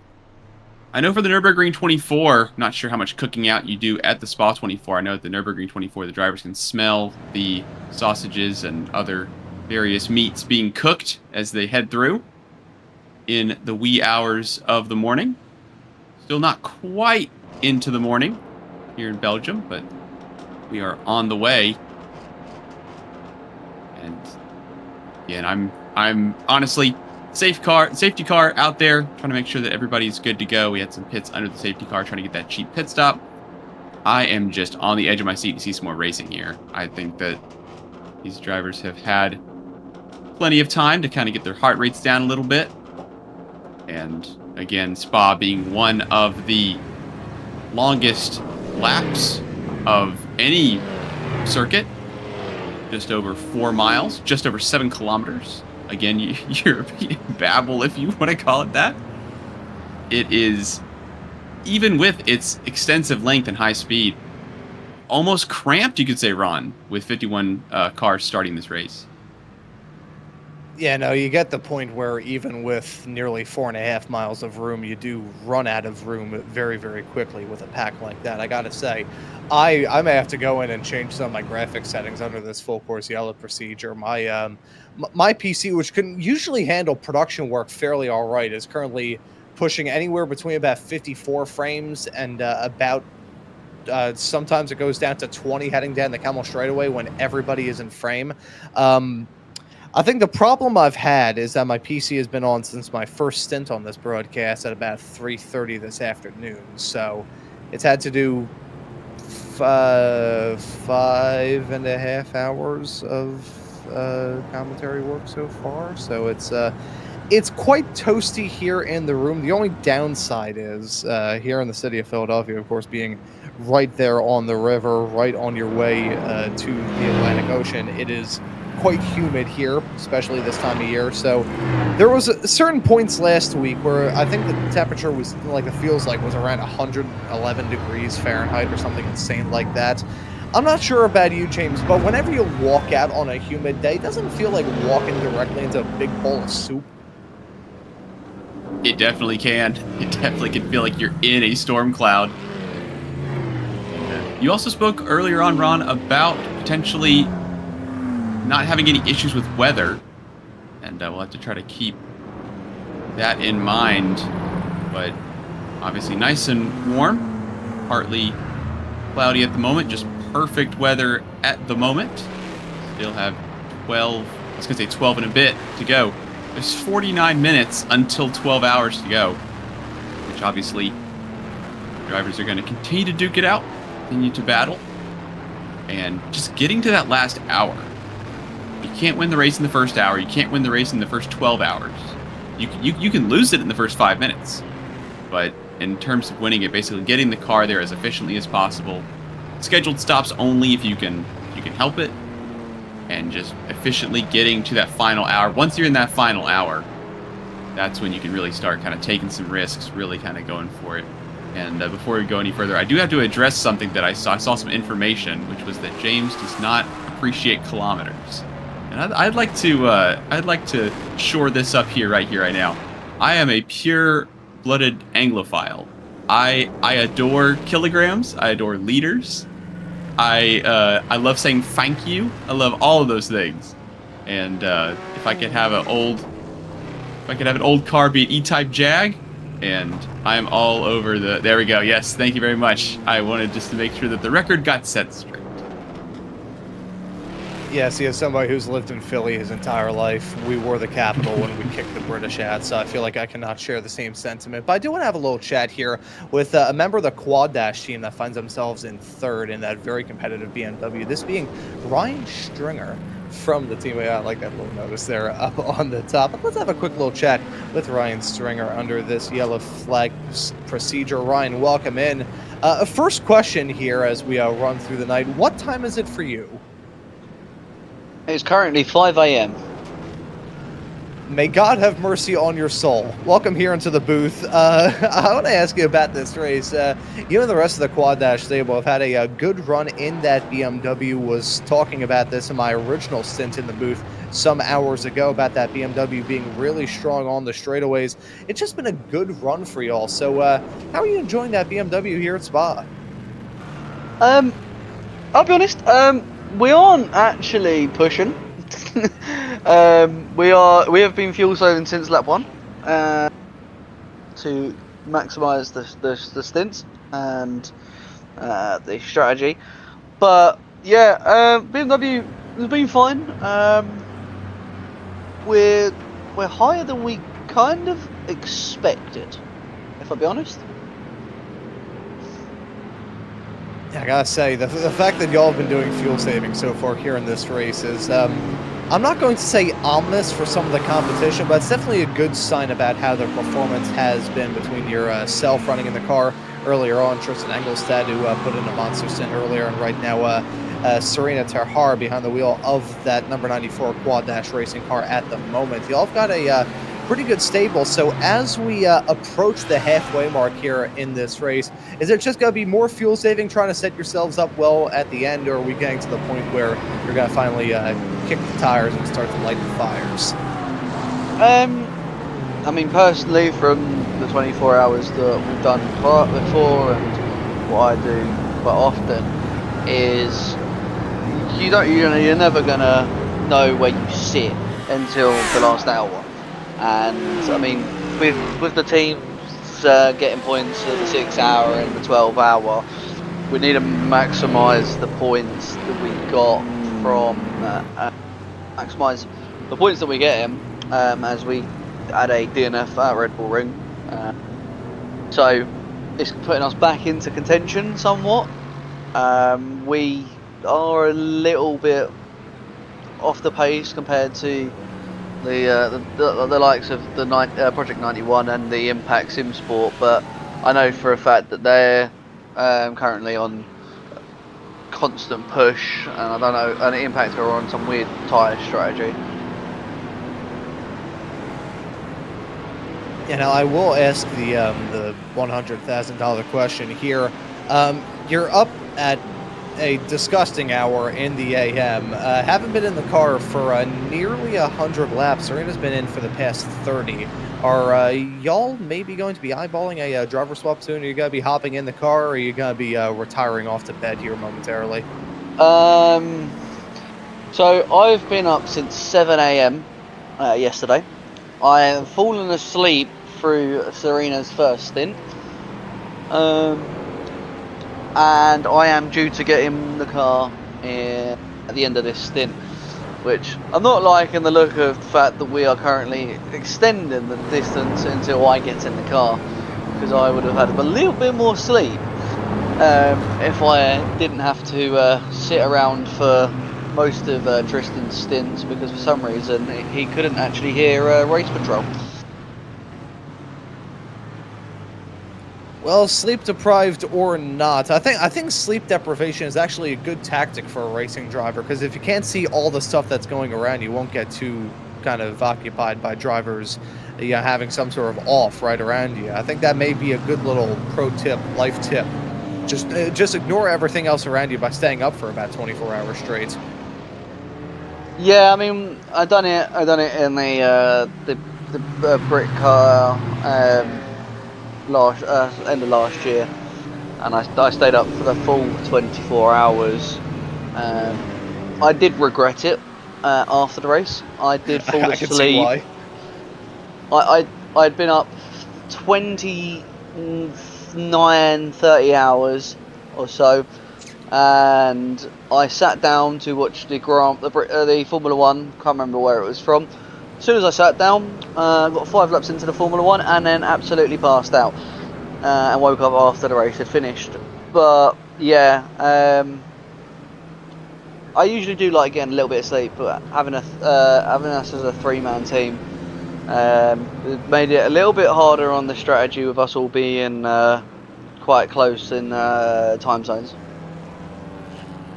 Yeah, I was gonna say, I guess you in the UK may be the farthest west out of anybody. So I guess it's probably the earliest for you out of the entire team. Definitely not that major of a swap, though. I think from the coast of the UK over to the Netherlands, it's. See, this is my American brain talking, where like a 10-hour road trip doesn't seem like that far of a drive, but I digress. But man, we'll get back with the team. Well done on staying up this long. If I was up for 29 hours, I would not be in any condition to speak, let alone give an interview. So thank you for joining us, and good luck to you and the rest of that Quad Dash Racing team throughout the rest of this race. Thank you very much. Thank you. That right there was Ryan Stringer, part of that 3rd place running operation. James, 29 hours straight awake. Oh boy, I don't think I would probably be speaking in tongues if I was up for that long.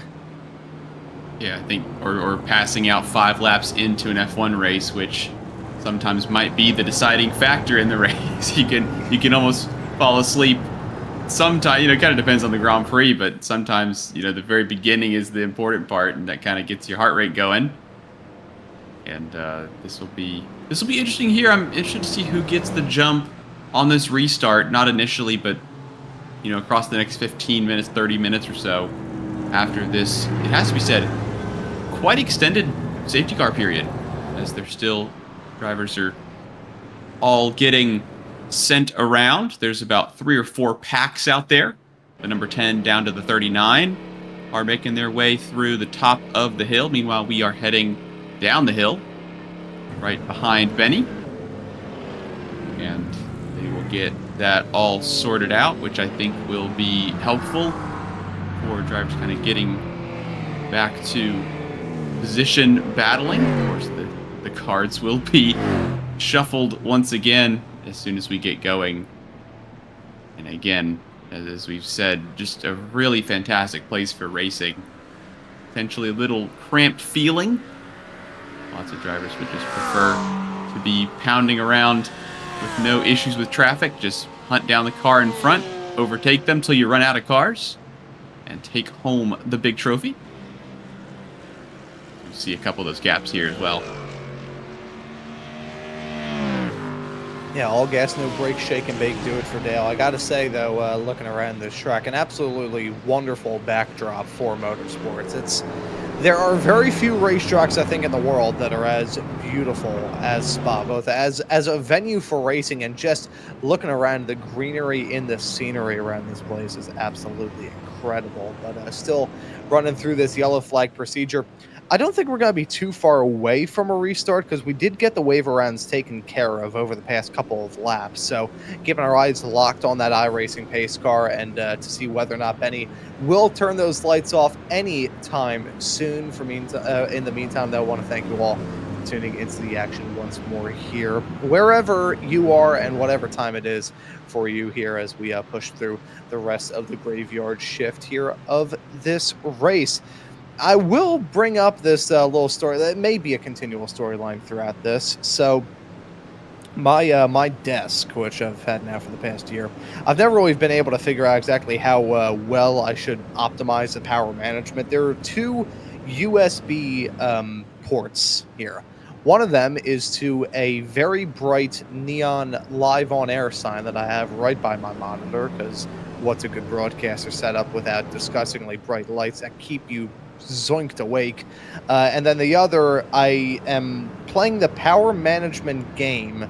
Not the power management game, just the management game of charging my cell phone, because as most guys do, it's currently at 9%, despite the fact that I've been sitting down doing absolutely nothing most of the day. And I can alternate between that and my desk fan, because I will probably need that with my PC being on as long as it is, and my PC basically being a small jet engine.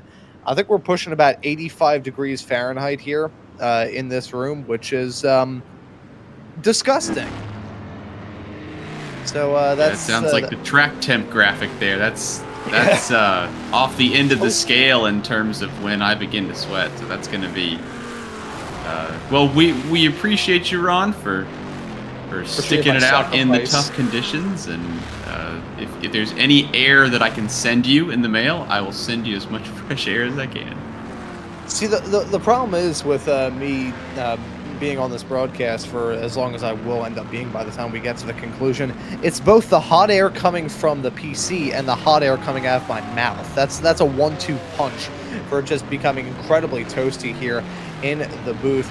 Those ambient temperatures do look quite nice, I will say. I'm curious. We're going to do a live weather forecast. Actually, I'm going to hold off on that live weather forecast. As we see, the lights are out on that iRacing pace car, and the pace car is coming down pit lane, as I just saw Race Control added in another lap onto this yellow flag period. So we are not going to get the restart this time around. If I had a nickel for every single time we nearly had a restart on my time here in this event, I would have 2 nickels, which is not a lot, but it's weird that it's happened twice. Waiting to see whether or not, because lights have not reignited on the iRacing safety car, but I see the message here in Race Control. I'm not sure whether that is an outdated message or not. We will look to see whether we do get a restart here or not. Certainly the field is bracing for one, as it's going to be Kevin Malliard behind the wheel of the Impact Sim Sport number 6 machine, leading us back to green, and we're back to racing here at Spa. A red herring with the yellow extending. Nope, we're back to green flag racing. It's that Mustang punching the hole in the air as side by side. A little bit farther behind, that's Matt Fisher trying to get a move done there in the number 44 machine. Looking for something there in that Porsche, not able to make it work. Now heading out of Rouge and Radial and down the Camel straightaway, side by side for the race lead. Project 91 looking for it around the outside of Impact Sim Sport, hoping not for an impact, hang down there into the braking zone, and Project 91 and the 91 Porsche gonna punch out to the lead. Yeah, Kyle Burney here trying to make their way through. You pick up Raul Hernando, the GTEC 191. Again, just squabbling for positions.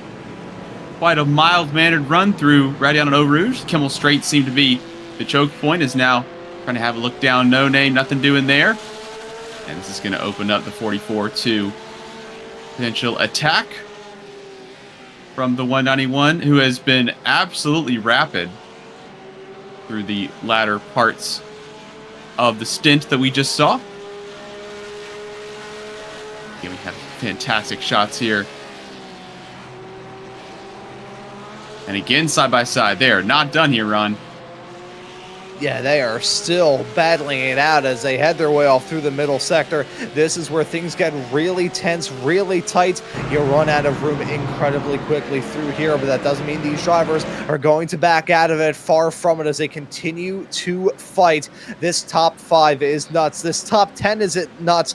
This whole field is deciding to go for the jugular at the present moment, and I could not be happier. Speaking of that top 5, though, we have got 5 separate car manufacturers running in your top 5 positions right now. We've got a Porsche in the lead, a Mustang in second, a BMW in third, with a Mercedes AMG and a Corvette rounding out the top 5 in your race overall right now. Fantastic stuff as we continue to squabble. This right here is a McLaren going side by side with a Lamborghini heading down into turn number 1. Keep an eye on these fights. These drivers feeling a little bit pent up and nervous under that yellow flag. Running as trouble there. That's a 27 snapping around loose, heading out of the first turn. And got to sink down the running order big time in a hurry. That's Team Racing Point. Marco Aladreni behind the wheel of that car actually crashed into the pit entry as a result of that slide. Gonna try and get a turn back around, but after losing out on a boatload of time, he is going to be all by himself. Running in the top 10 of the Pro-Am, and it can all end in tears as we saw a Souvenir rolling down the pits. Oh, here we go, around the outside. Looking decent here as we all are going to back off once again. And that could have been worse as well there, Ron, trying to keep that spin from getting any worse. No contact from other drivers after. Pick up a full course yellow, and drivers able to try and make some moves early on. You've got Quad Dash. We just talked to the teammate of Serena Tahar, sitting on 9-lap-old tires. We've got the Ansys Fisher Motorsports, Kyle Burney at the wheel, saw the 44 getting into some tussles, and a handful of other drivers who are on 5, 6, 7-lap-old tires at the moment. And the rest of the drivers, there doesn't seem to be really any middle ground between having 5, 6 laps on your tires and about 15 to 20 laps on these tires. So it does seem like drivers are trying to feel out who's got the pace right here at the moment, which obviously matters because they are bunched up so tight. Yeah, so full course yellow procedure for the first time in our stint here in the booth. And to those wondering how this full course yellow procedure works, it's really quite simple. Everybody's slowing down, running with the pit limiters on, puttering around this racetrack at 45 miles an hour. They will do this for a set period of time and then finally come off of the limiters and be good to go back to green flag racing. Kind of similar to the virtual safety car procedure over in F1, but these drivers do not have to worry about a delta. They just have to hit the pit limiter and try not to unpress it. So just running around at a snail's pace right now, trying to get everything settled throughout this field. I gotta say, there had to have been some sort of extra trouble because that Lamborghini got themselves settled out. So there may have been a little bit of extra chaos breaking out here in this restart. It was certainly a wild one as drivers were going for it at every single opportunity that presented. Even if that window was cracked open by a quarter of an inch, somebody was going to stick a fingernail in there. Yeah, very heads-up driving necessary to just survive again on these restarts. It can just be a matter of staying where you are, right? You've got a freight train. We see this in karting a lot as well. These drivers can run so close, especially into the bus stop. They can run so closely together, which means if you get offline, you go wide out of the exit of No Name, or getting shoved out through Blanchimont trying to rejoin the track, for example, you could lose 4 or 5 spots in one corner. You're running just fine. You lose about 15, 20 miles an hour trying to check up and keep yourself from having a larger issue, and it can turn into basically a freight train. It's now drivers trying to get back up to speed, and there they go. We're almost 3 wide here, coming back into the bus stop. And back to green flag racing, heading off through the final sector. The speeds are going to be high and the tension will be super high. Heading off into the bus stop chicane. This could end in tears, and it does. Contact made. That's a Fisher Motorsports Porsche around. They get tagged by the McLaren. A BMW getting sent around there as well. Drivers ping-ponging bumper cars through the field, trying to get away from the chaos. That BMW still spun around there. That is going to be really worrisome for that driver, just trying to get away without any further incident. Gotta say, there's a 444 car that actually went for the cutback, shortcut the course. Zachary Bowman there in that 78 was a one around and has put us under safety car. Full safety car here in this race. Field has been neutralized once more as we nearly stack it up, heading down the start-finish straightaway. The old Grand Prix pits, everybody getting that message at the wrong time as we nearly saw 5 separate accidents there. I gotta say, and this is completely honest, I understand race control has a lot to worry about, but I think restarting it, heading down to the bus stop chicane, that is only asking for trouble. Yeah, I think that looking for an opportunity to try and get this thing back going was almost going to be a tall order anyway, right? As you said, getting your fingernails up under the competition. You're going to have a look, you're going to have a replay. So this is going to be to the approach to Blanchemont. The drivers can take flat, and we saw BMW as well around the outside of the source and down into Eau Rouge. Again, we're 2.5 wide. And we're going to go for a ride here, so we're going to try to save it. We're going to go around the outside, try to... Oh, it happened basically on the apex. I thought it was on the entry to the final corner, and again, we're still having an accident, Cars just piling through. And of course, that runoff there, able to save a handful of races. But again, wrong way around. Never good to see headlights coming right at you in any sense. Yeah, it's really less lights, camera action, and more lights, camera accident there. So that's unfortunate. We'll say the 78 is having to trundle his way back to pit lane. Major damage done to that car as a result of that incident. He is still trying to bring it back to pit lane. Major damage. Sparks are flying off of that machine, and frankly, I'm not sure how long it'll take for him to finally bring that thing back down to pit lane, but I know one thing for certain, it is going to be a lengthy repair at that. So under yellow once again here in this race, and hoping for this to be a bit more of a reset.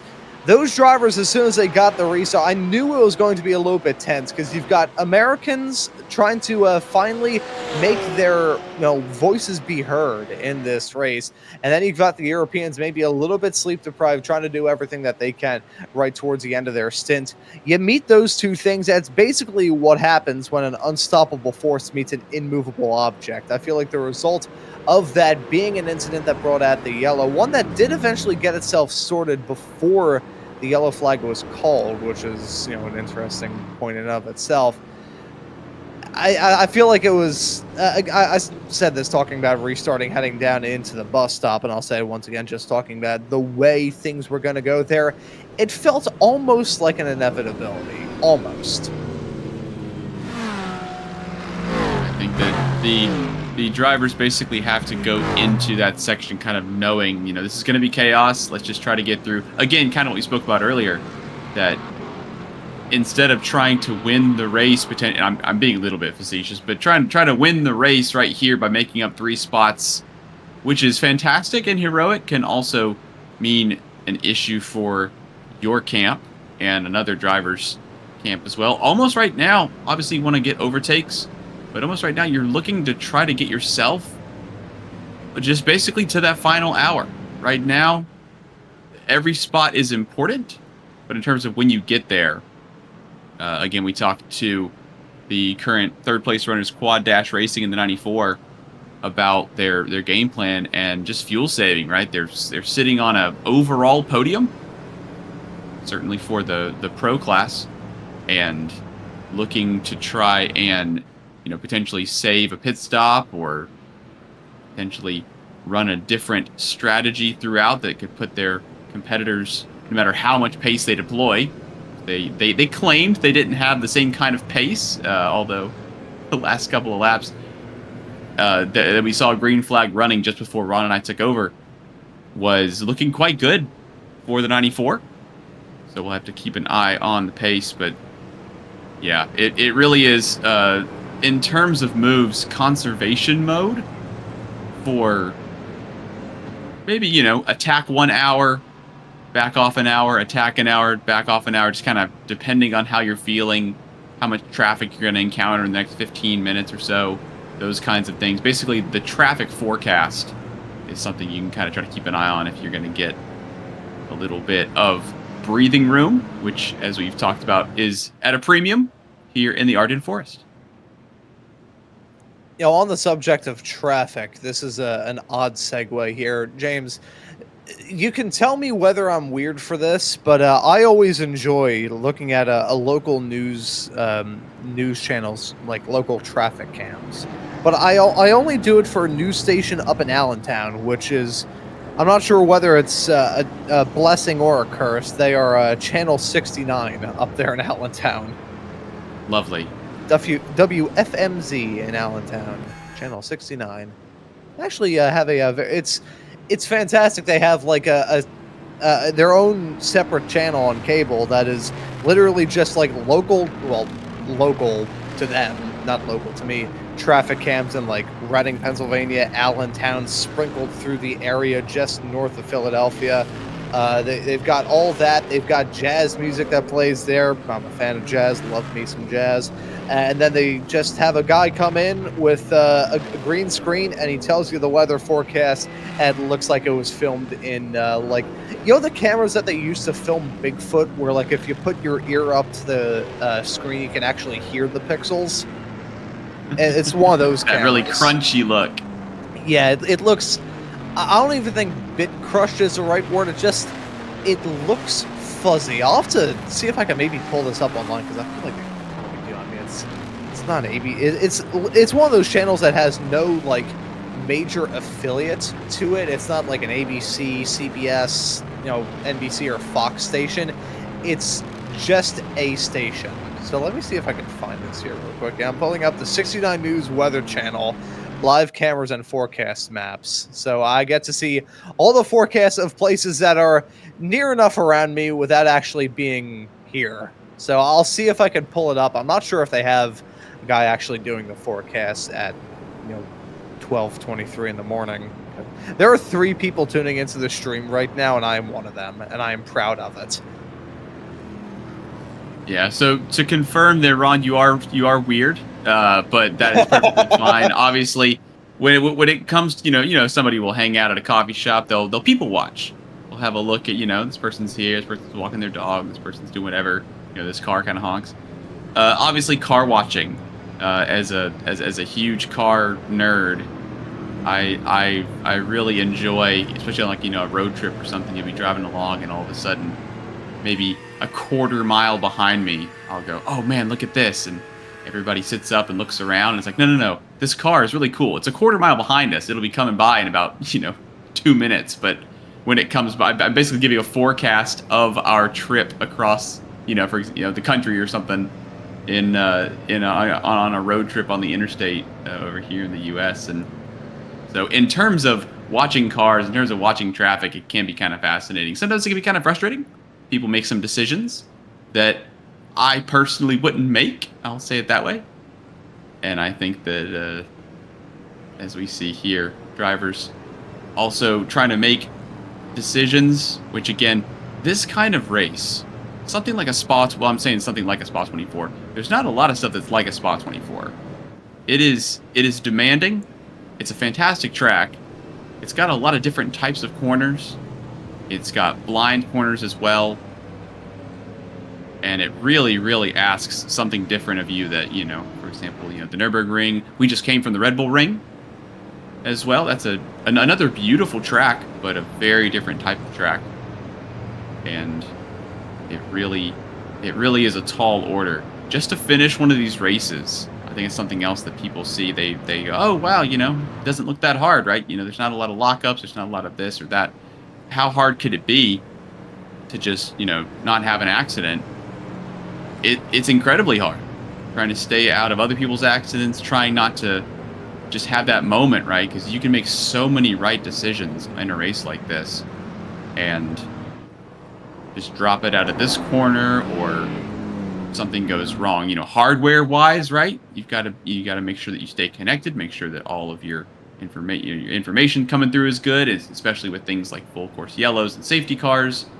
Those kinds of things, you can take 2/10 every lap out of Blanchimont and eat up the competition, get up to the front. But if you're not there, again, if you're not there in the final hour, then it doesn't really matter how fast you went at the 12 hour and 20 mark.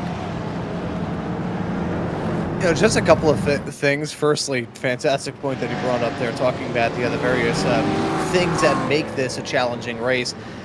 Getting to the point that he raised about the various different ways that this event differs from the other 24-hour long races. You think, okay, 24-hour as a race length is not really a venture off into the unknown. You have, you know, just going through, of course, Spa 24, Daytona 24, the Nürburgring 24, the Le Mans 24. The list just goes on and on of 24-hour long races, either of a major variety like the big four that I just raised there, even little races like, you know, 24 hours of Lemons racing is all over the U.S. So you can find 24-hour long motor races just about everywhere, but taking the big four as a good example, they are all very, very different cases. You know, you think about the cars that are running in them. This is the only one that only uses GT3 cars. Of course, I think, you know, GT3 cars are a fixture in, you know, all four of them, but is the only one that doesn't have any prototypes, doesn't have anything faster than a GT3, doesn't have anything slower than a GT3. Daytona and Le Mans 24, I think the only two that are the most direct comparables. But you talk about those tracks and the way they are. You know, the Daytona road course, love it or hate it, I've known people who are firmly in both camps. That is a very different racetrack to the Circuit de la Sarthe there in Le Mans. It is just a total night and day difference, pun kind of intended there. But you also think about the time of the year that it runs as well. The Daytona 24 it would be dog days of winter, frozen times. It's the ice age of winter here, at least in the northern hemisphere. Past couple of years, especially this past year, we got whacked with a pretty bad blizzard up here in the northeast of the states, right as the Daytona 24 was going on. So, talking about the other ways that all of that differs, but getting to a point that he raised at the start of that there, James, I'm going to ask you this odd question.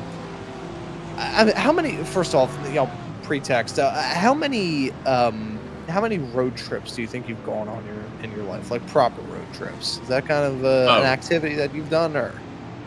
Absolutely. So I grew up in Georgia on the east coast of the United States, state of Georgia, and got married over here and moved with my wife to Texas. And living in Texas for about 8 years or so, we took an annual road trip at least once a year, and are planning on doing that soon this year, going back and forth. And that's about a 12, 13, 14-hour trip that we do in one day. So basically, I hop in the car, we do a couple of pit stops, if you want to call them that, which is what I call them. And it's basically kind of like endurance driving, except for you're not at 100% of the adhesion of the tires. You're probably at 100% sometimes of the stress level when it comes to traffic. And again, as I said, people doing stuff that I don't think I would do in that giant Ford F-350, or something I wouldn't do in that, you know, Lamborghini, whatever. But again, basically flying my Honda Accord across the country is one of the things that I really, really get to enjoy. It's very nice sometimes. And of course, some people go, ugh, why would you ever want to do that all in one day? How could you drive from basically, you know, it's like going, you know, from Spain to almost Germany in a day, something like that. Why would you ever want to do something like that? And I think it's the same question of like, why would you ever want to drive a loud GT3 car around Spa for 24 hours? Are you kidding me? That would be fantastic. So I think it has kind of the same spirit, and I kind of look at it through that lens. Yeah, see, I was gonna ask exactly what do you think are the best states and the worst states that you've driven through on some of your road trips. I will be honest, most of the road trips that I went on were back in my karting days, so occasionally bring this up on the board. I think I brought this up a little bit earlier on. Spent 10 years in karts with the Sports Car Club of America from the age of 8 to the age of 18, and went out to several national events, including the SCCA Solo Nationals and in Lincoln, Nebraska. If anyone's big on the autocross stuff here in the United States, you're aware of that event. That is basically the Super Bowl for autocross. It is this massive, massive lot. It is a ramp for, I think it's the Lincoln Executive Airport out there in Lincoln, Nebraska. So that was a trip that I took 5 times in my life. 2016, 17, 19, 2021, and 2022 was the last time. Outside of, just occasional detours, looking at some houses out in Western Pennsylvania back in 21, going to Indianapolis, my version of heaven on earth, a couple of times, and occasionally getting lost. First time we went out there, we nearly ended up in Michigan, which, that's a whole other subject for maybe a little bit later on in this broadcast.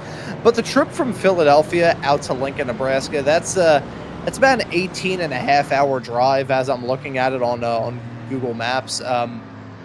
1,269 miles, which I gotta say, in all of that, it is somewhat fun.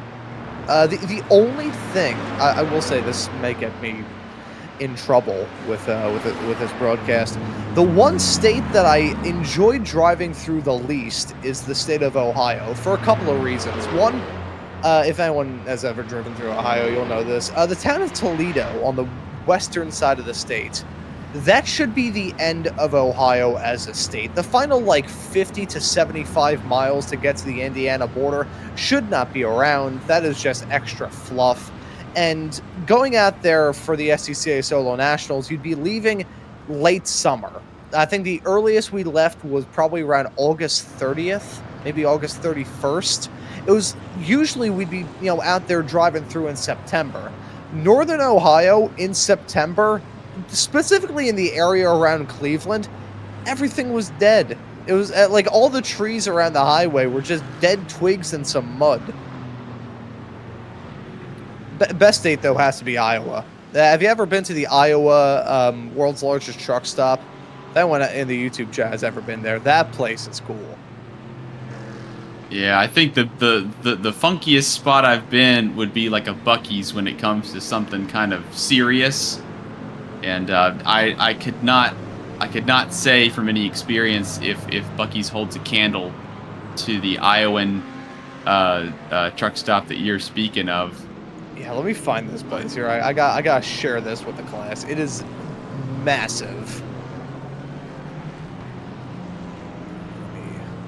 There are some cool spots. I think of in terms of racing. I think of when I turned 18. My father surprised me with a trip to COTA. I think it was the second year. It was 2013 or so. The second year that they had the F1 U.S. Grand Prix, and Circuit of the Americas was getting ready to get going, and we drove over there in I think it was 2 days, and we arrived, and it was basically kind of this time. It was in the middle of the night. The basically on the Thursday and Friday practice was going to be happening the next day, of course, for F1, and we went, well, let's just drive to COTA. Let's just drive it. Let's just see the tower. Let's see the lights. See if we can see how close we can get before they tell us, "Hey, gentlemen, you can't be here." And we drove. We went through the gates, and then we went through this other section. Then we went through this little access road, and before you know it, we were basically on the little road that they use for the ATVs and golf carts, right up next to the track. So we literally drove the ring around the track at Circuit of the Americas, and then we accidentally drove home on some Texas tollways, which we didn't know anything about. So we got a lovely little message in the mail saying that we owed them $20-30, whatever it was, for using those access roads and the toll roads that we didn't know anything about because we were from Georgia. So that was a fun little moment that obviously didn't have to pay for that. My father got to take that burden on, but definitely worth it, as we are still under full safety car there. Benny is getting his money's worth. This is again quite an extensive period for the safety car. Still getting everything sorted out. And Ron, in terms of the headspace, the drivers, well, in terms of Benny's headspace, I cannot tell you what Benny's thinking. But in terms of the drivers here, this is not easy either, right? You've got a lot of tension. You've got a lot of again, cool, calm, collected as you like there from Benny. And I think now this may border on abuse here. He looks kind of like a Gray from Area 51 at this angle. Well, the other trick here, and obviously if there's anybody in the chat that is able to confirm, there's got to be somebody that works at iRacing that is the base of this face here. There's somebody out there that looks just like this person, and they're going to be watching this and going, "Hang on, I don't know if I I don't know if I had anything to do with this here." Yeah. They're going to be looking at the way some of these camera angles are doing this. It's like, man, I didn't know I had two noses. This is unbelievable. Oh, yeah, I thought we had a nose ring situation a little earlier. Look at that sheen. That is... Oh. Striking. I feel like I could pull off... Oh, it looks like the surface of the moon there. That's fantastic. It looks like we're on Apollo 13. Yeah. Looking down at the surface. Yeah, we're going to cut to a scene of Tom Hanks saying that we just lost the moon.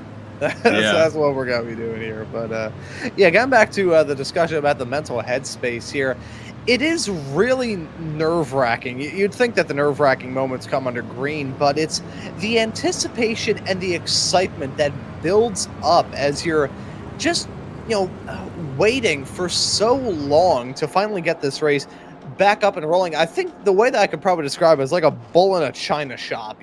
Once you finally get the opportunity to let loose and break free, I think that will probably be when we see some felonies out there on the racetrack. Not saying it will be anybody's fault, but I'm just saying that I know the way that the racing gods like to look at things.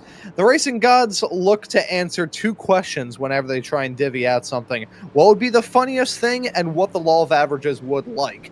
So with the amount of yellow flag running that we've had there, as driver nearly takes out our drone camera, we will be hopefully getting some green flag running, but I am not too sure whether we will or not.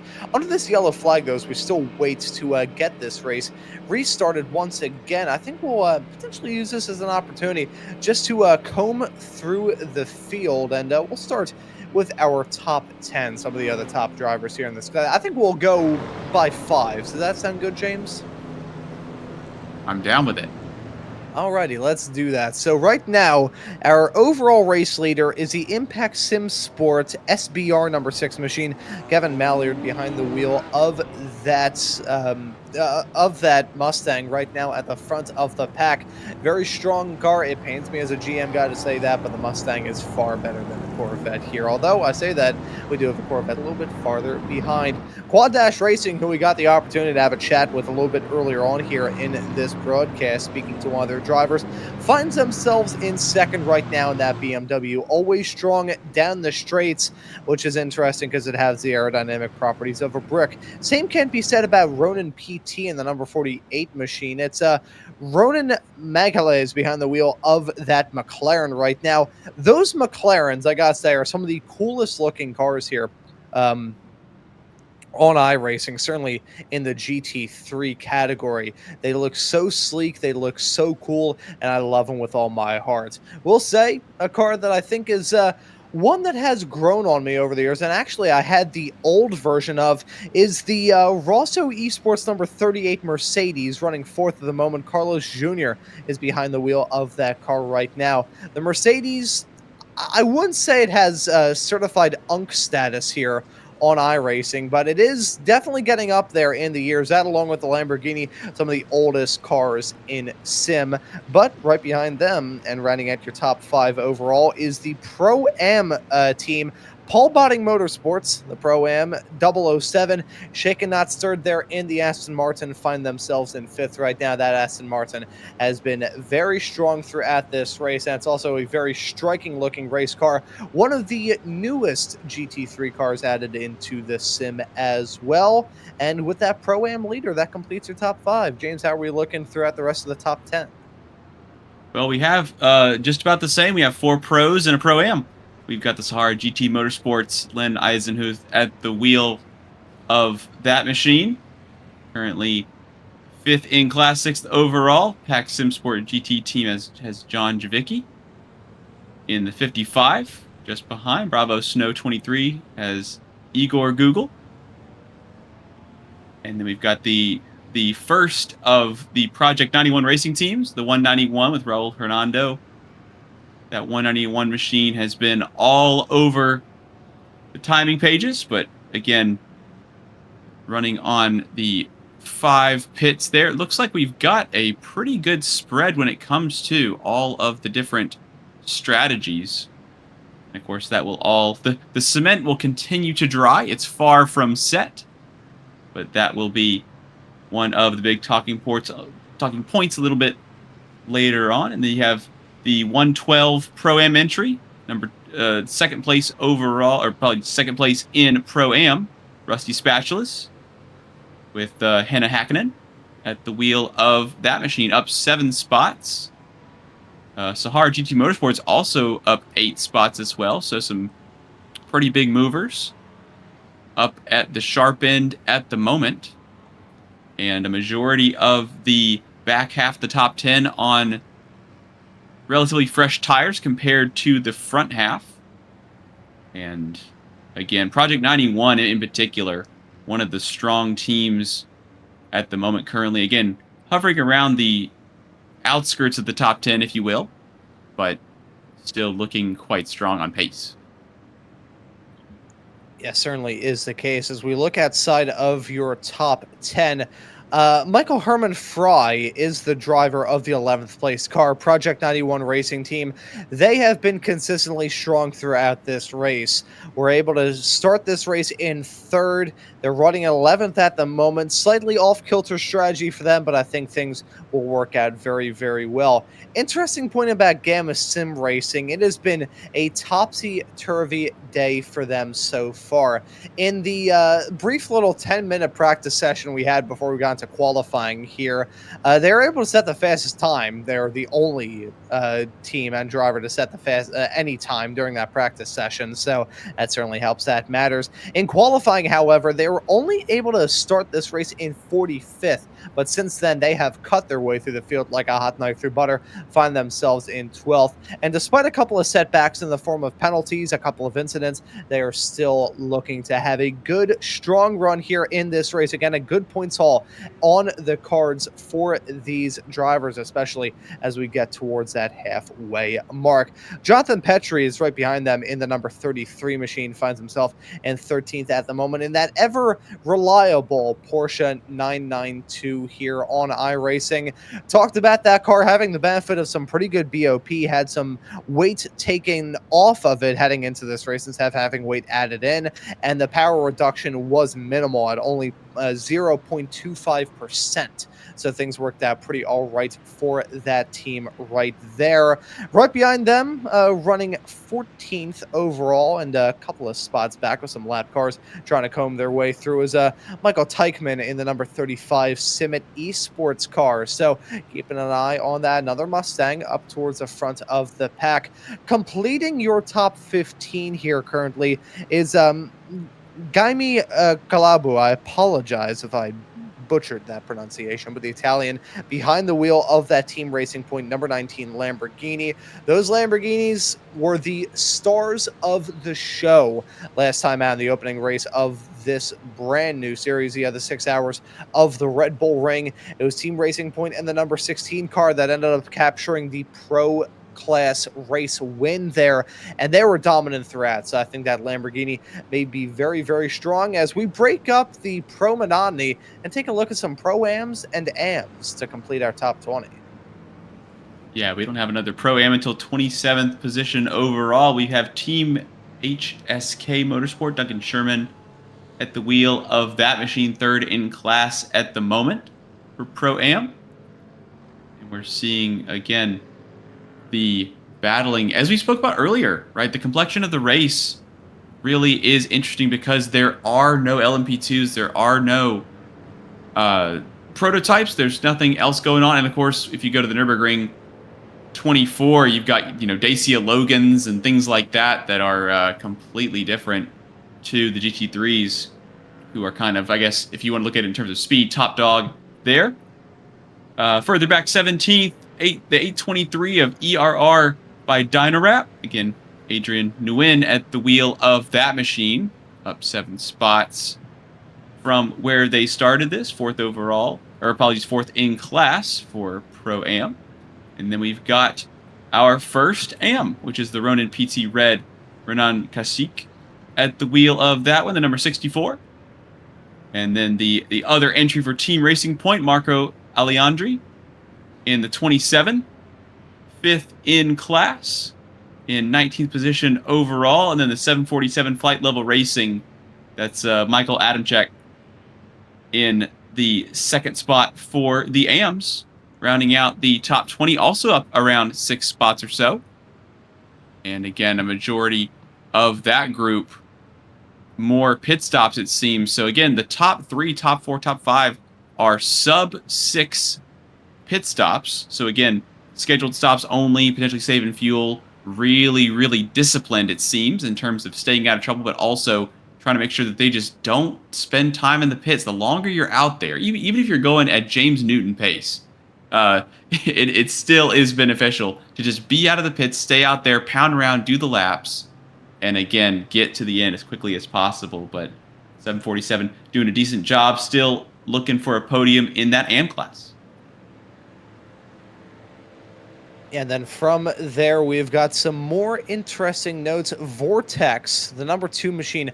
I'm always a little bit biased when I see a number 2 car out there on the road. That was a number that I used throughout my entire time in karts, which, funny story, actually. I think I shared this on the last endurance race that we did, but this is my little brag of mine to say, hey, I wasn't too bad behind the wheel. First kart that I ever bought was actually a kart used by, I guess still we can say current, although he is on a part-time schedule right now, current NASCAR O'Reilly Series driver Austin Green. That was his first ever kart. Ended up being sold to a guy who ran the rental kart program at Raceway Park in Englishtown, New Jersey.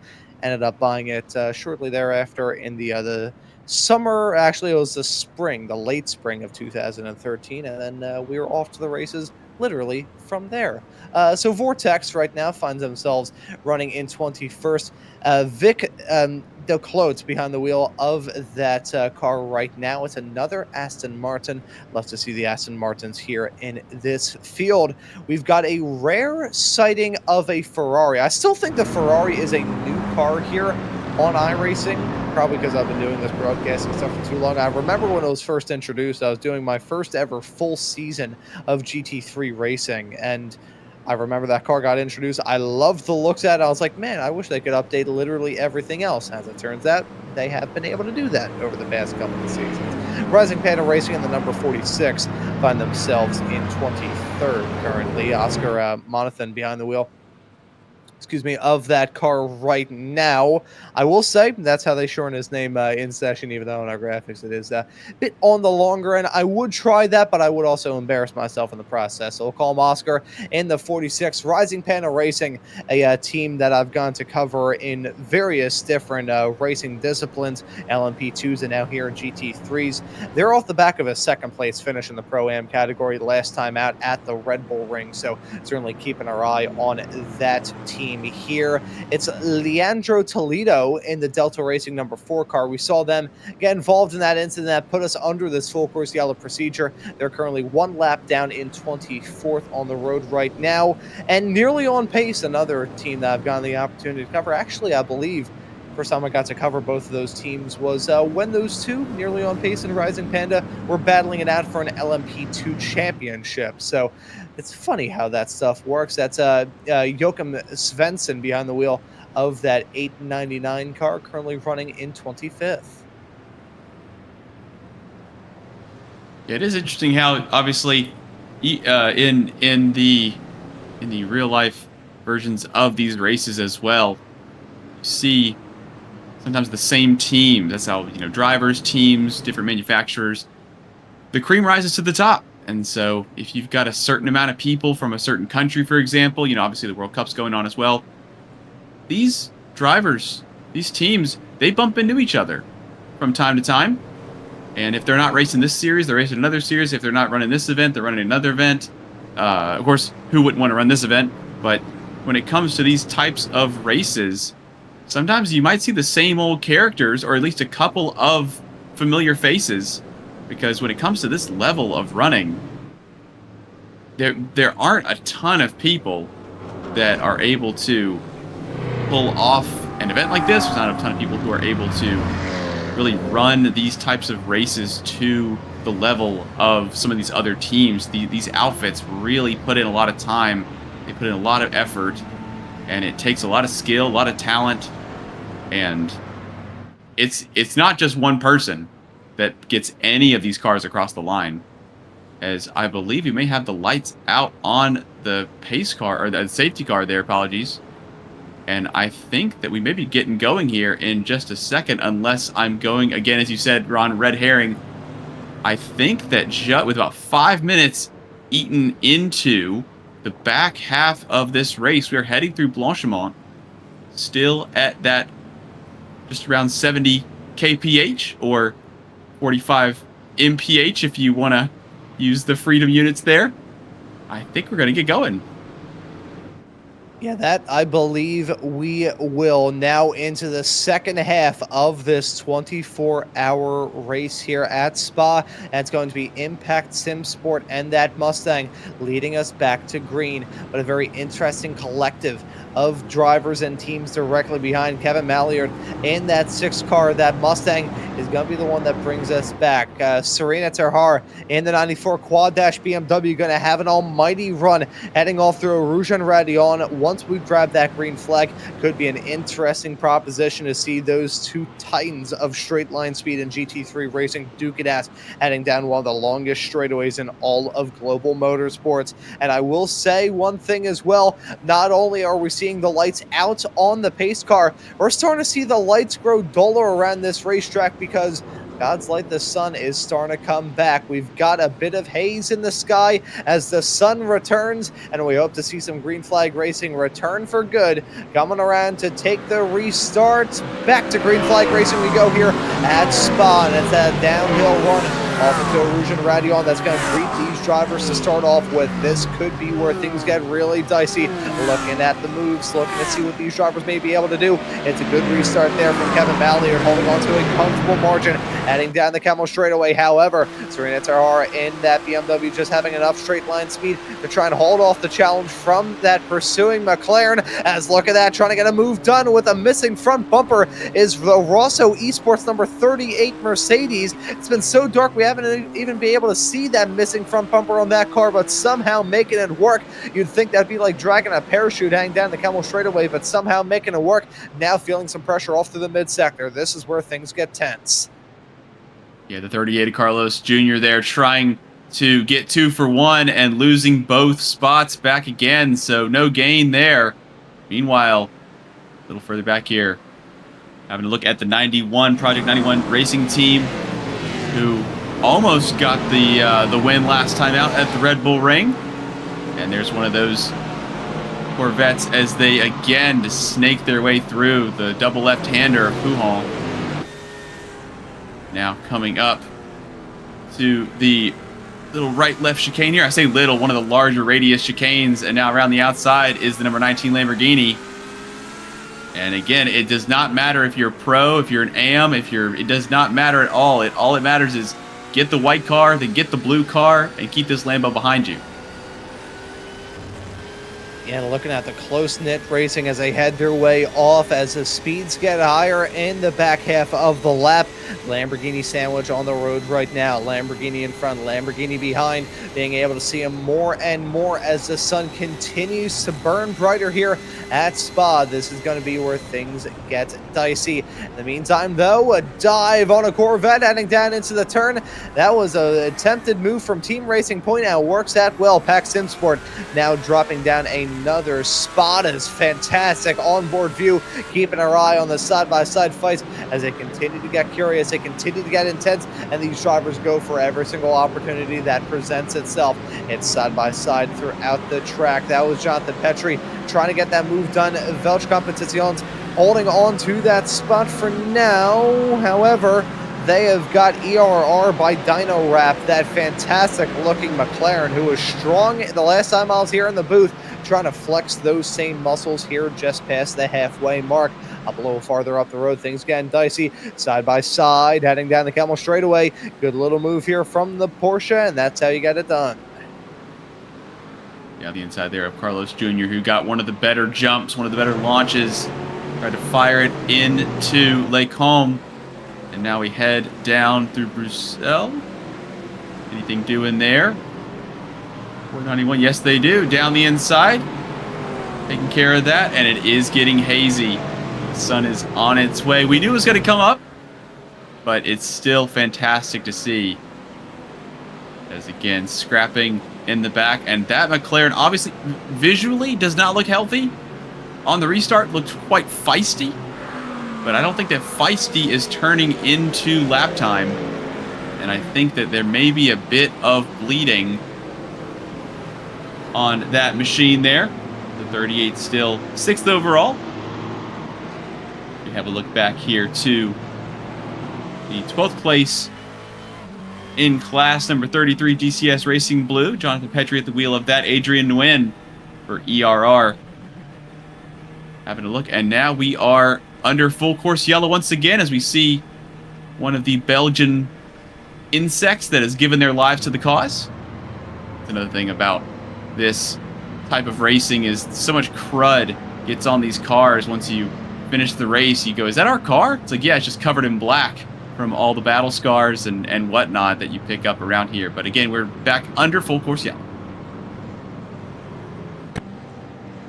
Yeah, I believe the term that I prefer to use is bug gunk, but that's just me. That was yeah, I gotta say, off the back of the road trip discussion that we had a bit earlier on, that was always the best part of the road trip, trying to scrub off all the bugs from the windshield at every single gas stop. As we take a look to see what has put us under full course yellow, it's heading our way out of the Lake Home chicane. This is where things get feisty, dicey, and the track gets twisty as well.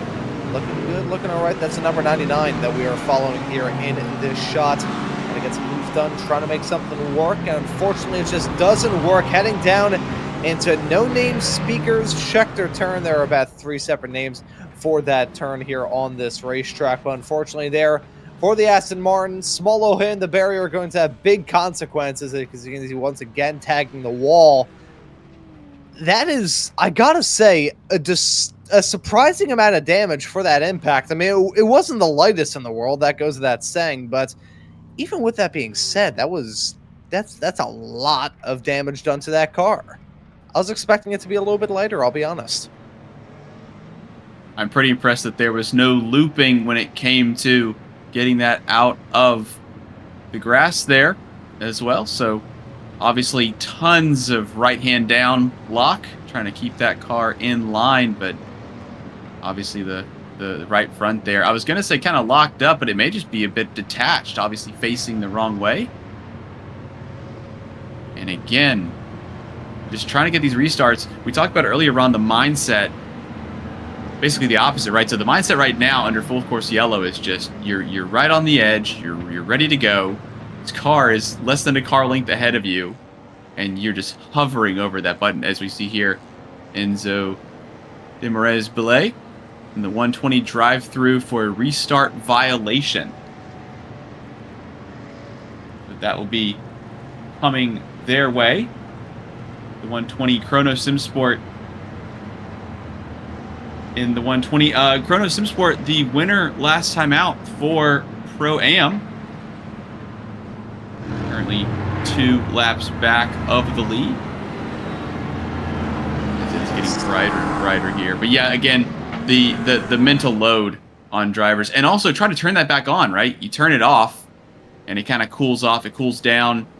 Your brain's not really engaged as much, which it can actually be trickier, right? You know, when you're using 100% of your brain, or 80% or whatever people use, for the different points of a race, it can really help out, as it looks like getting back green now, potentially. Nope, they tricked me. So again, they're so quick, they don't have to slow down at all through the bus stop while being on the pit limiter. So that looked like it was racing speed, because it basically was, but now we've zipped back onto the start-finish straight.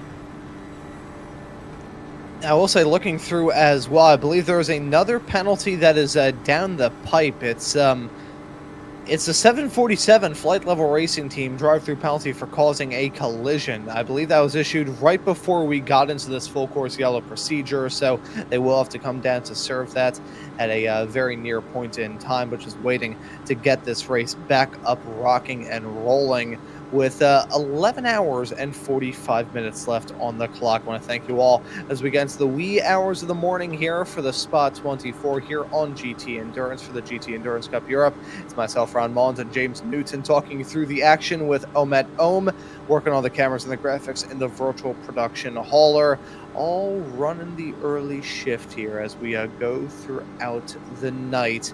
Waiting for that full course yellow to finally be lifted so we can get back up to racing. It has been quite some time here, James, so we have had 5 laps in one single point in time of full green flag racing without having to worry about some sort of full course yellow procedure or something going down. I'm in fact looking through right now. I believe the last time we had something close to that was about lap 240 or lap 274 right now. But we are back to green flag racing. Lights are back at, and we are rocking and rolling here with the field packed in like sardines. This is again very tense and very dicey all through Piff Path. Yeah, having a look here at the 33 of the DCS Racing Blue. Rusty Spatulas currently 3rd in class of Pro-Am. Duking it out right on the outskirts of the top 10. Especially with these restarts, you can see so many cars. There's so much opportunity right in front of you. All you got to do is just brake a little bit later, but obviously on cool tires at the moment. And again, we spoke about trying to get back into the mindset here. And it just, as you said, piff paff. And now it looks like we've slowed back down again, potentially another full course yellow. There's the yep. So we are back under full course yellow conditions and could not quite see if there was any kind of incident. Obviously, cars, as they are so strung out across this fantastic circuit, it depends on when the full course yellow comes out, or basically whenever the full course yellow is lifted. So we'll get a replay here. So for example, we saw Piff Paff was where some drivers caught the green flag. And now here we're through Pouhon. We're going to head through. And so now we're going into a braking zone is where the green flag falls for this pack of drivers. Ooh, and this is where things get a little bit too close for comfort. You can see the Mustang getting beat and bang there. As I will say, I believe it may have been drive lounge by PBM. That's in trouble. I see a meatball flag for them. So as you see the 101 very slow puttering around this racetrack with some major damage there. Trying to see what happened to Drive Lounge. They were a strong contender a bit earlier on, but sadly in the Aston Martin things have clearly gone to naught. As excuse me, I believe they were the driver involved in the incident that put us under full course yellow just a bit earlier on here, so I do apologize for that. It's a short full course yellow though, as we are back to green flag racing. Very, very brief is the procedure. We're back up, rocking and rolling, and to the point that I was racing a bit earlier on, these drivers looking to finally get a little bit of a groove going here in this race, because it's been like a flat vinyl. There's been no groove in sight. Absolutely. That's a great point there. As again, we're slowing it back down. Very close call there. We're going to catch a replay here. The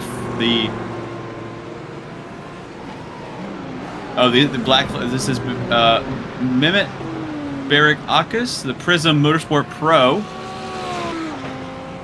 Turkish driver coming across the line here, heading into La Source. There's nobody around. Chuck it in. Nothing on the way in. Oh, another Lamborghini dropping it on the exit of La Source. On the racing line, got to make a decision. Oh. Ooh. There's that Ferrari you talked about earlier getting on through. And the 309 basically stranded. Oh, and we're still having issues.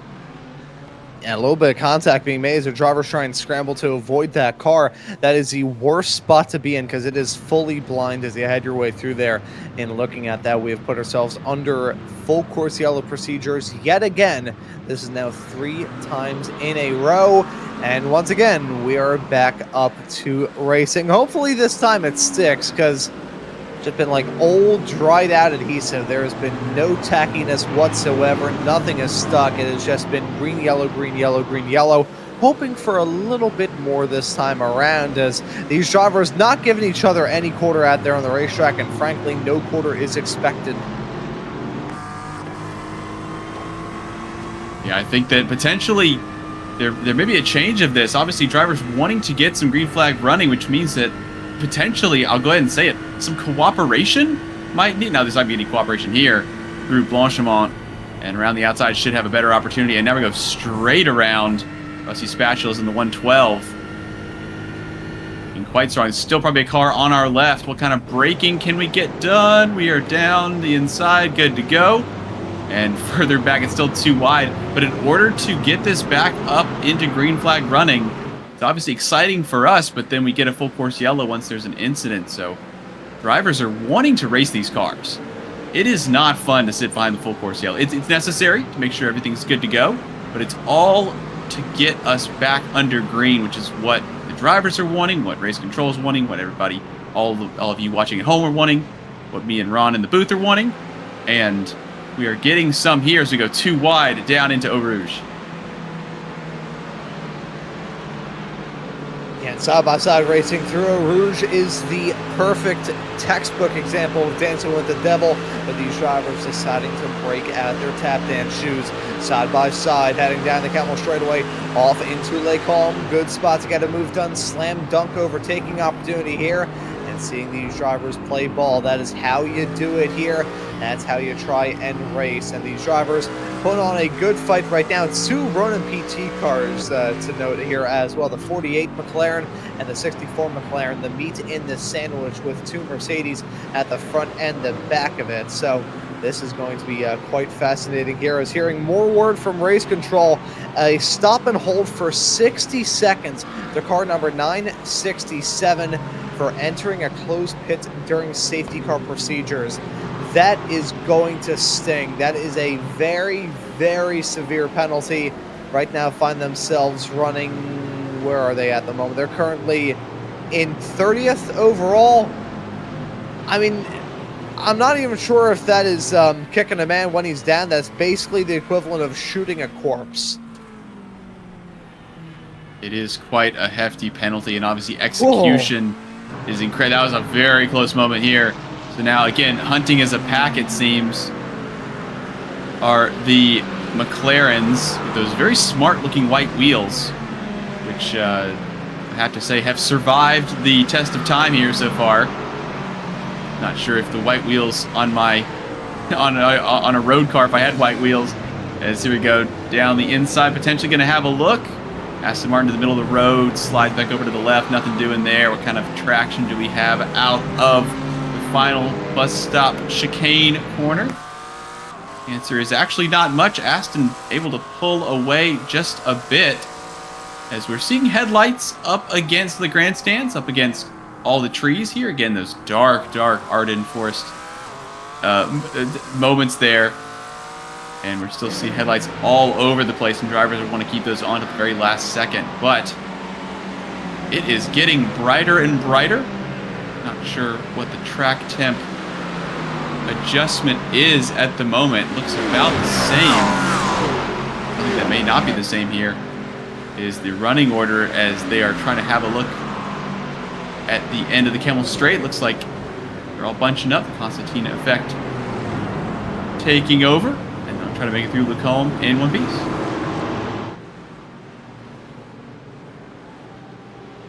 Yeah, I want to give some love to these drivers. The flowers where they absolutely have to be delivered, because despite how hard they are battling, they are keeping it very tidy at the moment, side by side, basically 2 by 2 as they head their way through the second sector right now. This could very easily end in tears. These drivers once again deciding to go about it in a very good way. This is hard racing, but it is clean racing as well, and this is what you love to see. Sebastian Flores of Paul Botting Motorsports, Aston Martin at the front of this train. He is going to be feeling some pressure. Well, he is feeling some pressure as F48 Nuno Magala is behind the wheel of that effort. The Ronin PT red car of Renan Karske is currently running directly behind. So little Ronin PT duo trying to lay on that pressure, put it on about as thick as icing on top of a wedding cake. Still looking to get some good runs, as continuing to hear word from race control about penalties coming out of that full course yellow procedure. A drive-through penalty for car 120, restart violation. I believe we touched on something very similar to that a little bit earlier on, just seeing it finally be announced here in Sim. Car 57, stop and hold 30 seconds, causing a collision under safety car and full course yellow procedures. It has just been a never-ending barrage of penalties that we've been getting right now. Kind of in the story of a lot of these safety car procedures, there have been a lot of penalties on these restarts. Yeah, it definitely has been quite hectic, and we're seeing the 64 under attack literally from the number 2 Vortex. And 64 really trying to hang in there, as again we see the 57s stop and hold 30, which again, obviously we talked about one of the keys to this type of race, this one specifically, but in other racing, is the pace has got to be good. The pace has got to be there in order to take an overall win, but to get to the very end, the main thing is just staying out of the pits. Execution, hitting your marks when you head into a pit stop, hitting your marks there. You don't overshoot, or again, you can get groggy. You can get, behind the safety car, full course yellows, things like that. You come in for a pit stop, you're kind of been out of it for, 30 minutes of yellow flag running. And it can be really hard to, which pit am I in? Who's in next? Am I in the stint? Is somebody else in the stint?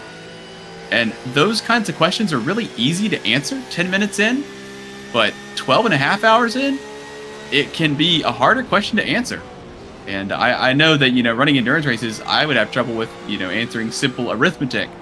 So chasing down the 4th place overall 191 Project 91 Sim Racing team is the DCS Racing. And the 33 asking lots of questions here for this almost up to the podium positions, is now around the outside here at Blanchimont.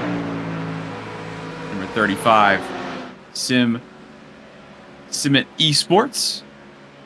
And this is looking like an almighty tussle here. 2 Fords up in the top 3.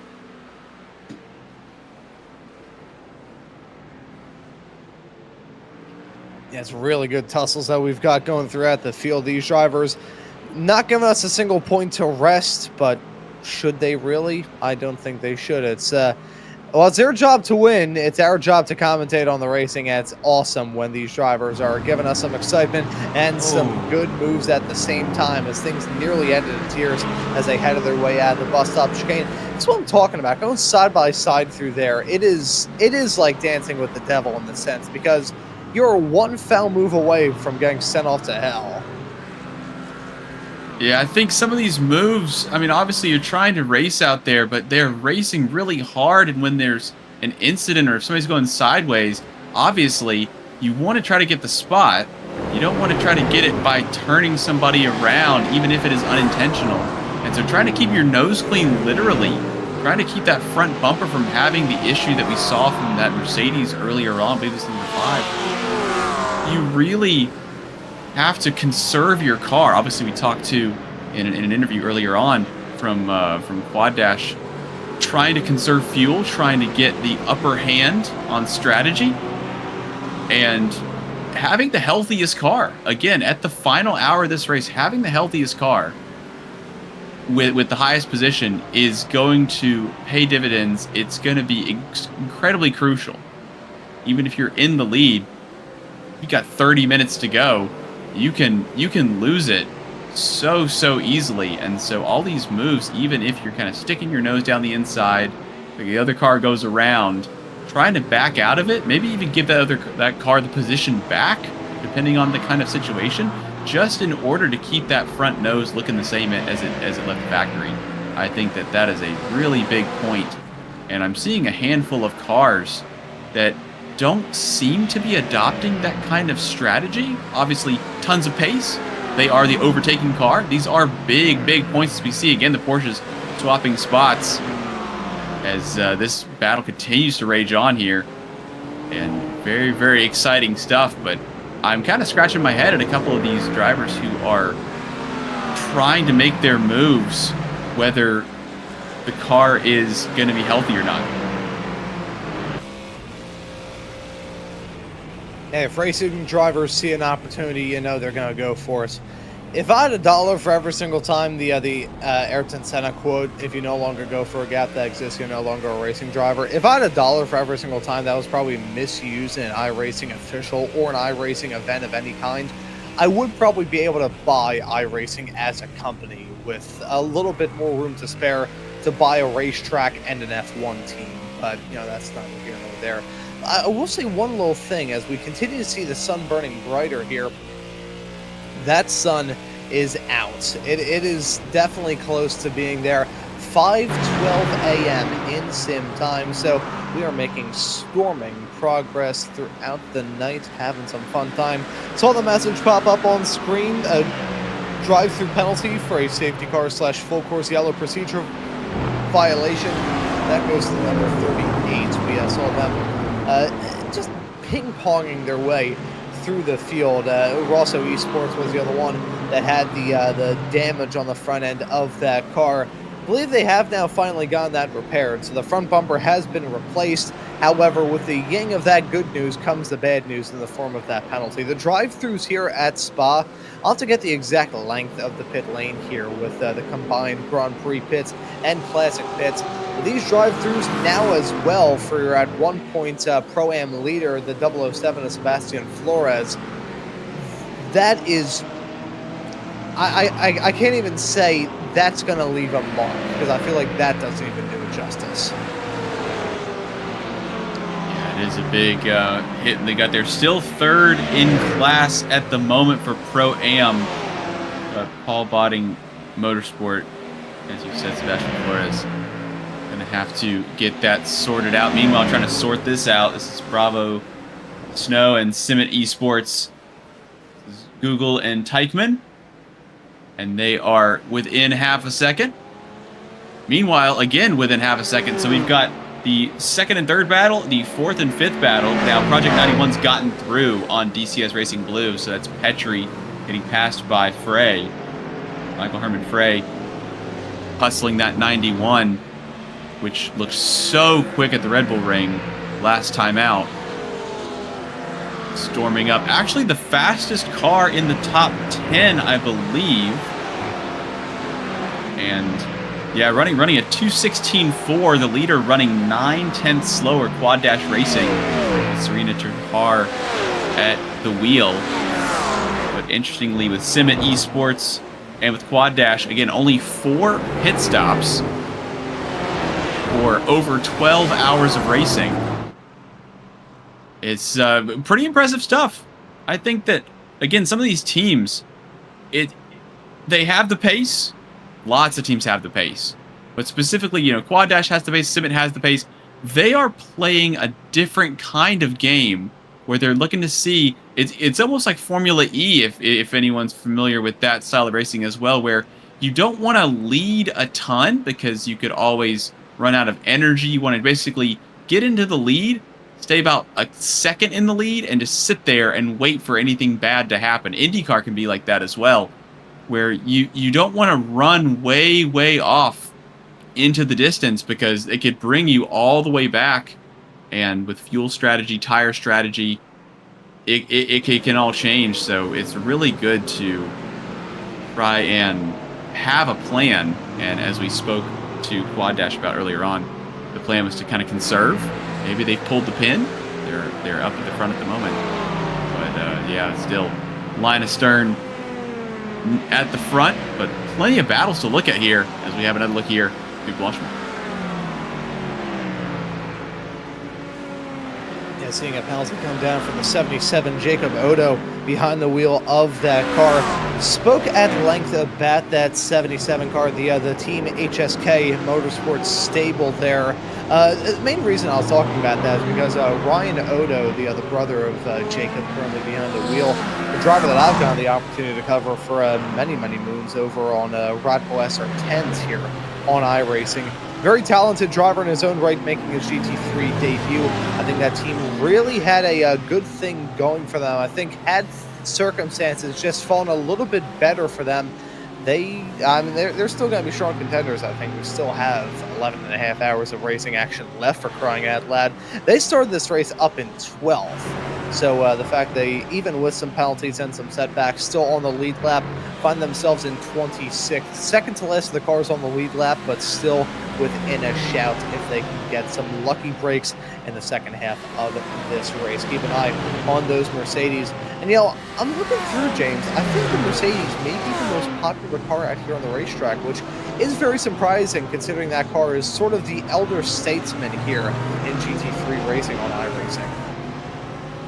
Yeah, well, I know that IRL, that the Mercedes, when they deployed their GT3 Evo, I believe it was, they were the factory team at least. Oh, as they get sent around. See right there. So the 77 into La Source, and then had an issue. Basically pulled up, and there was a Porsche. I couldn't quite tell who was into the back of them. And the Porsche is able, so this is the 84. So we're going to head through here to Fisher Motorsport.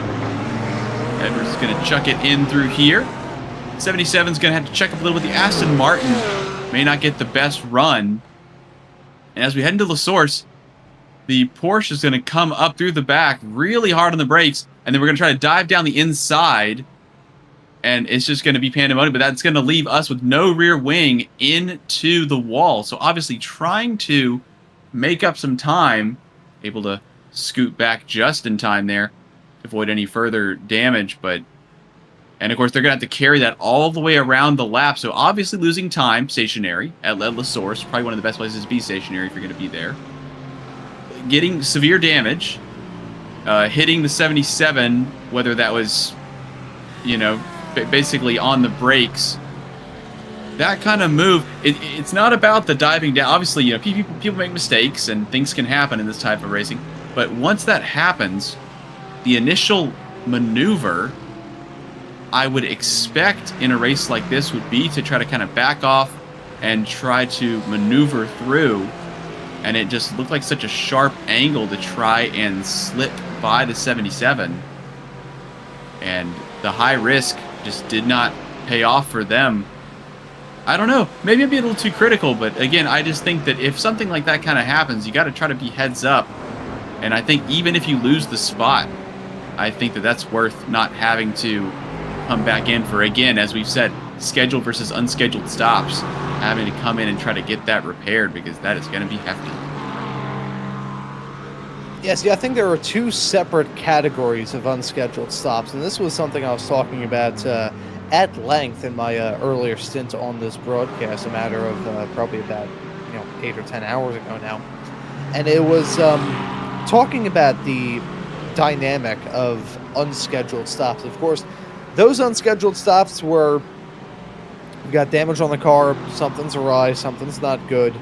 That is, obviously a bad thing. There's no getting around that. However, there's a different bracket of unscheduled stops, one that pop around a lot less often, where drivers and teams are saying, look, things aren't really going the other way that we expected them to, so let's just do something a little bit different. I was talking about the dynamic of thinking on your feet and being able to have a little bit of improv skill as a team to not be locked on a steady, rigid course throughout this race, because the race itself is not rigid. Unfortunately, the grip for Sebastian Flores in the Paul Botting Motorsports 007 Aston Martin was not rigid, as he just spun around there in that replay, popping the smoke as he ended his way through that section. But no, you've got to think on your toes throughout a race like this, because it's all fine and dandy to go through and try and remain on schedule, but the best way I could describe it is we see 3 wide racing and a gutsy move that nearly ends in tears heading through the turn. In fact, it does.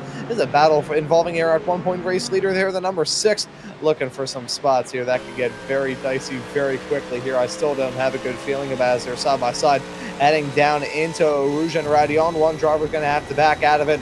That's the Impact Sim Sport Mustang. Smartly so. But you've got to think on your feet in one of these races. I could best describe the pitch strategy in a 24-hour-long motor race or an endurance race of any kind as a party. James, how many parties have you been to that were extensively planned that absolutely sucked? Versus how many parties have you been to that were all spur of the moment and were absolutely incredible? Yeah, it can definitely be important to kind of be heads up. I think that to your point there, if you remain rigid, that could cost you the race as well. I think that not being able to, react or respond to, potentially a strategy, potentially, an opportunity, presents itself, safety car, things like that, you can really benefit from shaking it up. So I think that is really a good point to make when it comes to trying to adjust. And meanwhile, up at the front for Bravo Snow and Simmet Esports, they are battling it out. And they are battling it out here, Ron, 3.5 seconds behind the Quad Dash team. That BMW, that brick is being thrown all around Belgium here. And the 94 looking quite strong. Again, we have plenty of time, but that also seems to have kind of evened out as well. So it's up to 3.5 seconds. But it's been about 3.5 seconds for maybe the last 5 or 6 laps or so, it seems. And this battle here is just on a heavy simmer. This is just about to boil over. I mean, I give maybe 2 laps because the 91 is with them. Project 91, Michael Herman Frey is there. And 23 and 35, I got to live at that. Whoa, and swapping sides like they're flipping burgers, heading off into turn number 1. That nearly ended in catastrophe. They keep it clean, they keep it smooth, and they keep it side by side, heading out of turn number 1 down across that start-finish line right there. Starting up another lap and starting off in style with side-by-side racing up the hill through. Rouge and Radion going to have to back out of it. That's a smart call and a good move there from Project 91. I think they're going to be a strong force throughout this race in that light, nimble, agile, and master of all Porsche. Right now running 3rd in their class. Still some room to grow, but a fantastic base right now, holding on to that final overall podium spot, and only half a second farther up the road for them to challenge the Bravo Snow Mustang in P2. Yeah, they're on their way, aren't they? Project 91 looking quite good. DCS Racing Blue having a good look here. Makes me think of a gummy bear for some reason. It's got the light blue on the front and that kind of light yellow on the back. Black over the top as well. A little bit of a softer contrast. You've got all these different, for example, papaya and all sorts of different striking colors, and this is kind of a softer look on this Porsche. Nothing soft about the pace that they've been able to set. Running quite well. And again, some more of that Ron Ma's bug gunk on the sides and front of the 33. As again, the sun is coming up, and also, Ron, we're seeing a fastest lap being put in. The number 19 Team Racing Point. That's Kualbu at the wheel of that. About 4.5 seconds off of the next car, but they are currently 12th in class, 13th overall. And they are on a mission trying to make some moves here. Looks like Simmet Esports maybe falling back. So it looks like both Mustangs might be under attack from both Porsches. Nope, one of them peels into the pits right as I suggest they're going to be overtaken. Yeah, so Summit Esports in that battle deciding to jump before they were pushed. So that is going to be a pit stop that goes down, going to drop them outside of the top 10. But now we get into that new and next pit window, and that's when things get a little bit crazy. Earlier on in this race, the pit strategies were so up in the air that you never really knew what anyone was going to do. Now, though, it's a lot more set in stone, as we have the Project 91 Porsche trying to go for this spot side by side, heading down the Camel straightaway. Look at that Mustang just lose out on the time. That V8 American grit and muscle not able to beat the German precision, and through the braking zone, that is going to be a steady and firm move. That is how you get it done.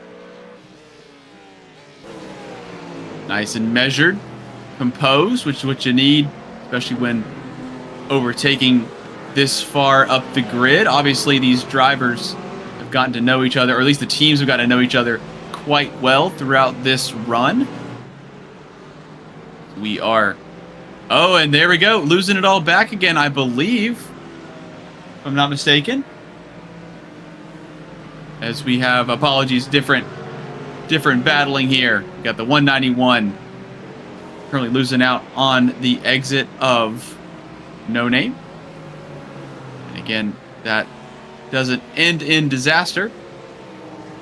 But how many of those can you pull off before you are going to be looping it?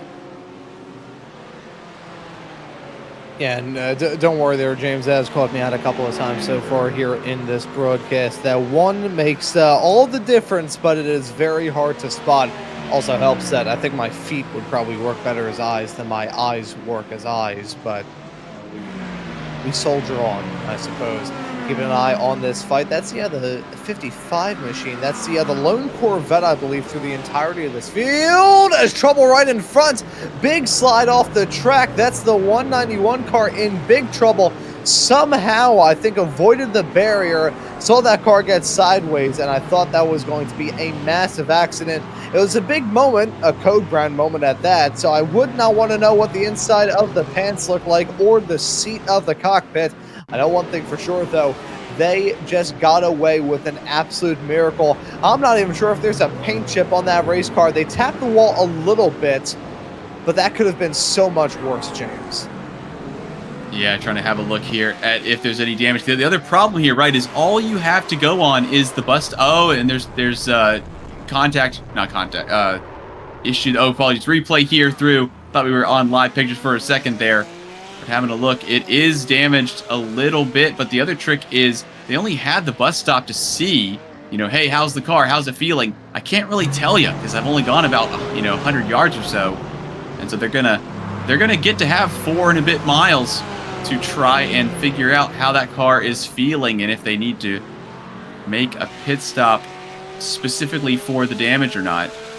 And they're still out there, currently trying to chase down the leader in Pro-Am. And Rusty Spatulas, who are about 4 seconds up the road.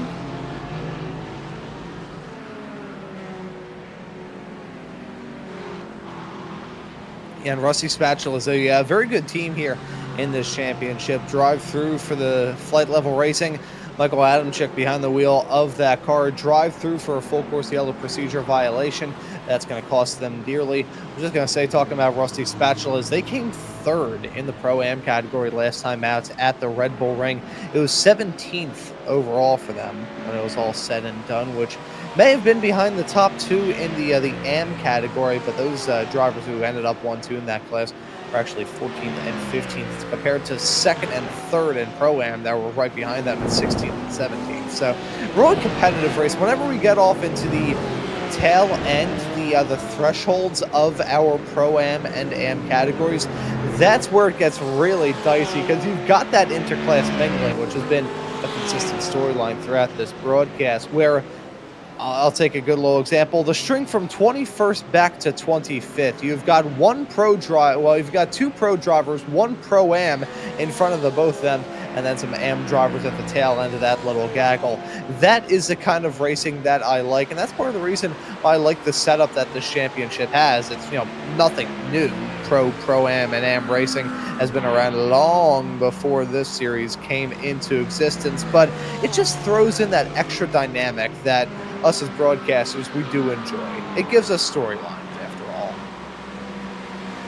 Absolutely. And it means that there is more to play for in terms of 9 spots for a podium, which again is not easy. It doesn't mean that, oh, there's 9 spots. That means that, Ron, you and I are going to be on the podium. Easy peasy. Nothing is easy peasy at all. Everything about this is difficult peasy, if you will. And again, sun on its way up over the horizon. Haven't seen any rays yet, but that is glowing orange. As we see cars continue to pound around. You're going to get that funky moment where you've got a bunch of drivers with, flashing the lights in your mirror, mixed with the sun coming over the hill. And, it's not even looking hazy anymore. I see blue sky. I see proper blue sky in the Belgian hillside. Yeah, I would start singing. I can see clearly now the rain is gone, but A, there's not rain, and B, I don't want to blow out everybody's eardrums, both tuning into this broadcast here on the GT Endurance channel, my esteemed colleagues with me on this broadcast, and anybody who may still be awake here in this household. So I'm going to refrain on the singing. I think I'll do that once I'm out of the other broadcast. We've gotten up to the conclusion of the second hour of this stint for us here on this show. It's myself, Ron Mullins, and James Newton talking you through the action. Omet Ohm is our producer, and coming up in about 2 hours' time, we'll be switching over to part 4 of this broadcast here on the GT Endurance channel. You'll be able to see the link and be redirected to it right after we wrap things up, and you'll get a new group of names, new faces here with this event. Our old pal Morgan Cook will be back in the production truck. Tristan Herbst will be back after another break. Jim Cunningham, I believe, will be on the call for that as well. That'll be talking you through the final 8 hours of this race with the likes of Lorenzo Bonder, who was all a little bit earlier on. Tristan will hop back in the booth for the final 3 hours, along with a good broadcast buddy of mine, Mr. Jeremy Scott. Howie Burrows will be the producer for the final 3 hours to round off this event, an event that has been mighty and mightily competitive so far. It really has been. We've seen some fantastic moves. Some that haven't been poor position, but still, it needs to get done. You've got a driver in front of you. And again, in equal machinery. We're catching up to what looks like a closing gap at the top. It is around a second or so. And Project 91 has been a freight train. They've They've maneuvered their way through past DCS. They've maneuvered their way through on the Mustang of Bravo Snow. Igor Google at the wheel, and now Michael Herman Frey trying to have a look at the lead here. Is the Dawn coming for the 91?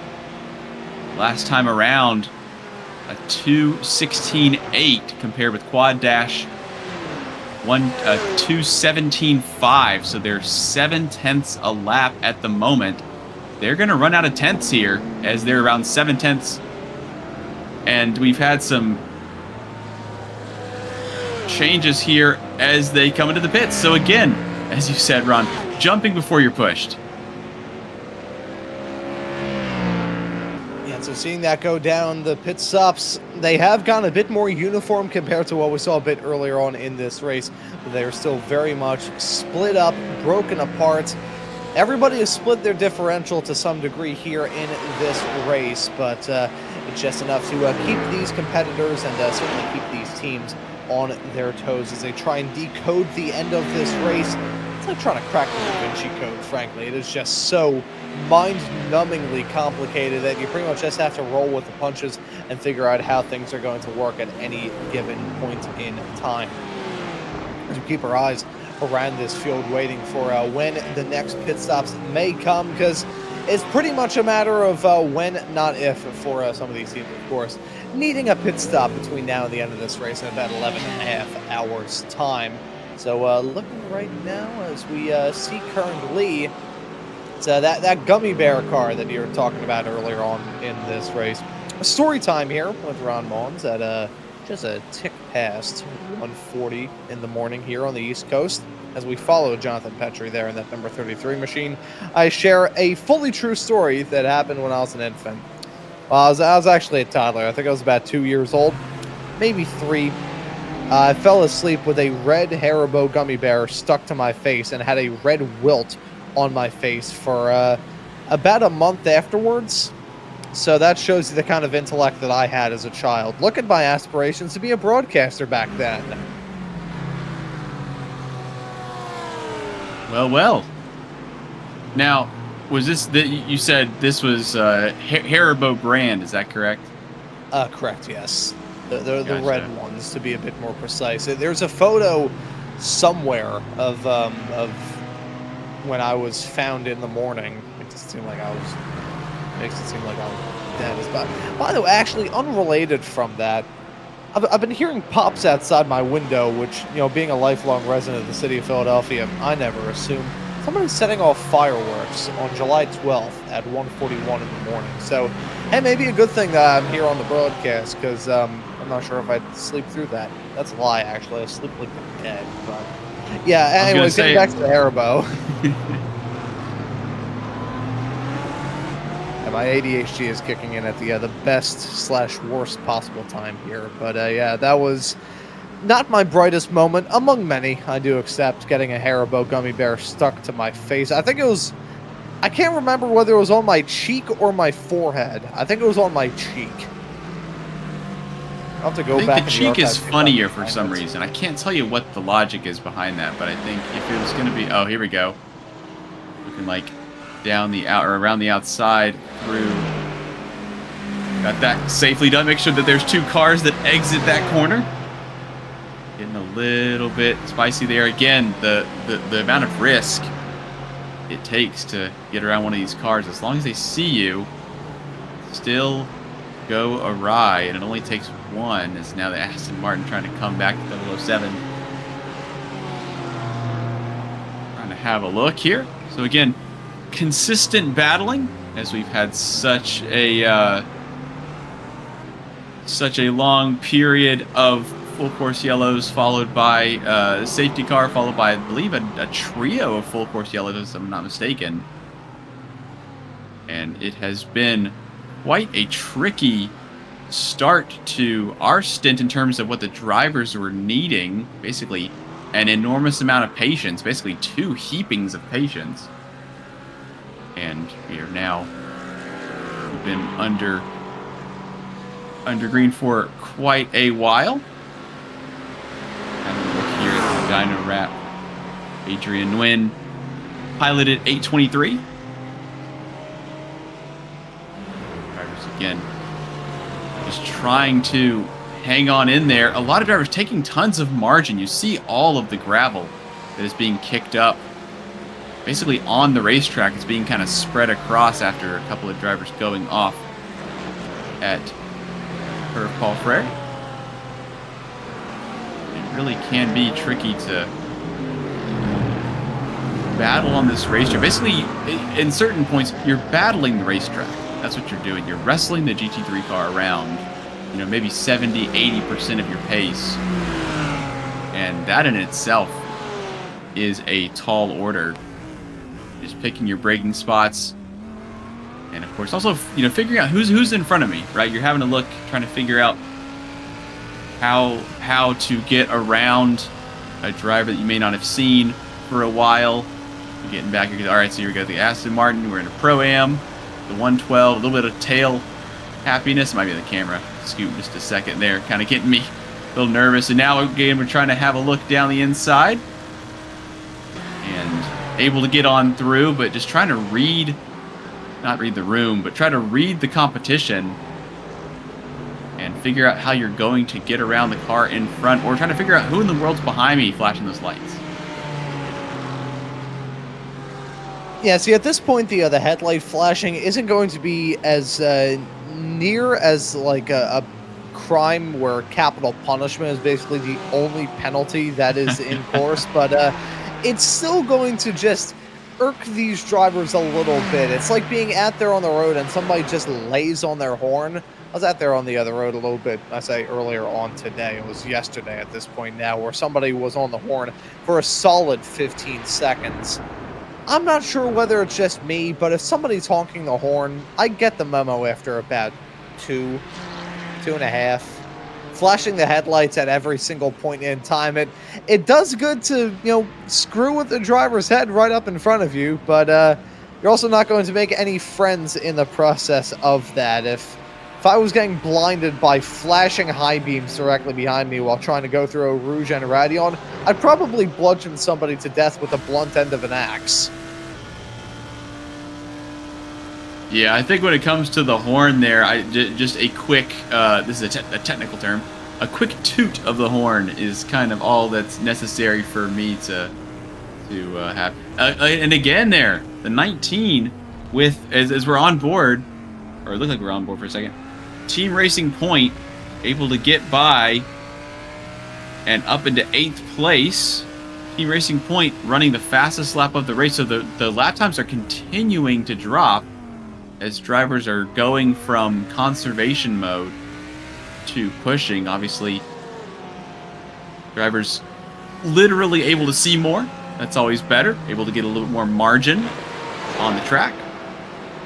But in terms of whether or not they're going for it or whether or not they're trying to conserve, I think that answers the question for the 19, who are again on the outskirts of the top 10, but it's setting a 2:16.2. I'm looking for who's in the ballpark there.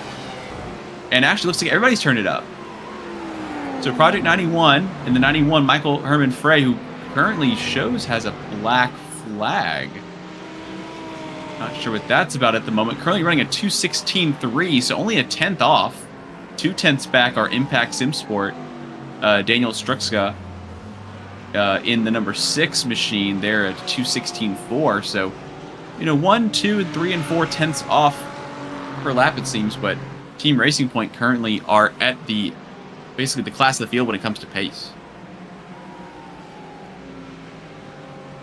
Yeah, and that they certainly are. We're starting to see the pace just throughout the entirety of the pack start to pick up a little bit. It's pretty close to the lowest track temperatures that we'll get throughout the night.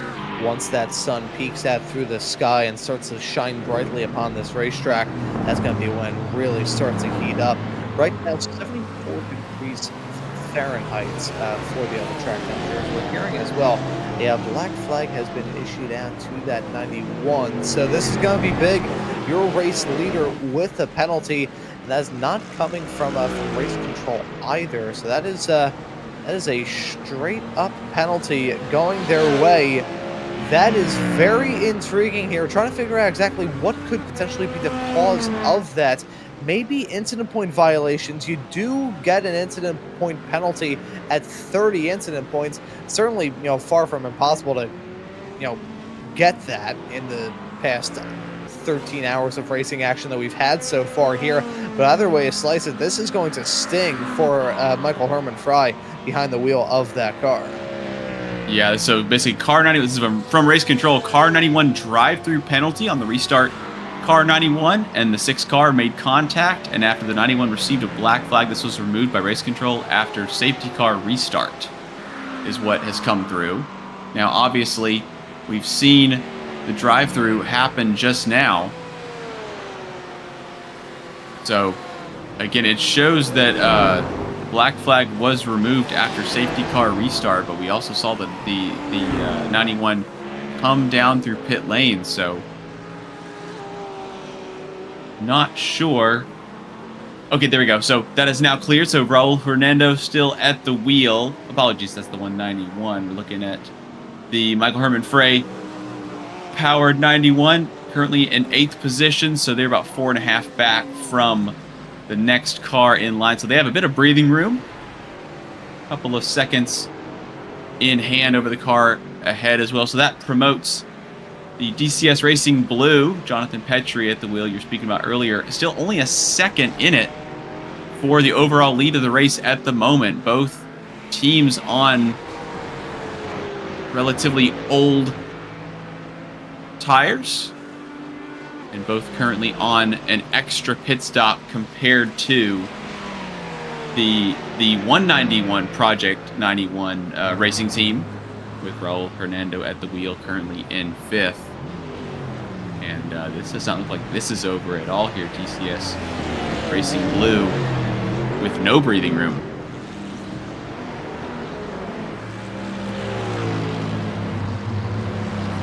And side note, I'm not sure if the fireworks are getting fully picked up from the microphone. I know it's just spiking it enough whereby it's kicking my microphone on, so is that loud enough here in the city of Philadelphia? That is 1:51 in the morning for fireworks, a week and a day after the 4th of July. Hey, I mean, it's still the 250th of America, so may as well celebrate the whole year. And hey, if you bought fireworks, may as well, light them all off. But yeah, something about that just sticks in my craw a little bit. This side by side, heading down the back straightaway. This down the Camel Straight, looking to try and squabble up here. Is ended quite well. Good little move there from the Porsche. I was talking about this a bit earlier on in the broadcast. I'll bring it up once more. There are many reasons why the Camel Straightaway off into Lake Holm is the best slam dunk overtaking opportunity out of the lot here around this racetrack. I think the main thing that kind of entices the drivers to go for a move, though, James, is just, there's really no major risk with the reward. You think about going for a move into the bus stop, there's definitely risk hanging around that. Going for a move in through the second sector, either into Pif-Paf or through Puan, that's where the risk really starts to get high. We saw drivers go for moves into Speaker's Corner a bit earlier on, and that didn't end well. There's many sections around this racetrack where you can get a move done, but also many sections where you will try and get a move done and likely crash your car trying. Yeah, also the runoff there as well is not terrible in terms of trying to bail out or if there's any kind of issue there. Obviously on the exit through Lake Holm, there's plenty of gravel to meet you. The source here as well. Plenty of gravel to keep you from having a worse accident, but you could also get buried out there. As we see again, Lucy Spatula is currently running 4th in class, but they have all sorts of cars all over them. And again, this BMW there, Quad Dash, trying to get through, trying to minimize the loss. Running quite well, but again, having to pick, right? This is the type of racing that they're doing, is they're having to try and get through different cars as efficiently as possible. It's not even as quickly as possible. It's how can I get through without having any issues? We have an extremely strong package. The team's doing very well. And coming up to the back of cars that they have a little bit more pace on at the moment. It's just trying to pick your moments, trying to get through. Other drivers are battling for position, so it could also be very dicey when it comes to, potentially too wide moments, trying not to lose too much time. As we're also seeing a lot of off tracks here, it seems. We're seeing lots of dust kicked up right in front of the vehicles we're seeing, so potentially drivers getting a little bit weary. And this is speaking from experience for myself. This is not anybody here, but this could potentially be going on. Is dopey. That's the word that I can kind of describe as the wee hours of the morning, the haze, the sun coming up, and it's a hard fought battle and can get really, really tricky, and I think that some drivers really handle it quite well. As we have, again, another causing a collision there for the 84 getting a drive-through. So again, I believe the penalties are coming in a little bit more quickly, a little bit more often here. The race control really having to get some work done, and meanwhile some work done here for the Porsche. These penalties have certainly been a bit more common once we got this race up and rolling.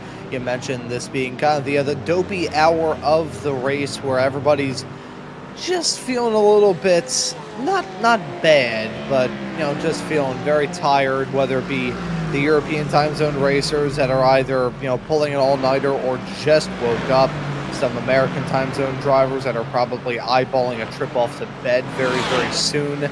There is some interesting points to raise here. I'm actually going to bring this up here in a few moments' time. We're going to keep our eyes locked. A pretty interesting battle right now, side by side between Quadash and Rusty Spatula. As we spoke to the number 94 Quadash racing team a little bit earlier on, and the other driver that we were talking to was the driver that's currently in that car right now. It's Ryan Stringer, the Brit behind the wheel of that number 94 machine, probably pushing about 6 o'clock in the morning for him here, maybe 6 o'clock, 7:30 potentially. So this is still very early on. I think breakfast time really is, maybe it's just me being a little bit too large, but breakfast time is the time where I much prefer having a nice little bacon, egg, and cheese breakfast sandwich instead of having lap traffic to worry about, but that's just my personal take there.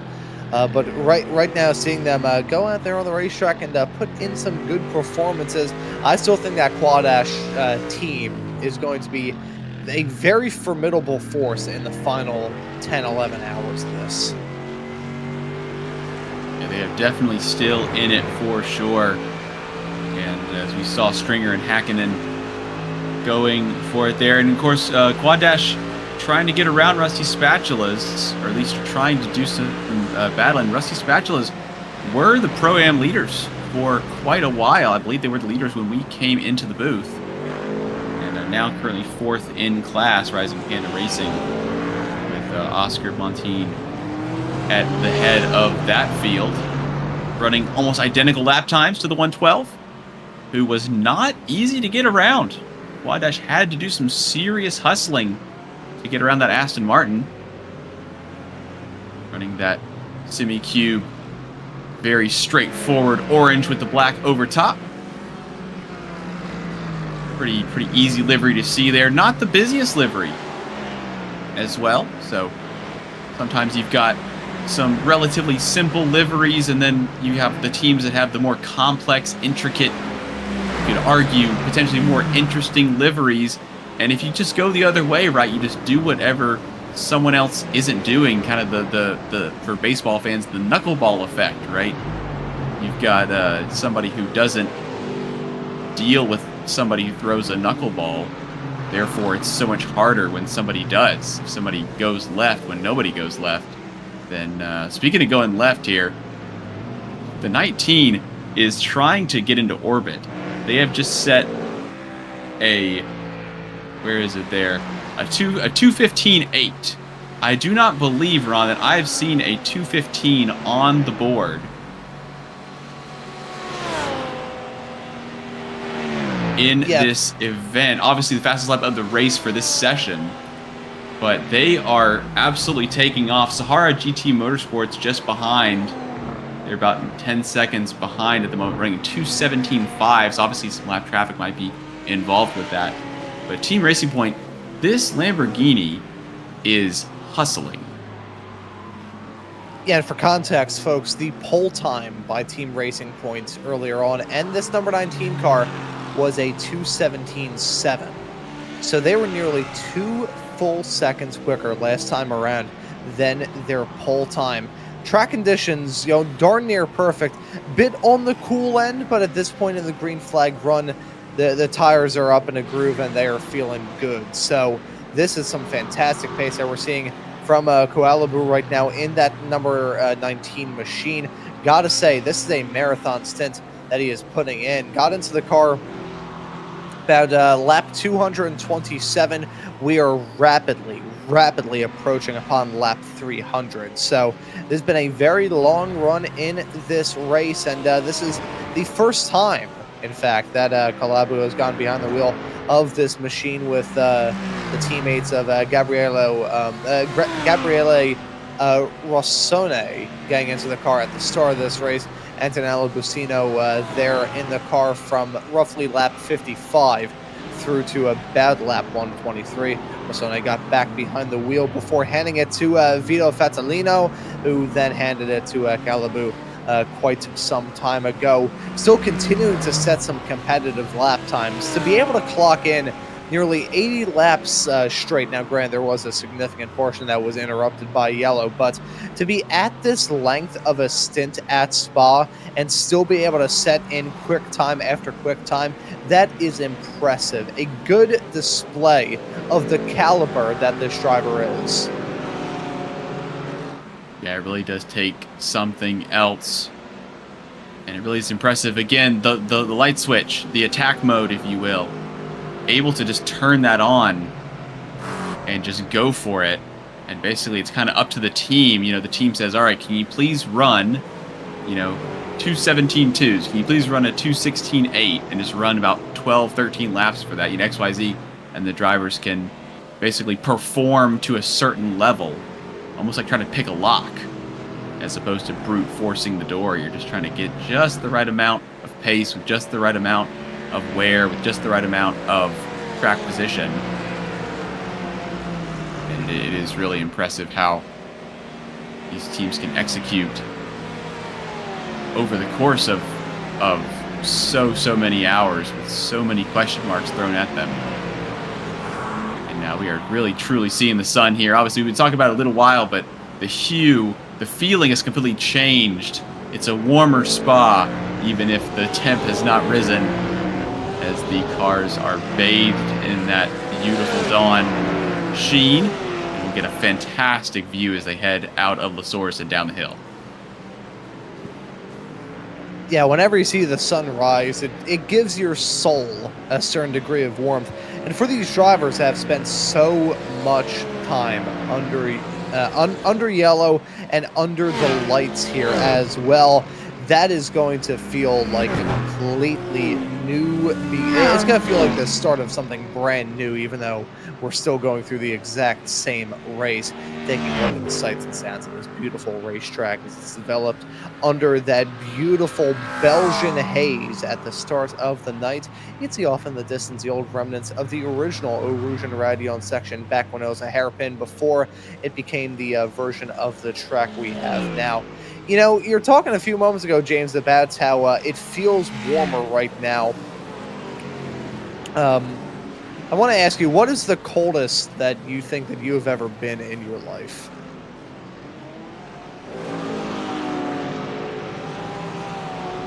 I don't think it may actually be right now. I just saw that James has gone for a quick little trip off to try and get a glass of water. I'll share this little story here as things get very close, heading off the Huon section. Coldest I've ever been in my life was in a wood cabin up in the Poconos. This is another racing adventure back in 2017. This was early June, so very, very late spring, very early summer. And up there in the Poconos, it gets very cold at night. We're talking about 40 degrees Fahrenheit, that is. That's very, very, very chilly, close to freezing. And the other cabin that we had, it was basically, you know, only 2 rooms. There was the front room where there was a little sitting area. There's a small little mini fridge, and then you had a little, you know, like queen-sized cot for 2 people to sleep in. And then there's the back room where there was 2 bunk beds and a single window. I was going up there with one of my buddies from the karting days, still friends with him to this day. Went up there with his family, so it was my dad and I staying in the same cabin with my buddy Robbie and his 2 parents. So there were 5 people staying in this cabin. His 2 parents got the main bed in the front room.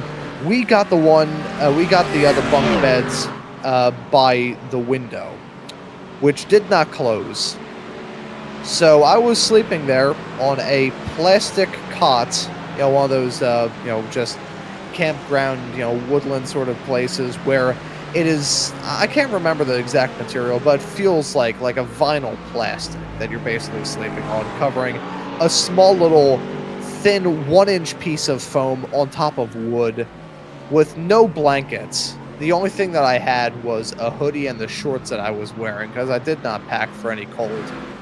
that was the coldest I've ever been in my entire life. That is, whenever I am mowing the lawn in the summer and I think, man, this is too hot, I think back to that memory and I feel 100% cooler. And this is coming from somebody who prefers the cold. Yeah, I think you have to have that baseline setup of basically, somebody who could basically stand to have that kind of cold. And I'm not much for cold weather either, and I'm appreciating the sun that we're seeing here, kind of warming me up when it comes to the complexion of the race. Having a look here at a wide moment for the Porsche. The Mustang is through 35. Dynorap 91.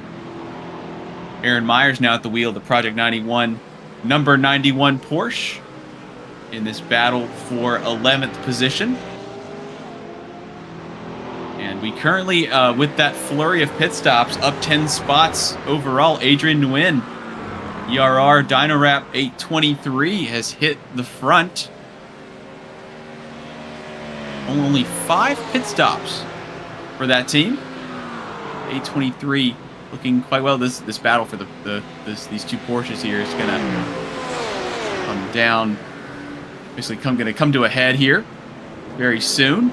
But we have a Pro-Am at the head of the field, and Delta Racing, Leandro Toledo in the number 4 Delta Racing, currently in first in class for the AMs, currently in 9th position. This is the kind of result, obviously, gonna need to most likely come through. No, they're not. They're on 7-lap old tires. So Leandro Toledo good to go for a good long while. Currently number 4 is 9th overall, first in class, and this AM Delta Racing team looking like they're going to be on for quite a good result as it stands. And that's the kind of thing, right? You've got a lot of pro category groups. You've got a lot of Pro-Am category groups that have serious pace. They are deploying quite well. Just had hiccups. Just had issues. All sorts of things have happened. And because of all these different decisions, just being there at the end, you really can't count out any team. There is no, and again, there's no rule about, who can overtake who and who can run this kind of way. And here we go. So these are two of the big heavy hitters, Ron. This is a serious battle we're looking at right now. Yeah, this is quite the serious squab, and it's Quad Dash Racing, the number 94. Familiar face here in this race, running 5th at the moment of those pro competitors, locked in the draft of that Porsche right up in front. Now look to maybe get a move done heading off into the bus stop chicane. Even with the speed of the draft and how good it can help you, that BMW just has the legs. So looking for it around the outside, that Porsche doing an excellent job to defend heading off into the turn, not able to make it work. So the Porsche still going to have the nose out, has the upper hand as they start another lap. Looking a little bit farther up the road, and we've got a Mustang versus a Lamborghini here. This is Team Racing Point and the number 19 running right behind the Impact Sim Sport car. It's Antonello Busino behind the wheel of the number 19 Lamborghini, and Daniel Stradzaka behind the wheel of the Impact Sim Sport Mustang. This is going to get dicey as they head their way onto the Kemmel Straight. This, at the moment, is the battle for P2 on the road. So this is going to get real dicey, real quick. Drivers looking to do everything that they can and try and get a good run in this race, as they are not alone in this battle. Kicking up dust farther up the road is your current race leader, Adrian Nguyen, behind the wheel of the ERR by Dynorap McLaren. I was wondering why there was some smoke in the air, and that's exactly where it was coming from. Just going to be a faint little distraction to these drivers as they look to try and fight. Yeah, we're seeing the drivers kind of pairing up here unintentionally, and there is a little bit of traffic just up the road. This battle is about as close as we've seen. Now, is this going to help or hinder the DCS team, it could be a blessing in certain cases where you've got, like for example here, around the outside of the Aston, are they both going to get through? Yes, they are. Because they're just so close, there's no spot for the Aston to slot in, even if they wanted to, and they want to get out of the way anyway, required to, in fact. This battle will rage on, so we're going to head through here. Not too many heavy braking zones. Just trying to run their line. Going to try to time it right now. The trick was, last time out, the DCS car put that Porsche on the inside through the kink after Blanchimont, and then was able to wash out to the left a little bit. BMW not really able to get the overlap you were looking for. Now they're going to try to launch from further back, and actually the Porsche's got a great run. Very squirrely. Going to lose a couple of MPH. What does the BMW do? Nothing doing so far. It's probably the smarter move, and gets a really wide entry into the final corner. What kind of exit do they get? It's decent, but there's still a couple car lengths in it. And Ethan Davies putting that car where it needs to be to hold off one of the fastest cars on track.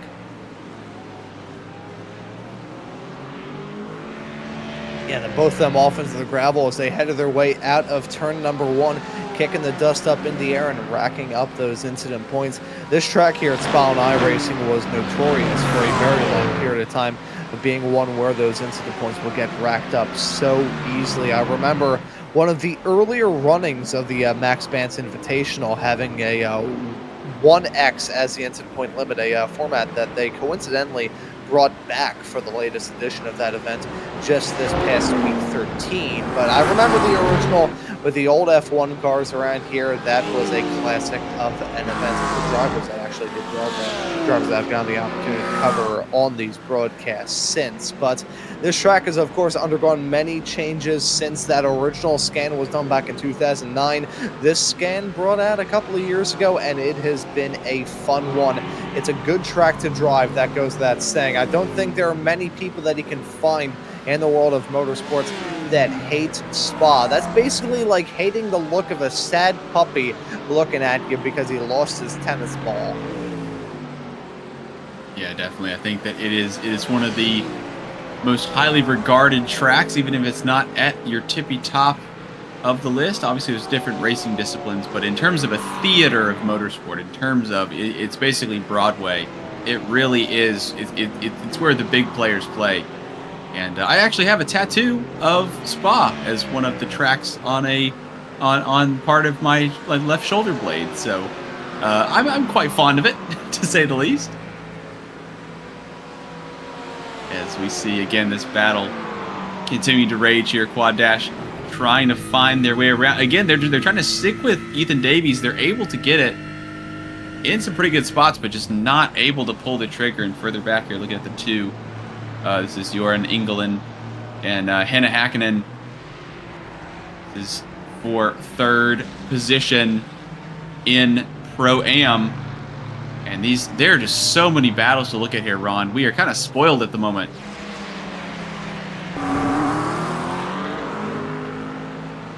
Yeah, we have got battles throughout the pack. Drivers still looking to make up any sort of time that they can. As we'll say, I feel like we're not too far away from a series of potential driver swaps, because there are some pretty lengthy stints that we've got going on right now.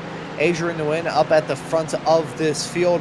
Would you like to have a guess what lap he got into that car? And bearing in mind we're pushing lap 304 at the moment. I don't think that I've seen that driver name change at all for the ERR by Dynarap, so I would assume it's triple digits. It's lap 223 was the lap that Adrian Nguyen got into that car. It was Emma Roy who was behind the wheel earlier on. It has been a marathon stint for this driver in that 823 machine, but things may be wrapping up soon, as we do also have to start talking about, driver timings and stuff like that. It's what came back to bite some teams a little bit earlier on this season at the Red Bull Ring some 2 months ago. So before we even get lost in that, we do have this battle up at the front that is starting to heat up. Daniel Stradzaka, he's been in this car for a little while himself. However, it's a bit shorter of a stint that he's pushing right now. Currently lap 274 was when he got in. So really only 30 laps that he's been in it, which is nothing to scoff at here at Spa. He's been in that car for quite some time, but nowhere near as much as that McLaren right up in front. A McLaren and a Mustang battling it out only here in GT3 Racing as he looks for it down the inside, heading off of the bus stop chicane.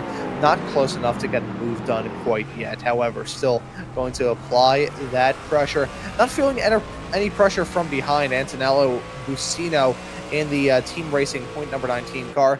He just got into that car a matter of a few laps ago after his teammate stepped out after setting very quick lap times as trouble for our leader running wide, heading off through turn number 1. And now that's going to allow the 6 Impact Sim Sport going to try and take the race lead, clear him down into the turn. Still giving a bit of fight. There is no end in that McLaren, and they're still going to be close as they head their way up the hill through Arujan Raddy on that Mustang. Not able to shake off that challenge from the McLaren like a bad case of fleas as he may have had in mind, but pulling a gap heading down the straightaway that's going to allow Shudzaka to take the race lead and start to check out.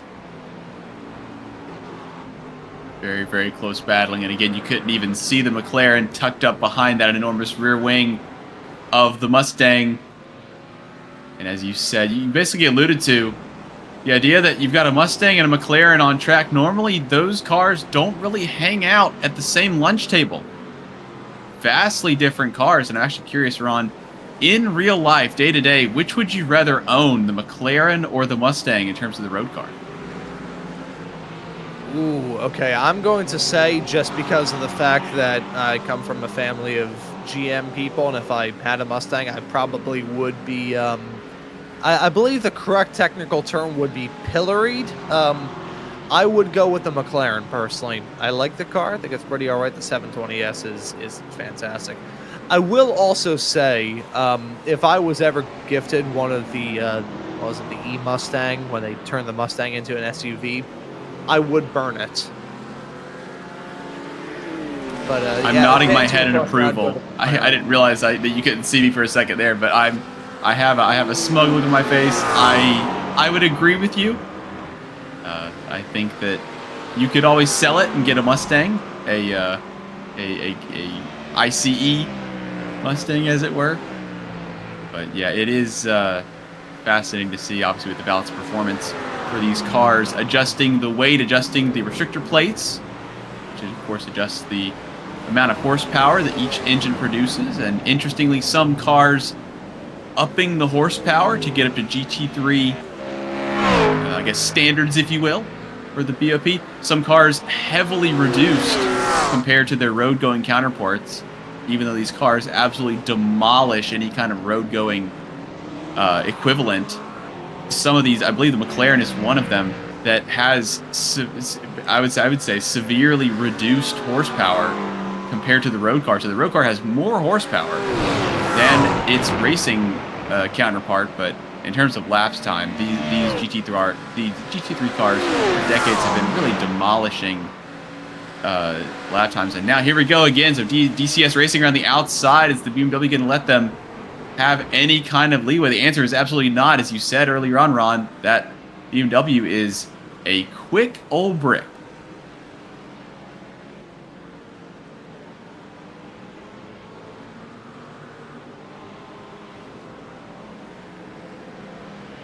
Catching back up here with the 48, the Ronin PT. This is Louis Marinho at the wheel of that machine. The kind of ebb and flow of the circuit. Get some fantastic aerial shots here again. So sun well and truly up. You can just see there's just a racetrack draped across the hillside here in Belgium. The Ardennes Forest playing host to, I almost said a handful, plays host to an enormous amount of racing across the year. Not just virtually, but in real life as well. Now DCS Racing Blue able to get on through. So Stringer and Davies around Delta Racing and the Ronin PT, the 4 and 48 respectively.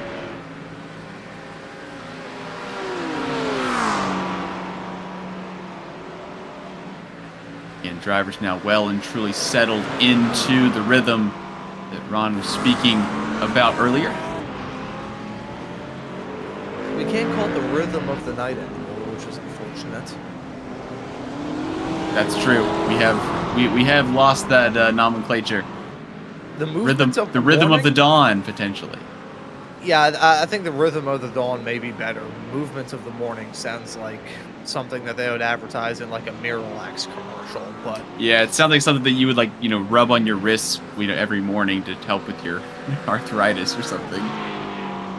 yeah, that would either be it as well. It's either arthritis, like pain relief cream, or some kind of laxative. But I apologize to anyone who's either eating their breakfast, lunch, or dinner while watching this broadcast. But I just caught up to you with that. I just now am understanding where you are. yeah, this is a byproduct of hitting my head too much as a child. You can tell. Ronan PT, right now we're following them in the number 48 McLaren. It's back to the storyline of that McLaren running in P7 at the moment, feeling the pressure from Delta Racing a little bit farther behind the next car in your overall lineup. Currently 8th for your M competitor. That's a fantastic run for Delta Racing, doubly so after some setbacks a bit earlier on here in this event. But Ronan PT in 7th currently. This has been a good race here for those McLarens. Talking about the other McLarens and the other state of this event and the BOP, I've talked at length about the benefits of the Porsche. I've talked about some of the other issues surrounding the Mustang. But I haven't brought up the McLaren, which out of all of the cars here in this event was probably hit the most when it comes to BOP. Had a reduction of 0.75% on the horsepower, which is the highest bracket out of any of the cars in the other BOP for this event. That is only comparable to the Aston Martin, the Ferrari 296. The Mustang had a 0.75% reduction as well, along with the Lamborghini Huracan. However, the McLaren finds itself in a bracket that it can only share with the Lamborghini Huracan as having an 8-pound weight penalty added onto those two cars.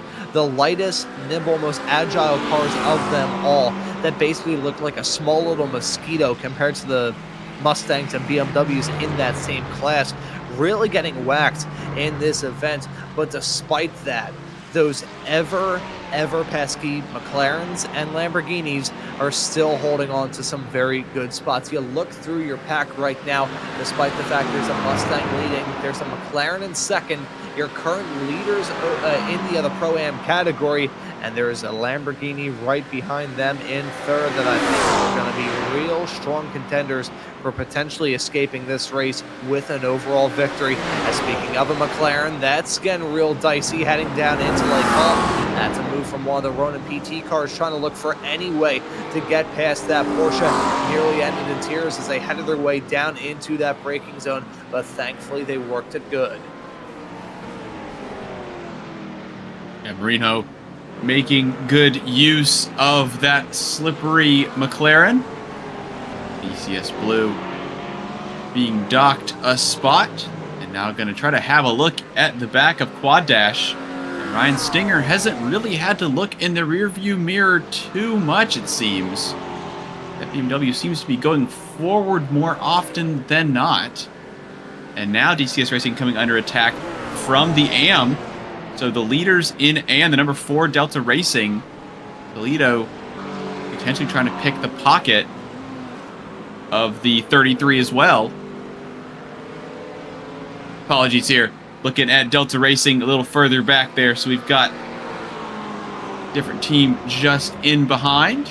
Catch that Aston Martin there. As again, we have so many things going on all at once here. So we had DSP Esport Racing Team with Niccolo Monti at the wheel, the 63 Ferrari getting a black flag, having some damage potentially on the rear, potentially losing the rear bumper. So some unracing stuff going on there. Looks like they've come through the pit lane and potentially able to get that sorted out. Currently running 6th in class for Pro-Am. again, we have just a handful of other flurries of activity there. Gamma Sim Racing 238, Alex Ravinsky, currently 10th in class and falling for pro. They're going to be heading into the pits this time around. Have a black flag on them. We have a look here at the 55 of Pack Sim Sport GT team. And then again, back to our battle for the top 5, top 6. And here it is, another little bout of side-by-side racing. It's that small, pesky little McLaren getting a move done on that BMW. That is very impressive stuff there from the number 48 that we're seeing right now. Find themselves now in 5th. Quad Dash getting overtaken. Now, when we spoke with that Quad Dash driver behind the wheel of that 94 machine, the Brit of Ryan Stringer, he was talking about how the team was eyeballing a fuel-saving strategy throughout most of this race and how it was very likely going to continue. I got to imagine that that is the case right now. In fact, I will quickly ride on board with this car just to hear what sort of lifting and coasting we have got going on right now. I said this a bit earlier on here in this broadcast. I'll say it once more. If you can set yourself up well strategically, just set the seeds for something to grow over time. It's that snowball effect. It's dropping a penny at the top of a ski slope, and by the time it gets down to the bottom, it's the size of a wood cabin. Yeah, it can be so tempting just to try and take, especially with racing drivers, right? You want to talk about in a hurry. You want to talk about reaching out and grabbing it, trying to take that opportunity, especially, when you're under safety car for so long, when you're under full course yellow for so long. You're just sitting there, you're looking at the same 4, 5, 6, or in my case, probably 30, 40 cars in front of us, trying to look at basically the future, trying just to overtake a bunch of cars, get in a good position, settle into the race after you've dispatched a handful of cars if necessary, or if possible, I should say. It really can be difficult to try and suppress that for the long haul, because again, teams like the 94 that we talked to earlier on are going to be trying and running as long as possible, as often as possible, looking for that offset, trying to do something nobody else is doing to that extent. Basically, from the green flag dropping, they've been trying to do their best to save fuel, or at least trying to run the race that they want. And it looks like it's working out. Again, one of the quicker cars on track considering what they're up to. And meanwhile, the 823, the ERR by Dynorap, Matteo Nosai, hopping into the leader in Pro-Am. Looks like Vortex may take the lead, the number 2 entry, with England, and yes, they do. So, swap for position at the top of Pro-Am, and the 823 looking quite strong, but relinquishing the lead for now.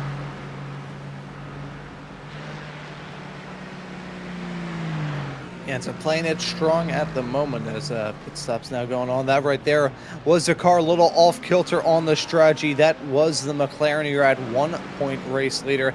Now, of course, dropping down as a result of this pit stop. That was the 823 machine.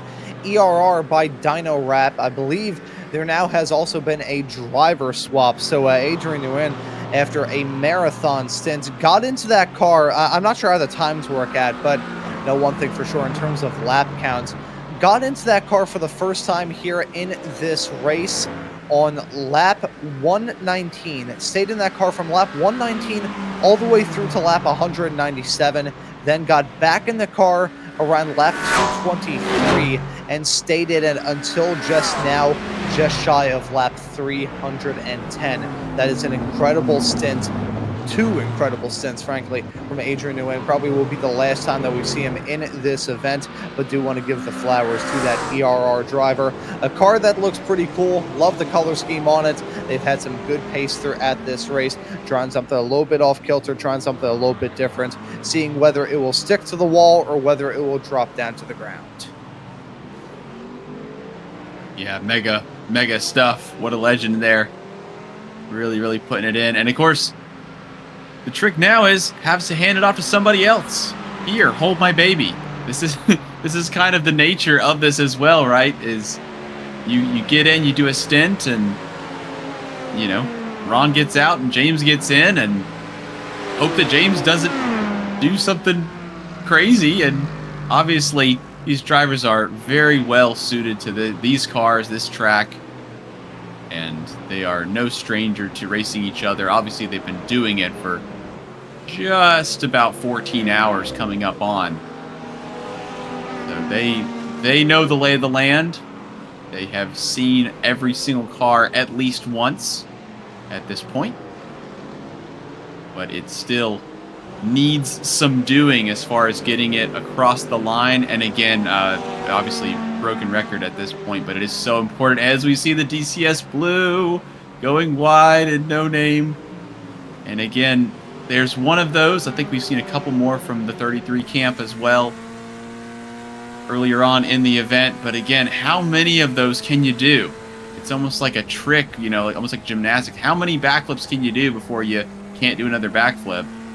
And if the answer is 12, then maybe there's 6 or 7 in. There's another one, so that may be number 7, and just trying to keep car on track. There's number 8. So again, obviously trying to look for the edge of the track. Apparently hustling as Pack Simsport trying to close in. And Pack Simsport, the one lone Corvette here in this race, having a bit of a chicken's lift there through the back end of the racetrack, it sounded like. But Pack Simsport, team that I've gotten the opportunity to cover both, of course, here in this championship and in some others as well. They're always running GMs. They're always working them pretty well here, even in the GT3s. Gotta say again, as a GM guy, I'm a little bit disappointed with the speed of that Corvette. It is truly the GT3 car of all time here on iRacing.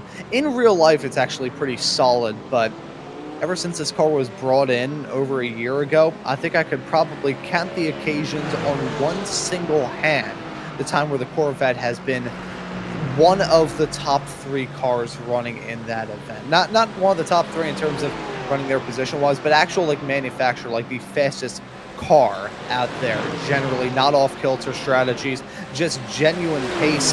The Corvette is a bit on the struggle bus. It never really has gotten a firm footing. It feels almost like the redheaded stepchild to the Mustang, because there is a bit of a trend with when GT3 cars are brought out here on iRacing. When they're brought out, they are incredibly strong for a decent period of time. First full season that they're around, they are quick. Then they get BOP'd to hell, and next thing you know, they're very slow. Nobody really runs them. And then they bounce back up to be an okay car, and people start migrating to it once more. Happened with the Ferrari 296 when they brought it out back in 2023. I remember how strong the McLaren was in its very first season when they brought it out back in 2024. It's happened with the Mustang to a degree as well. It's happened with a lot of the cars here on iRacing, the Acura as a good example, but it's happened to a lot of the cars that were brought out just in one singular update. The Mustang and the Corvette came out as kind of a package deal. They were brought out in the exact same season. I can't remember the exact season, but I remember they were brought in at the same time. As much as the Mustang has really gotten its flowers and found its firm footing as a steady and really good car, a car of choice, I would say, by many teams and drivers here in the GT3 ranks, the Corvette has just never really found that same reach. Definitely. I used to run the back when it was the GTE car there. I chose that one as my weapon of choice to take to the racetracks of the world through iRacing. Wasn't the easiest car to get my head around when it came to trying to figure out the setups and run those types of tracks that need a lot of curb. I feel like it was kind of unsettled. Again, didn't have as much setup experience. Still don't have the largest brain in the world, I would say, as we see there sparking through the BMW and the Corvette going to battle there. Delta Racing, we've said it a couple times, looking really, really strong. Obviously, looking at my timing page, the next AM entrant is Louis Carmo, The Ronin PT Red, the number 64, currently 24th overall, which is a good result, considering they're running second in the AM class. But I had to scroll back up to the top of the page to see the heights of Delta Racing. And again, Lido really just in terms of their competition, obviously very happy for the 4. In terms of the competition, an absolute nuisance. Trying to get around them. They have really strong pace, running really good lap times, and it is just not easy to get around, if at all, when it comes to the 4. And that dark blue with the almost look like devil horns on the back of that BMW machine. Taking plenty of curb on the inside and down through curve Paul Frere. And again, as you said, Ron, that BMW killer on the straights. Yeah, that BMW is a beast. And I always, when I first got started with this broadcasting stuff back in March of 2023, I was when I first got the opportunity to cover GT3 racing, I was always stunned. I was like, man, really? The BMW is the fastest car down the straightaways?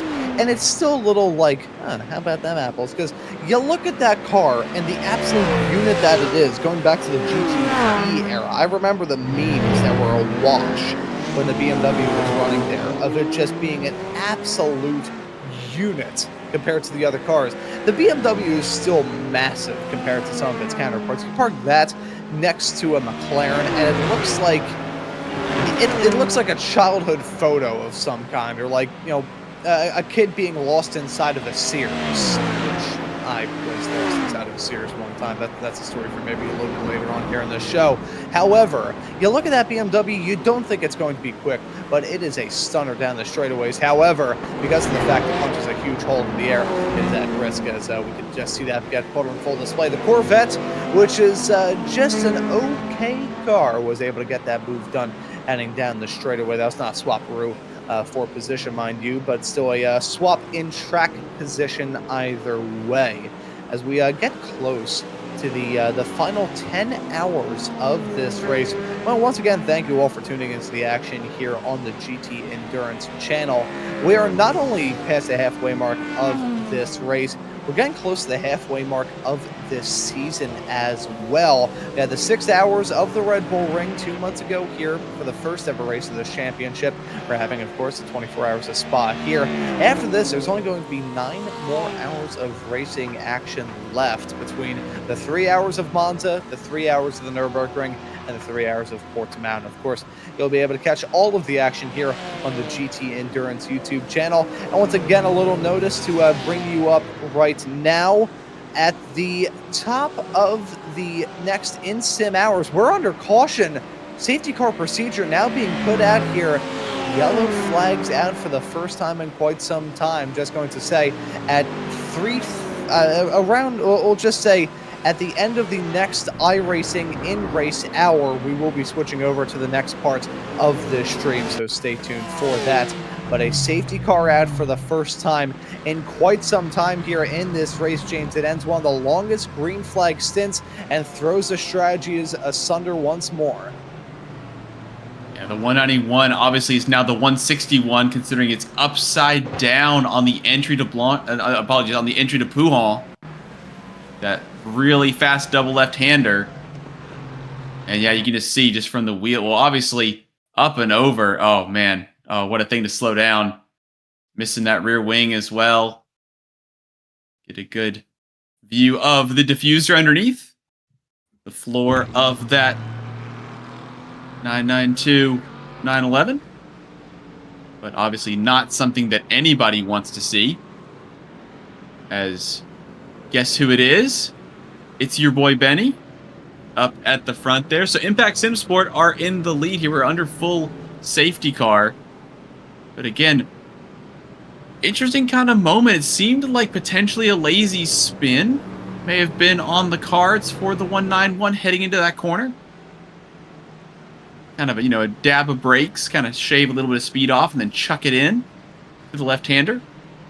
And it looks like because of the rear engine pendulum effect, that flat six, giving the Porsche famously a different style of driving to the other GT3s in the field. Potentially lifting off even more can actually increase the amount of the pendulum effect, which causes it to be much trickier to hold or pull out of slides. And so the front end can be kind of darty, the rear end can be kind of slow, and as soon as the front end gets that grip back, it can spear you off. So it looked like we had left-hander coming in, the entry was a little bit shallow, a little bit extra lock, rear end comes around, right hand down to try to correct, and obviously the front end bit at that moment, decided to bite late, and potentially a little bit of an overcorrection, causing what was the most serious accident that I think I've seen so far in this event, certainly in our stint here, Ron. And we are back once more under safety guard. A fantastic green flag run. Obviously, shame that it comes to an end, and even more so, a shame that the 191, ending up on its roof. That I think that would be classified, Ron, as an unscheduled stop.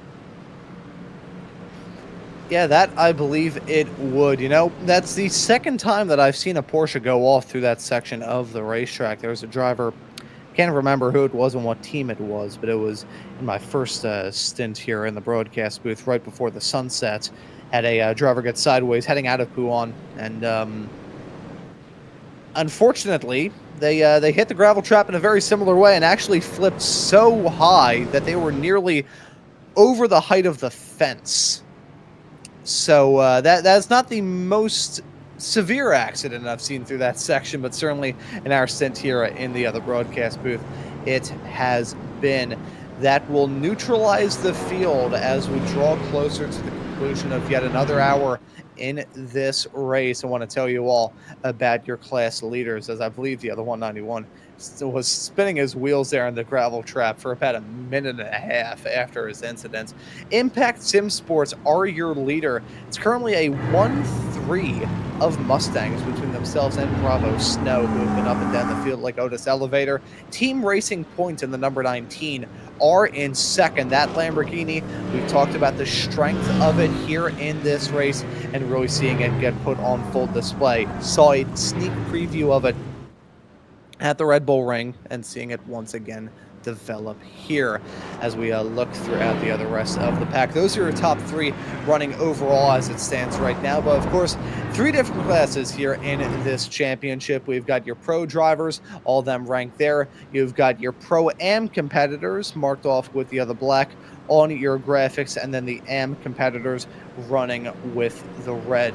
When you look at your top drivers there in the pro-am category, here, as it stands at the moment in this race, things are still very much in flux. However, we're getting a good idea as to who the pro-am contenders are going to be, and it's similar shades to what we saw last time out at the Red Bull Ring, where things were a little bit topsy-turvy throughout, but there were still some teams that proved themselves to be quick. Vortex is currently your leader in the class as it stands right now. Vortex currently being driven in 11th by Jorn Engelen. My apologies there. Rusty Spatulas, who were strong in the Pro-Am category, actually finished on the final step of the Pro-Am podium at the Red Bull Ring, find themselves directly behind 12th overall, which was the exact same spot where our Pro-Am winner finished last time out at the Red Bull Ring. So keep an eye on that. Those drivers looking to impress.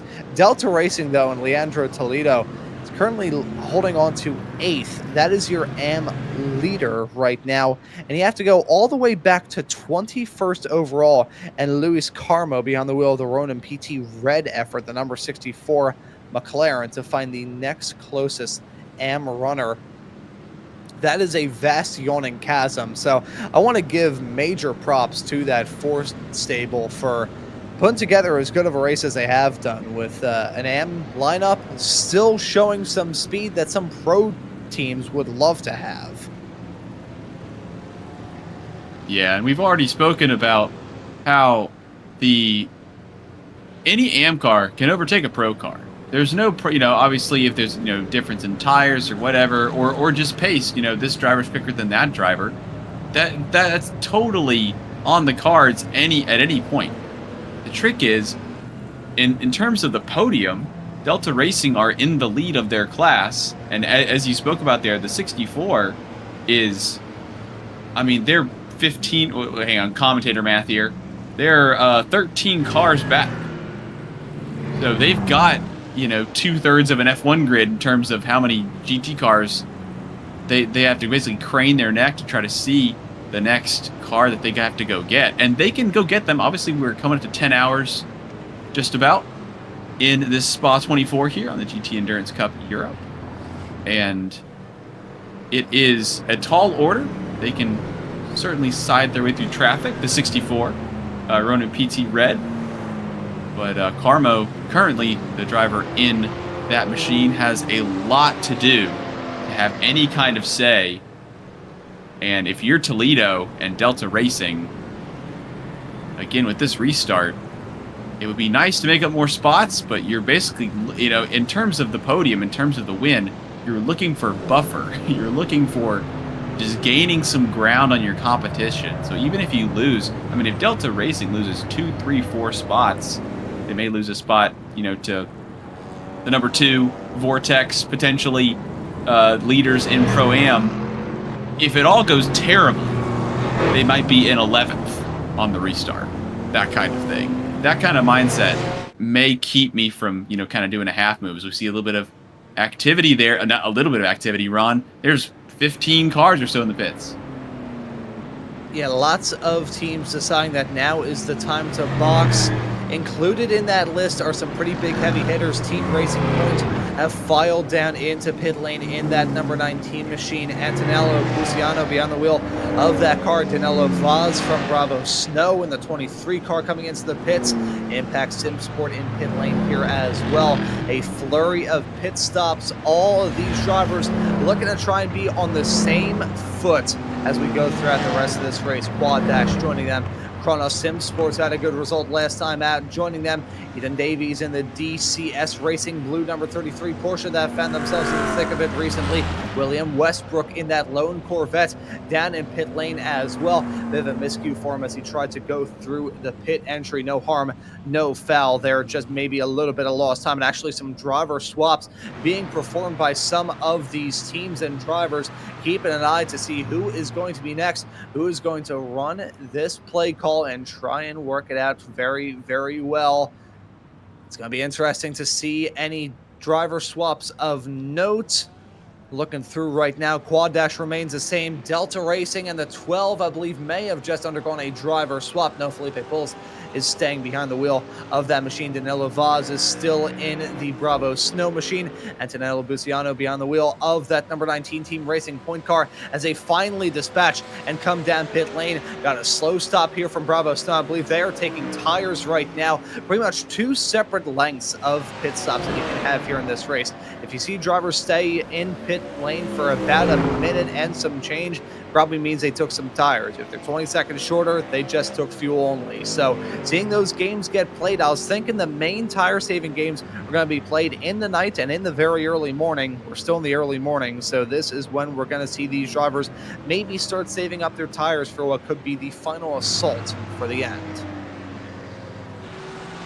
Yeah, definitely just having a look here at the stints. So the top 4 that stayed out there, Ronan PT, so basically the 48 Ronan PT effort, Project 91, number 91, Myers at the wheel, the Pro-Am entry from Team Racing Point, and Rosso Esports in the 38 with Arthur Targa running there.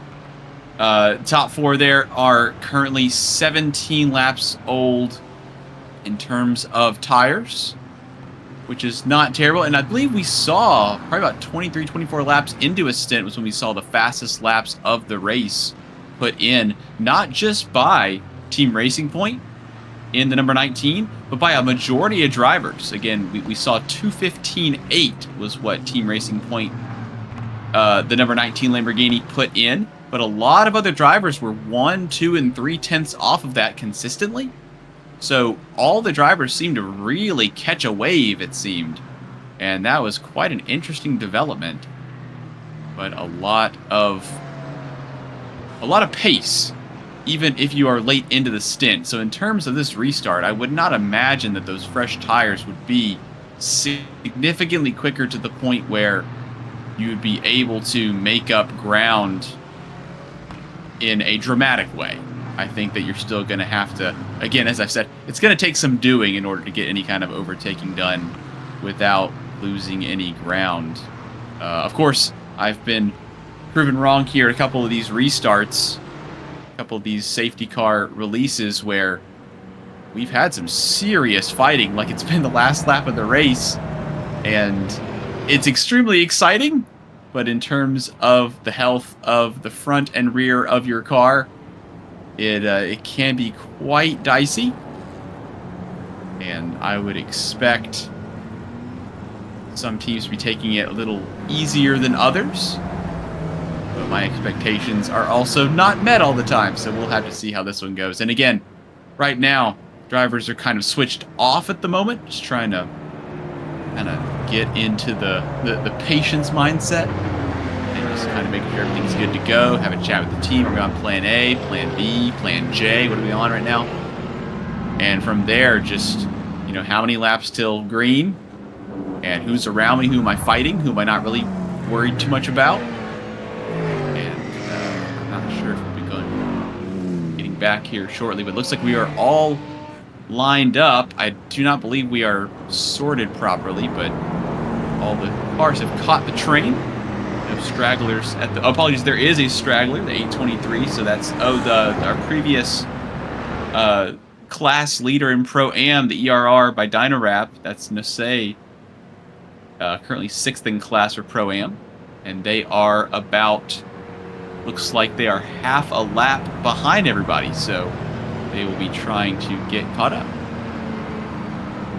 Yeah, so once they get caught up, we will hopefully get a resumption of this race with less than 10 hours to go in the 2026 24 Hours of Spa here in the GT Endurance Cup Europe. Happy to have your company here on the GT Endurance YouTube channel. It's myself, Ron Mullins, and James Newton talking you through the action here.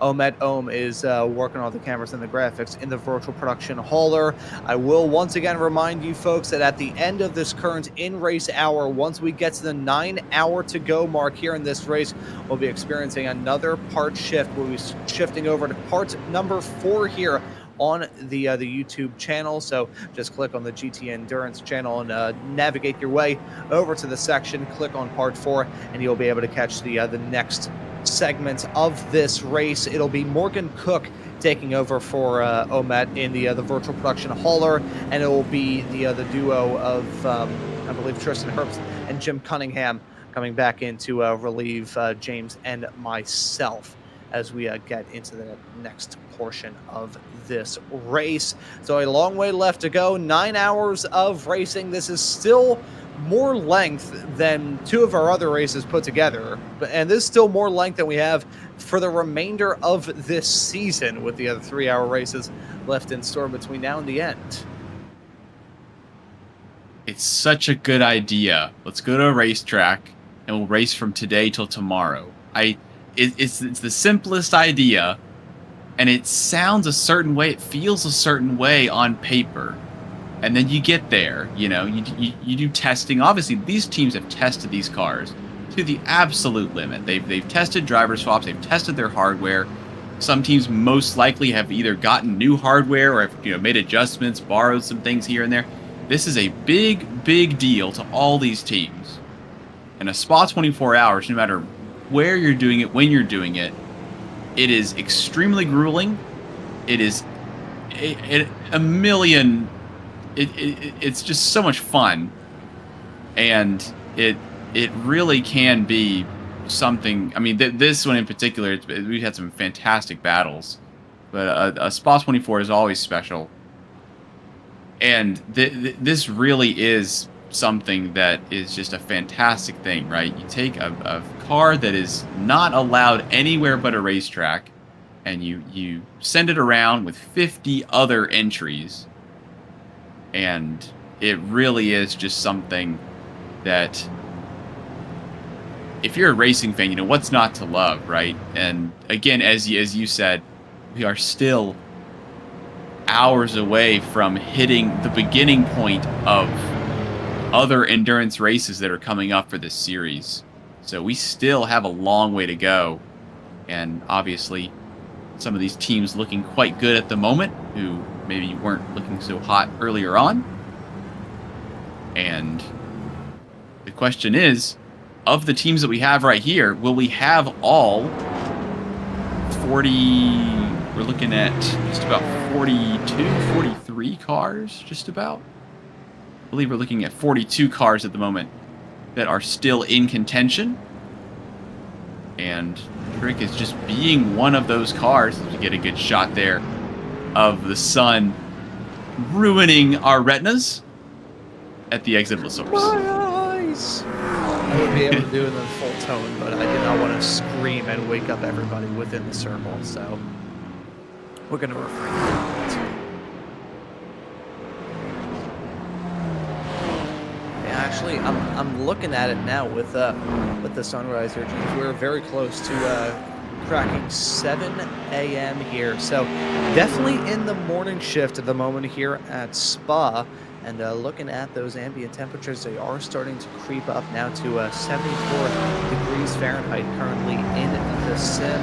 So we are making some steady progress. It's still a far cry from how it was a bit earlier on here in this event in the dead of daylight. However, this is just a sign of things to come.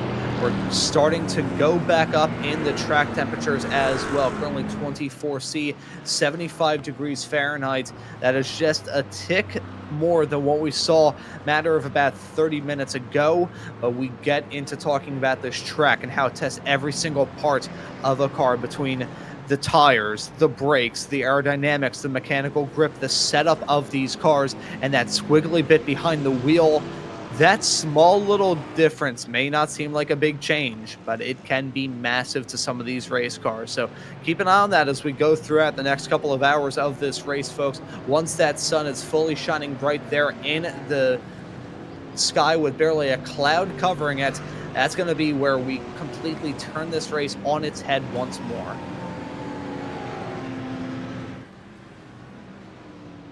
Yeah, it really can change. And of course, you're seeing here some 2x2 here. Obviously, basically what's going on is the lead cars stick to the left side of the circuit to make room for the right side, where the drivers who will be coming back around, they're basically sorting each of the cars into their proper places, so that when we go full, or when we do the opposite, when we go green flag after this full course, or this safety car period, we're going to be all properly sorted out, and all the drivers will be battling for position. You can see the Mustang there down the inside. Of course, you also see a couple of other, I think there's two types of drivers here, Ron. You can put into two different categories. There are some drivers that wait and go around the safety car, and there are some drivers that abuse the fact that the safety car, while out there visually and has a physical point on the track, does not have any type of, if you want to use like a video game reference, a hitbox, if you will. So you can drive straight through it if you wish. I think there's some drivers that have tons of respect for the safety car and some drivers who are uninterested. So right there, for example, we've got the BMW slowing up a little bit, going around the current race leader. I think we have a couple other cars that, to put it mildly, couldn't be bothered to slip around the BMW. So it's kind of fun to watch the dynamics here. Yeah, I think some of these drivers there, Give a Damn, may have broke. But, at the current moment, we do have ourselves a nice little opportunity to comb our way through the field as there, again, the wave around's taken care of. And we're going to do this a little bit differently. Last time we went from the front to the back. We're going to meet our way in the middle and go from the back to the front. Your current last place runners at the current moment, 5 laps down to your leaders, is Marek Gdansky behind the wheel of the Unitronic Fisher Motorsports number 84 Porsche. They've had some penalties, they've had some incidents. Bouncing back well, though, running in 43rd. It's going to take a miracle for them to be able to get back into the swing of things. However, I think they have a good shot to do it. Prism Motorsports Pro is farther up the road in the 309 Lamborghini, another one of those Lamborghinis, but this one not having anywhere near the luck as some of the drivers farther up the road. It's George Rocha behind the wheel of that car right now, currently pushing a pretty lengthy stint. Got into the car, took it over from Mehmet Barakakis on lap 281. They're currently on lap 315. So Rocha has been in that car for a decent period of time, just looking to try and bring the team back from the cellar. They are currently 4 laps down to your overall race leader and 2 laps down to the next closest car, which is the Kronos Sim Sports Mustang. It is Lloyd Remy behind the wheel of that 120 car right now. This is a slightly disheartening way for their race to go for the team that scored the victory in the Pro-Am category, finished 12th overall in that race. Things just not really materializing here in the Belgian countryside. They're looking for a little bit more as we go throughout this race, find themselves in 41st right now. Project 91 Racing Team, they were up towards the front. Emphasis on the past tense there. Have had some bad things go their way. Had that big incident heading off through Pouhon. As a result of that, they are now 2 laps down, really at the tail end of the pack of cars that have a chance. It's Franek Sikorsky still behind the wheel of that car, looking to get that team back into contention. The sister car, the number 91, so has a real good shot to score a victory here in this race. The 191 looking to be rear gunner, just trying to salvage anything they can out of the next 9 hours and 45 minutes of this race.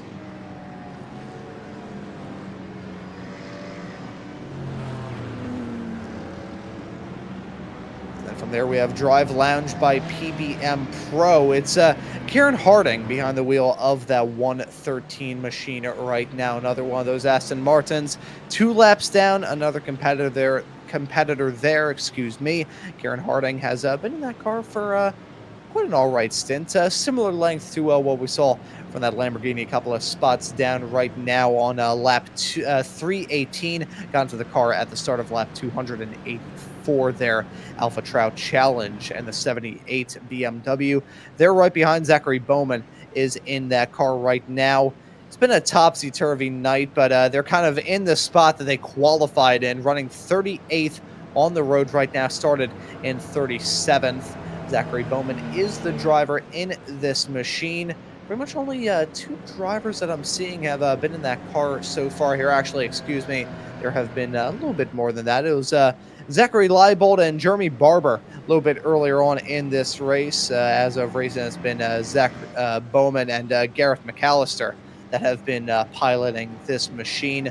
Still looking to fight back as they are the first car that is 2 laps down right now, currently slotted there in 38th position. A little bit farther up the road, only 1 lap down, is the first of the Paul Botting Motorsports cars. This is a pro effort. Nicholas Sola behind the wheel of that lucky number 13 machine. Not been the luckiest night for them, but still have the opportunity to shine, trying to get that wave around, get back on the lead lap. Paul Botting Motorsports looking for a good run. That team, in fact, scored the win in the AM class with the number 62 car last time at the Red Bull Ring. So keeping their fingers crossed that maybe lightning will strike in the bottle, potentially for some of the other runners. As just look through a couple more spots here. Just talked about Nicholas Sola. Seth Newfield is in the Gamma Sim Racing car, the 137. It's had a really topsy-turvy run throughout this race, and they are currently running 2 laps down according to the graphics right now. I think my iRacing information may be a little bit off kilter to what we're getting on the screen right now, but the Canadian of Seth Newfield, a driver that I've gotten the opportunity to cover before. Talk about a marathon stint again. Lap 285 was when he got into that car, currently on lap 319. As we break now into our top 25. Things definitely get close right about now. But James, I will say we are getting closer to a restart here. I'll let you go through the final 10 so we can meet back up with the top 25 drivers that we were looking at a bit earlier on here. Yeah, definitely. We're having a look here. 16th in class for the Pro 57 double stint racing. Marcus Crawford at the wheel of that, currently a lap down from the next vehicle, and running decently. Obviously looking for more there.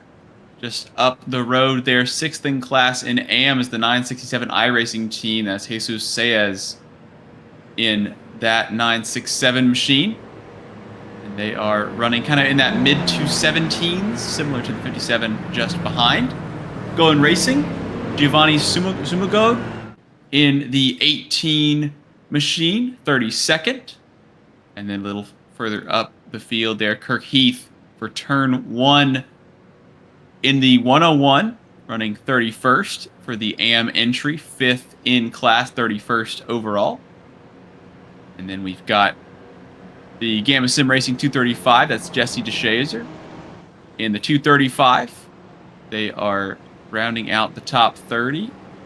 And then continuing through, Matteo Benasci, Velch Competitions, the 189 entry in the top 10 for Pro-Am in 29th position. Nearly on pace as Ryan Gill at the wheel, the 899 machine inside the top 10 for Pro-Am in 28th. 27th is the number 10 AM entry of Simcast Racing Team. Matthew Hunter currently has the wheel. Delta Racing GTD, Felipe Pulse in the number 12 entry is currently 26th, 15th overall for Pro. And then we are right back to Team HSK Motorsport. Duncan Sherman in the 77 for Pro-Am, 8th in class, 25th overall, who have been down pit lane 12 times today. I say today, over the last 320 laps, which I believe is, I was going to say is on par with others, is not on par with others. The next most would be Going Racing, the number 18 entry with, again, Giovanni Sumugod at the wheel. They've been down pit road 11 times.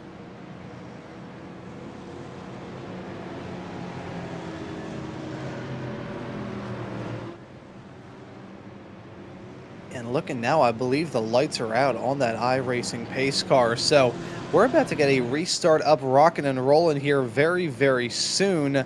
And this is going to be rather fascinating. We'll go through your top runners very quickly as a little refresh as to how these drivers are going to be sorted once we get the green flag back out. It is a McLaren in the form of Lucas Marino from Ronin PT. The number 48 car will be leading us back to green flag racing. That McLaren, despite being one of the cars hit heaviest by the BOP heading into this race, has been a strong one. However, the car that was maybe hit the weakest, the Porsche, the number 91, that is, the Project 91 Racing Team car of Aaron Myers, will be in second, going to lay on that pressure as strongly as possible, put it on as thick as icing on top of a wedding cake. We've got another strong contender directly behind. It's a Team Racing Point stable. Those Lamborghinis have been quick, but this is the sister car to the cars that we've seen be very strong so far here. It's a 27, Andrea Paletti, will be behind the wheel of that car when we get this restart up rolling very, very soon, with Rosso Esports in the 38, that Mercedes, so with a little bit of front end damage after taking the last restart right before we got the sunrise with a missing front bumper. Things will be a little bit better this time around for Arthur Targa. And then rounding out your top 5 when we grab this green flag will be the number 6 Impact Sim Sports SBR Mustang of Kevin Malliard. It has been a marathon for him in this race, looking to try and end off this run for the Mustang off with a high. Got into the car only a few laps ago after a lengthy stint just about an hour beforehand. Let's see what he can do now as we're back to green flag racing. Marino guns it, and we are racing once more with 9.5 hours plus some change left on the clock here in this event. Marino gonna lead him off into turn number 1. But look at that, the 91 sliding out of the turn and smacking the wall as he heads his way out of there. Big crash there for your second place runner. He is in trouble. Both Project 91 Racing Team machines have come into some serious incidents. Again, too, and there's somebody else as well. That's one of the Mercedes. It's Gamma Sim Racing. You're absolutely right. Wow. Put us under full course yellow as well if they can't get it resolved. It should be good. Definitely. So what I was thinking was the top 4, obviously on a different strategy here. The top 4, they got look at the gap. The gaps are enormous between the top 4 and the rest of the field, and it's just a big slide. A perfect strike in the worst sense into the barrier there. And good, probably giving some people a heart attack there, but good job not backing off into the racing line and basically just joins with pit exit. And of course, potentially no engine damage, considering that this is the only rear-engined car in the field. Putting the wipers on there. Maybe trying to go for some more downforce. But we stay green, which is good for our competitors. But again, the top 3 currently on way older tires. Again, we saw really good pace from some of the drivers. Again, this is really now in the knot of things, and just trying to slip around the outside is the Aston Martin. Trying to have a look around the outside of the number 4.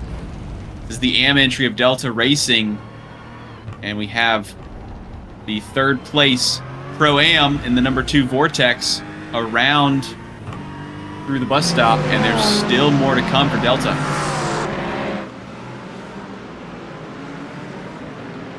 And there's still some more left in the works here as side by side involving the Pack Sim Sport Corvette trying to cut their way through, not able to get that move done as looking through and trying to hear about some penalties that may be coming down here. 78, car number 78, that is, stop and hold for 30 seconds, causing a collision under safety car and full course yellow procedures.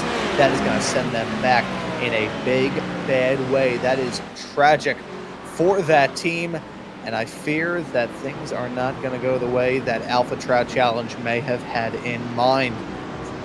As we continue to follow this field, we get this race back settled into a groove. We jump once again to the battling up towards the front. This is Quad Dash Racing, the number 94 BMW, holding on to this spot right now. It's 8th in class, 9th overall. That Team Racing Point number 27 car, your Pro-Am leaders, still up there in that Lamborghini, giving themselves one heck of a fight right now. The Quad Dash still got to wonder what is left in the works for them. I still feel like they have a rabbit in their hat. There's something up their sleeves. Yeah, I definitely think they could pull some magic later on. And again, just trying to hang in there. Basically trying not to go backwards. It's kind of the game plan. It's kind of counterintuitive. Obviously, you've got a bunch of cars up front. You want to try to make up positions, but that just isn't really the game plan, it seems, for them. Obviously, if there's an opportunity that presents itself, as we have a look here at Sahara GT Motorsports as well. 397 effort has been lurking all day, Ron. It really seems like Sahara has not been right at the sharp end, but they've just been right outside, and that could really put them in good stead. Haven't seen any spins, haven't seen any lockups from them, haven't seen too many incidents from what I've picked up, and it seems like Sahara really running their own race. You pick up the number 19, still I believe at the fastest lap of the race, and by quite a margin as well, 1.5 tenths into the 215s, currently at 218 last time by for Antonello Buccino. Apologies, butchering that there, but not butchering Eau Rouge. Up over Radion into the shade there, and into the shade of the Mustang as well. They're trying just to gaining, potentially a half look. Nothing doing there. Mustang moving over. Now we have a half look, and it's not going to be enough to frighten the Mustang off the road.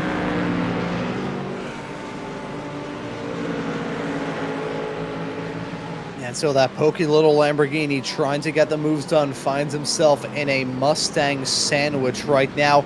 That's an ominous view. Contact made as they head their way off through the second sector. Thought that was going to end in tears. The Mustang giving a flash to the headlights.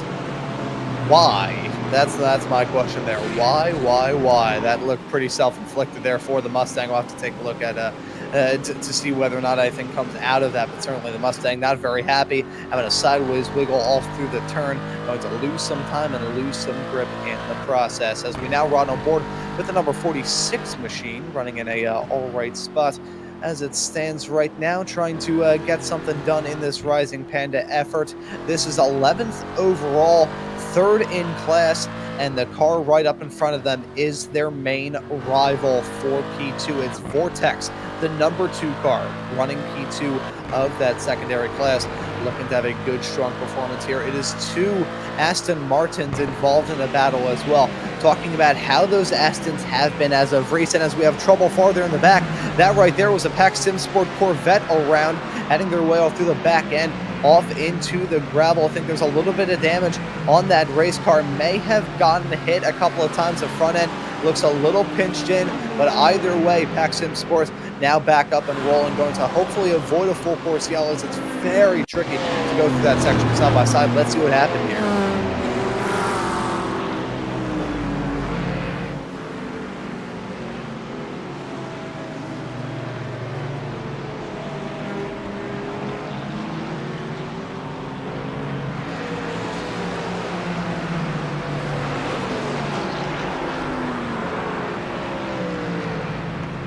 Big bobble obviously tried to save it there. The smallest of bobbles. It almost looked like what happened to the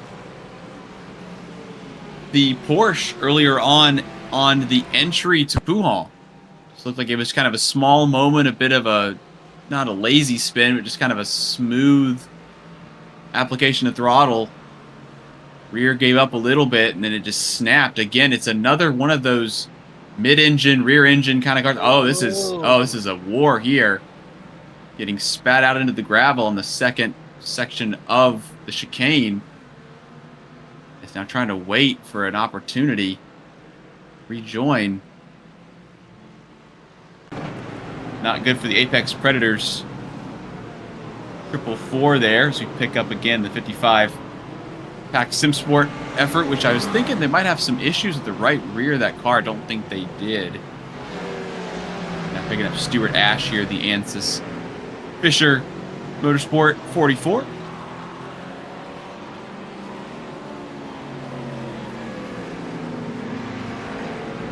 So as much as there has been a little bit of chaos here on this restart, many other drivers just looking to get some overtakes done.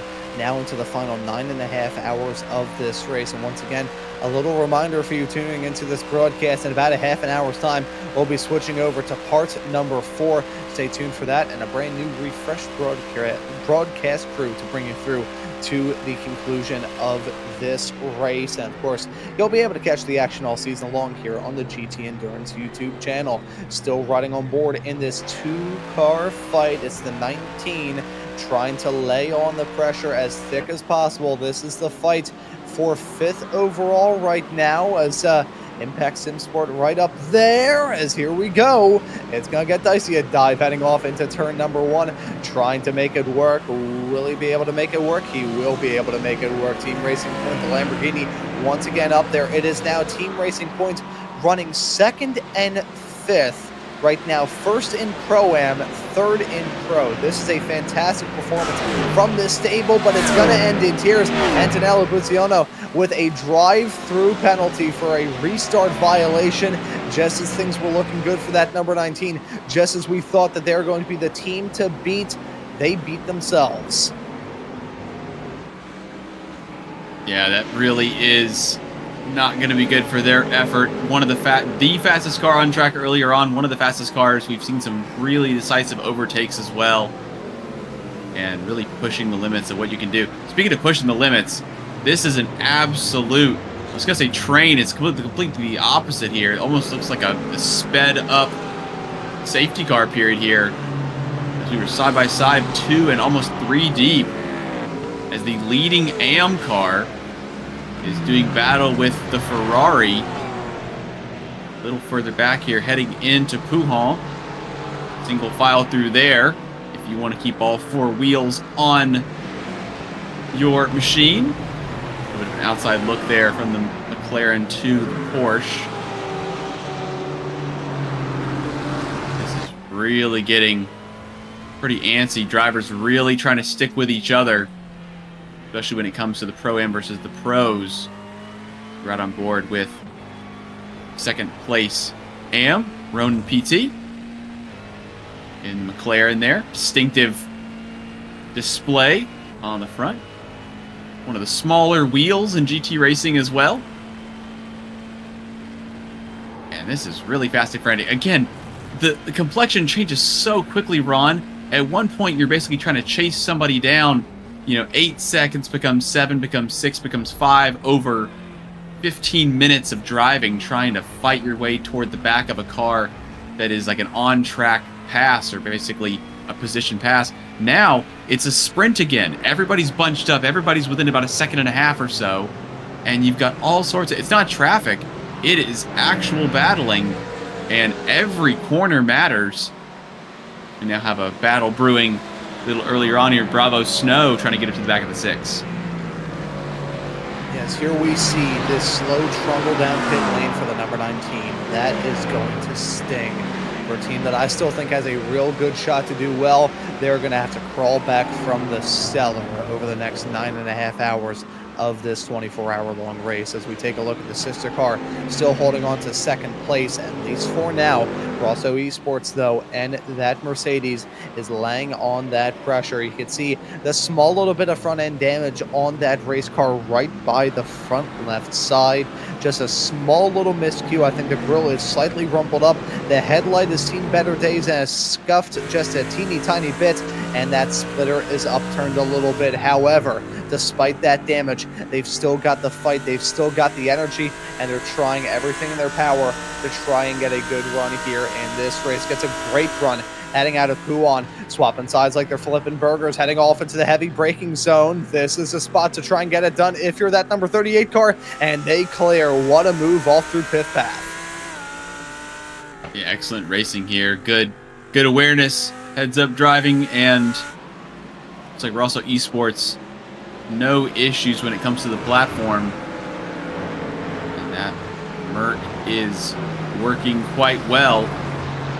Meanwhile, having a look back here to the Pro-Am battle here. This is for the final spot on the podium at the moment. This DSP Esport Racing trying to have a look at the back of Vortex.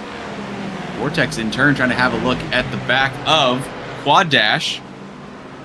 Springer still putting in the laps under some serious pressure and turns in, has almost avoiding action in the braking zone. The two climbing up over that mountainous sausage curb. And this is allowing the 63 DSP entry to try and have a look at the both of them. And now dives down the inside as the Aston Martin, and the 94 may not be interested. Oh, I was going to say may not be interested in fighting, but on the exit, coming together, a flash of the lights. Not sure what was going on there. And now the Ferrari's trying to have a look into Eau Rouge. This is really spicing up. Yeah, this is getting really spicy. Reminds me of the time that I've been to a jalapeno for the first time. I got my tongue stuck to an ice pack. Shortly thereafter, they're side by side heading down the Kemmel Straight off into the heavy braking zone. This is a spot to try and pounce, and it's the Aston Martin going to hold on to that spot in the meantime, although it's a little bit squirrely through the turn. This is not working out too well for the number 2. They've tried to get the move done. They've been able to get it done for very short periods. It's been small intervals where that car has been comfortably out in front. Michael Van Look behind the wheel of that machine has found himself been put through the ringer right now, as he's got currently Ryan Stringer behind from Quad Dash Racing, the number 94. Got DSP Esports Racing Team and Luca Picardi in the 63 effort directly behind in that Ferrari that was getting involved in the fight.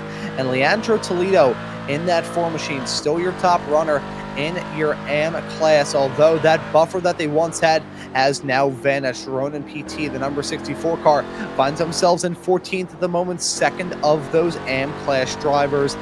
That McLaren is looking pretty strong right now, so if he can get the move done, the Fisher Motorsports 44, it will be a heads-up squabble for your lead in the AM category with just a tick over 9 hours left to go here in this race. We ride on board with the 2, heading down the back flat out blast. You can see the driver serpentining around the field, trying to catch the draft, trying to catch the slipstream, trying to make something, anything work as they head their way down into the bus stop chicane. I think the move may come from this Ferrari. We're looking at it closing up to the back of that BMW right up the road.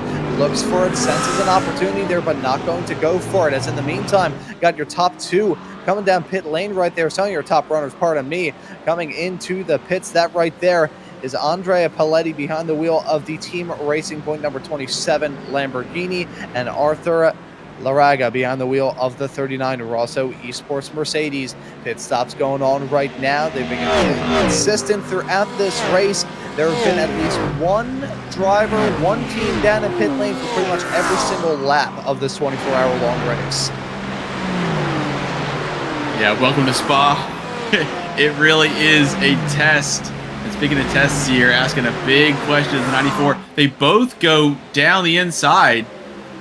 They're both trying to be shallow. How hard of a time does the 94 give them to even get on the curb? They do a little bit. They're giving them a little bit of space. Trying to cross them back up, but around the outside here at the top of the hill is not going to work most likely. And again, this is just lining them all up here. We're trying to see, as you said earlier, Ron, what the 44, what Stuart Ash can do for the Ansys Fisher Motorsport. And the cars are lined up, but they're trying to get around, as we're seeing there. The number 2 makes a mistake. The 94 makes a mistake. The 63 makes a mistake. They're kind of following each other, almost having to drive through 2 sets of windshields or windscreens, depending on where you're joining us from. And this racing really has gotten frantic. It really does seem like track position is extremely important. Meanwhile, out front, Marinho in the Ronin PT48 machine, currently leading, still the last car, coming up on almost 30 laps. We had a little bit of safety car running, but currently 29. As here we go, Bravo Snow trying to have a look at the back of Impact SimSport number 6, potentially into the bus stop. A big old door opened up, but maybe not on this attempt. Nothing doing there. And this may go all the way down the Kemmel Straight, potentially. And I think it will. This is going to be a heads-up fight. 2 Mustangs squabbling for this spot. And I can't really say who's going to have the nose out. Impact SimSport and Bravo Snow have been race leaders. They are now your top 2 in this race. And they have been consistently strong throughout as well, whether it be the first run through the daytime, racing off into the night, or now when we're racing into the afternoon. These cars and these teams and these drivers have been strong. So you keep an eye on these 2 Mercedes. Check back in about 9 hours time, because I think they will still be very, very strong. Quick little touch on this: as the shadows are growing longer and we go farther off into the daytime, track temperatures continue to increase. Now 77 degrees Fahrenheit for the track temperature. That has gone up significantly from where it was not too long ago. There you can see it. That is 25 degrees Celsius for that ambient temperature. Look at how it slowly but surely is building up. Ambient temperatures flatline. Track temperature, though, now that the sun is out, the racing's getting hot, and this track is seeing more green flag running, just slowly starting to tick up like a Stairmaster.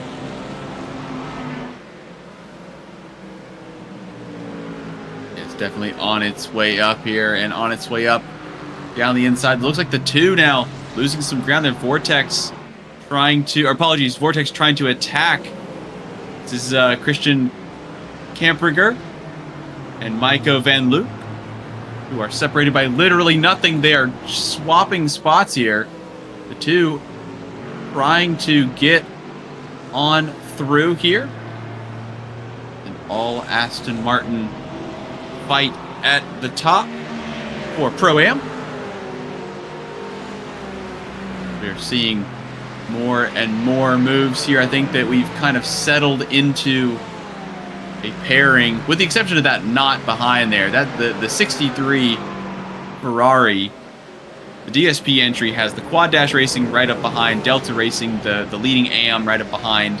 Then we've got the Fisher Motorsport number 44 McLaren, and then we have more action coming through, as it looks like now the Delta Racing says Toledo in the number 4 BMW getting around Quad Dash. So Ryan Stringer trying to hang on to some spots there in the 94, looking quite strong earlier on, not really going their way at the moment. The 94 currently 5th in class, 9th overall. Looking like they were in contention for a win. Obviously, we still have 9 hours to go, so there's plenty of time. But in terms of the complexion for this past hour, the 94 has not made the forward progress that we would have expected, considering they were running those mid 216s, and now it's an all BMW battle to the end of the Kimmel Straight.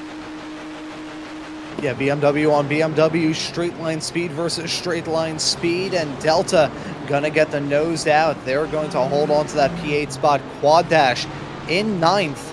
I'm not sure what the deal has been there for Quad Dash Racing. Ever since we talked to one of their drivers a bit earlier on, it's just that maybe it's just the magic being removed, knowing it's like whenever as a kid you learned what McDonald's chicken nuggets were really made out of. If anyone else had their parents show them the pink paste video saying that that's what McDonald's chicken nuggets were made out of, it ruined the magic from there. I was never able to enjoy them after that. Seeing what that team was doing behind the scenes, doing a lot of fuel saving, saying, yeah, I think we have an okay car, it kind of ruined the magic a little bit there, I'll be honest, for that team. They're still running in a good spot, and again, you can't really base of how the finish is going to be based off how these drivers are running right now. The Quad Dash Racing, Ryan Stringer still behind the wheel of that 94 machine. Is going to be very fascinating to see whether or not this team can kind of get out of the malaise that they find themselves in right now and start to bang up a couple gears. Stringer's on a marathon run here in this race, by the way. Got into the car at the start of lap 290 shortly after he had a chat with us here in the broadcast booth, currently pushing around his 40th lap in this stint right now. So Stringer definitely putting his shift in right now in the UK. This is early morning doors for him, as speaking of doors, Lewis Carmo saw the door open and went for it, heading down to the bus stop chicane. He gets that move done. That right there was a swap-a-roo for 11. Stringer not happy. Run all over the back of that McLaren as they head their way across the stripe down to turn number 1. Go lick the stamp and send it. Try and get the move done here into the next turn. This may end in tears. A little bit of contact there. The Anus Fisher Motorsports car as they come to blows heading out of turn number 1. Can't say I'm surprised. Yeah, that McLaren has been trying to get that done. We have 2 Aston Martins here on the Kimmel Straight trying to get this sorted. I thought there was an overlap. My goodness me, that was close. The 2 is given the outside. And I'm not sure who's going to have it. And so here we go again. This is the McLaren down the inside. The 94 trying to switch it back. A little bit of sausage curve as well is not going to help. And the 94 still follows on the outside. So immediately to the inside. Great exit. Humongous problem. Darts to the inside, turns it in. The McLaren is sure to stay on the outside, and again the 94 has had issues when it comes. Oh my goodness, so close there on the exit of the source. The 94 has had multiple issues coming out of La Source, being on the inside. I'm not sure if there's any netcode involved. It just seems like the 94 prefers to either drift out wide or they're being pinched on the exit. But it seems like the run down to Eau Rouge has not been kind, and the 94 has paid the price in multiple seconds. Obviously they're at off track as well. But it has not been, I'm sure that's not their favorite corner. Yeah, certainly is not. We'll say, taking a look at that incident there with Ryan Stringer, just overcooked it a little bit. I think he may have had a bit of a lockup or at least a tire skid as he headed his way down towards that turn 1 apex. And then as he was trying to get the move done on exit, the 64 on the outside, trying to stay away from that sausage curb of doom on exit. Unfortunately, contact being made and both of those cars spear off the track. I could tell the tensions were starting to rise, so I cannot say I am surprised by this, but it's still an unfortunate incident either way. As we take a look at a replay to show you what I'm talking about, you'll see just a little bit of extra smoke in the air, a line down the middle of the track as well.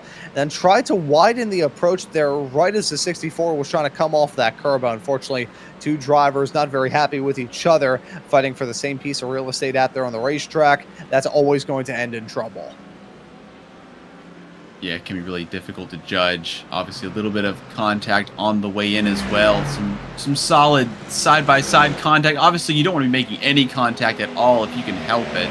And again, it's not necessarily about the manners, although it is kind of nice manners, to try to get an overtake done without actually making contact with any part of your opponent's car. But your car, your Mustang, your Porsche, your McLaren, your Ferrari, all these different cars, you have to take care of your car. There's 9 hours until 12 minutes until this thing's done. And keeping your nose clean, literally, as we've spoken about earlier, trying to take care of this machine, it's if you think of it almost like an animal, you don't want to mistreat it. You want to be careful with it, and you're asking a lot of it. You're asking for almost 100% of a machine for 24 hours at a time. That's where this type of racing differs from Formula One. It differs from World Rallycross, those kinds of things. You've got a lot of different disciplines where the machine, probably NHRA drag racing over here in the States is probably the best example. You need your engine to work for about 5 or 6 seconds. That's all you need. You basically explode the engine. You blow it up every time you use it. Then you spend the rest of the day rebuilding it to run again. These cars are almost the opposite. They are, in terms of reliability, bulletproof compared to how they used to be. But even so, you have to try to get these things to the end, and that requires a little bit of a finesse. It requires a little bit of cooperation at a certain level. It's a little bit of a wobble there on board, and that's going to open us up for attack from the BMW on the right, and that is cleanly done. No issues there. But again, just trying to get to the end is such a tall order, and sometimes with those moves, like we saw with the 94, it's not so much about who's at fault. It's more about just, even if somebody does something wrong, you kind of have to get out of it in terms of trying to preserve your vehicle. Yes, as we see another pit stop go down there, this here is a McLaren trundling down pit lane. I believe this is one of the other Ronin PT cars. Yes, it is. Lewis Carmo behind the wheel, the number 54 effort. So we're hearing as well as a black flag for this car. So this is not a scheduled stop. This is trying to get a iRacing issued penalty, I believe, taken care of. Not seeing any orders from race control, both according to our information feed here in the broadcast booth and the one in sim. So I believe this may just be an incident point violation penalty that Lewis Carmo is having to serve here. Ronin PT, unfortunately, going to drop down as a result of this. Just a quick little point that I do want to recap on there, James. You're talking about NHRA drag racing. That was how I got into the sport of auto racing back when I was a kid. If there's any way that you get a child invested into racing, you plump them down in the grandstands, watch a race car that looks like it's straight out of a cartoon go 300 miles an hour directly in front of their face with air that makes them cry more than the air around 1,000 cut onions. That is how you get a child into the world of motorsports. My dad knew what he was doing when he brought me to a drag race back when I was 4 years old. He said that I had to go to a doctor's appointment that day, dragged me out of preschool, brought me to an appointment with Dr. Speed. Dr. Speed. And you would definitely need an appointment to see him, because again, you're talking, what is it, 3 seconds or something?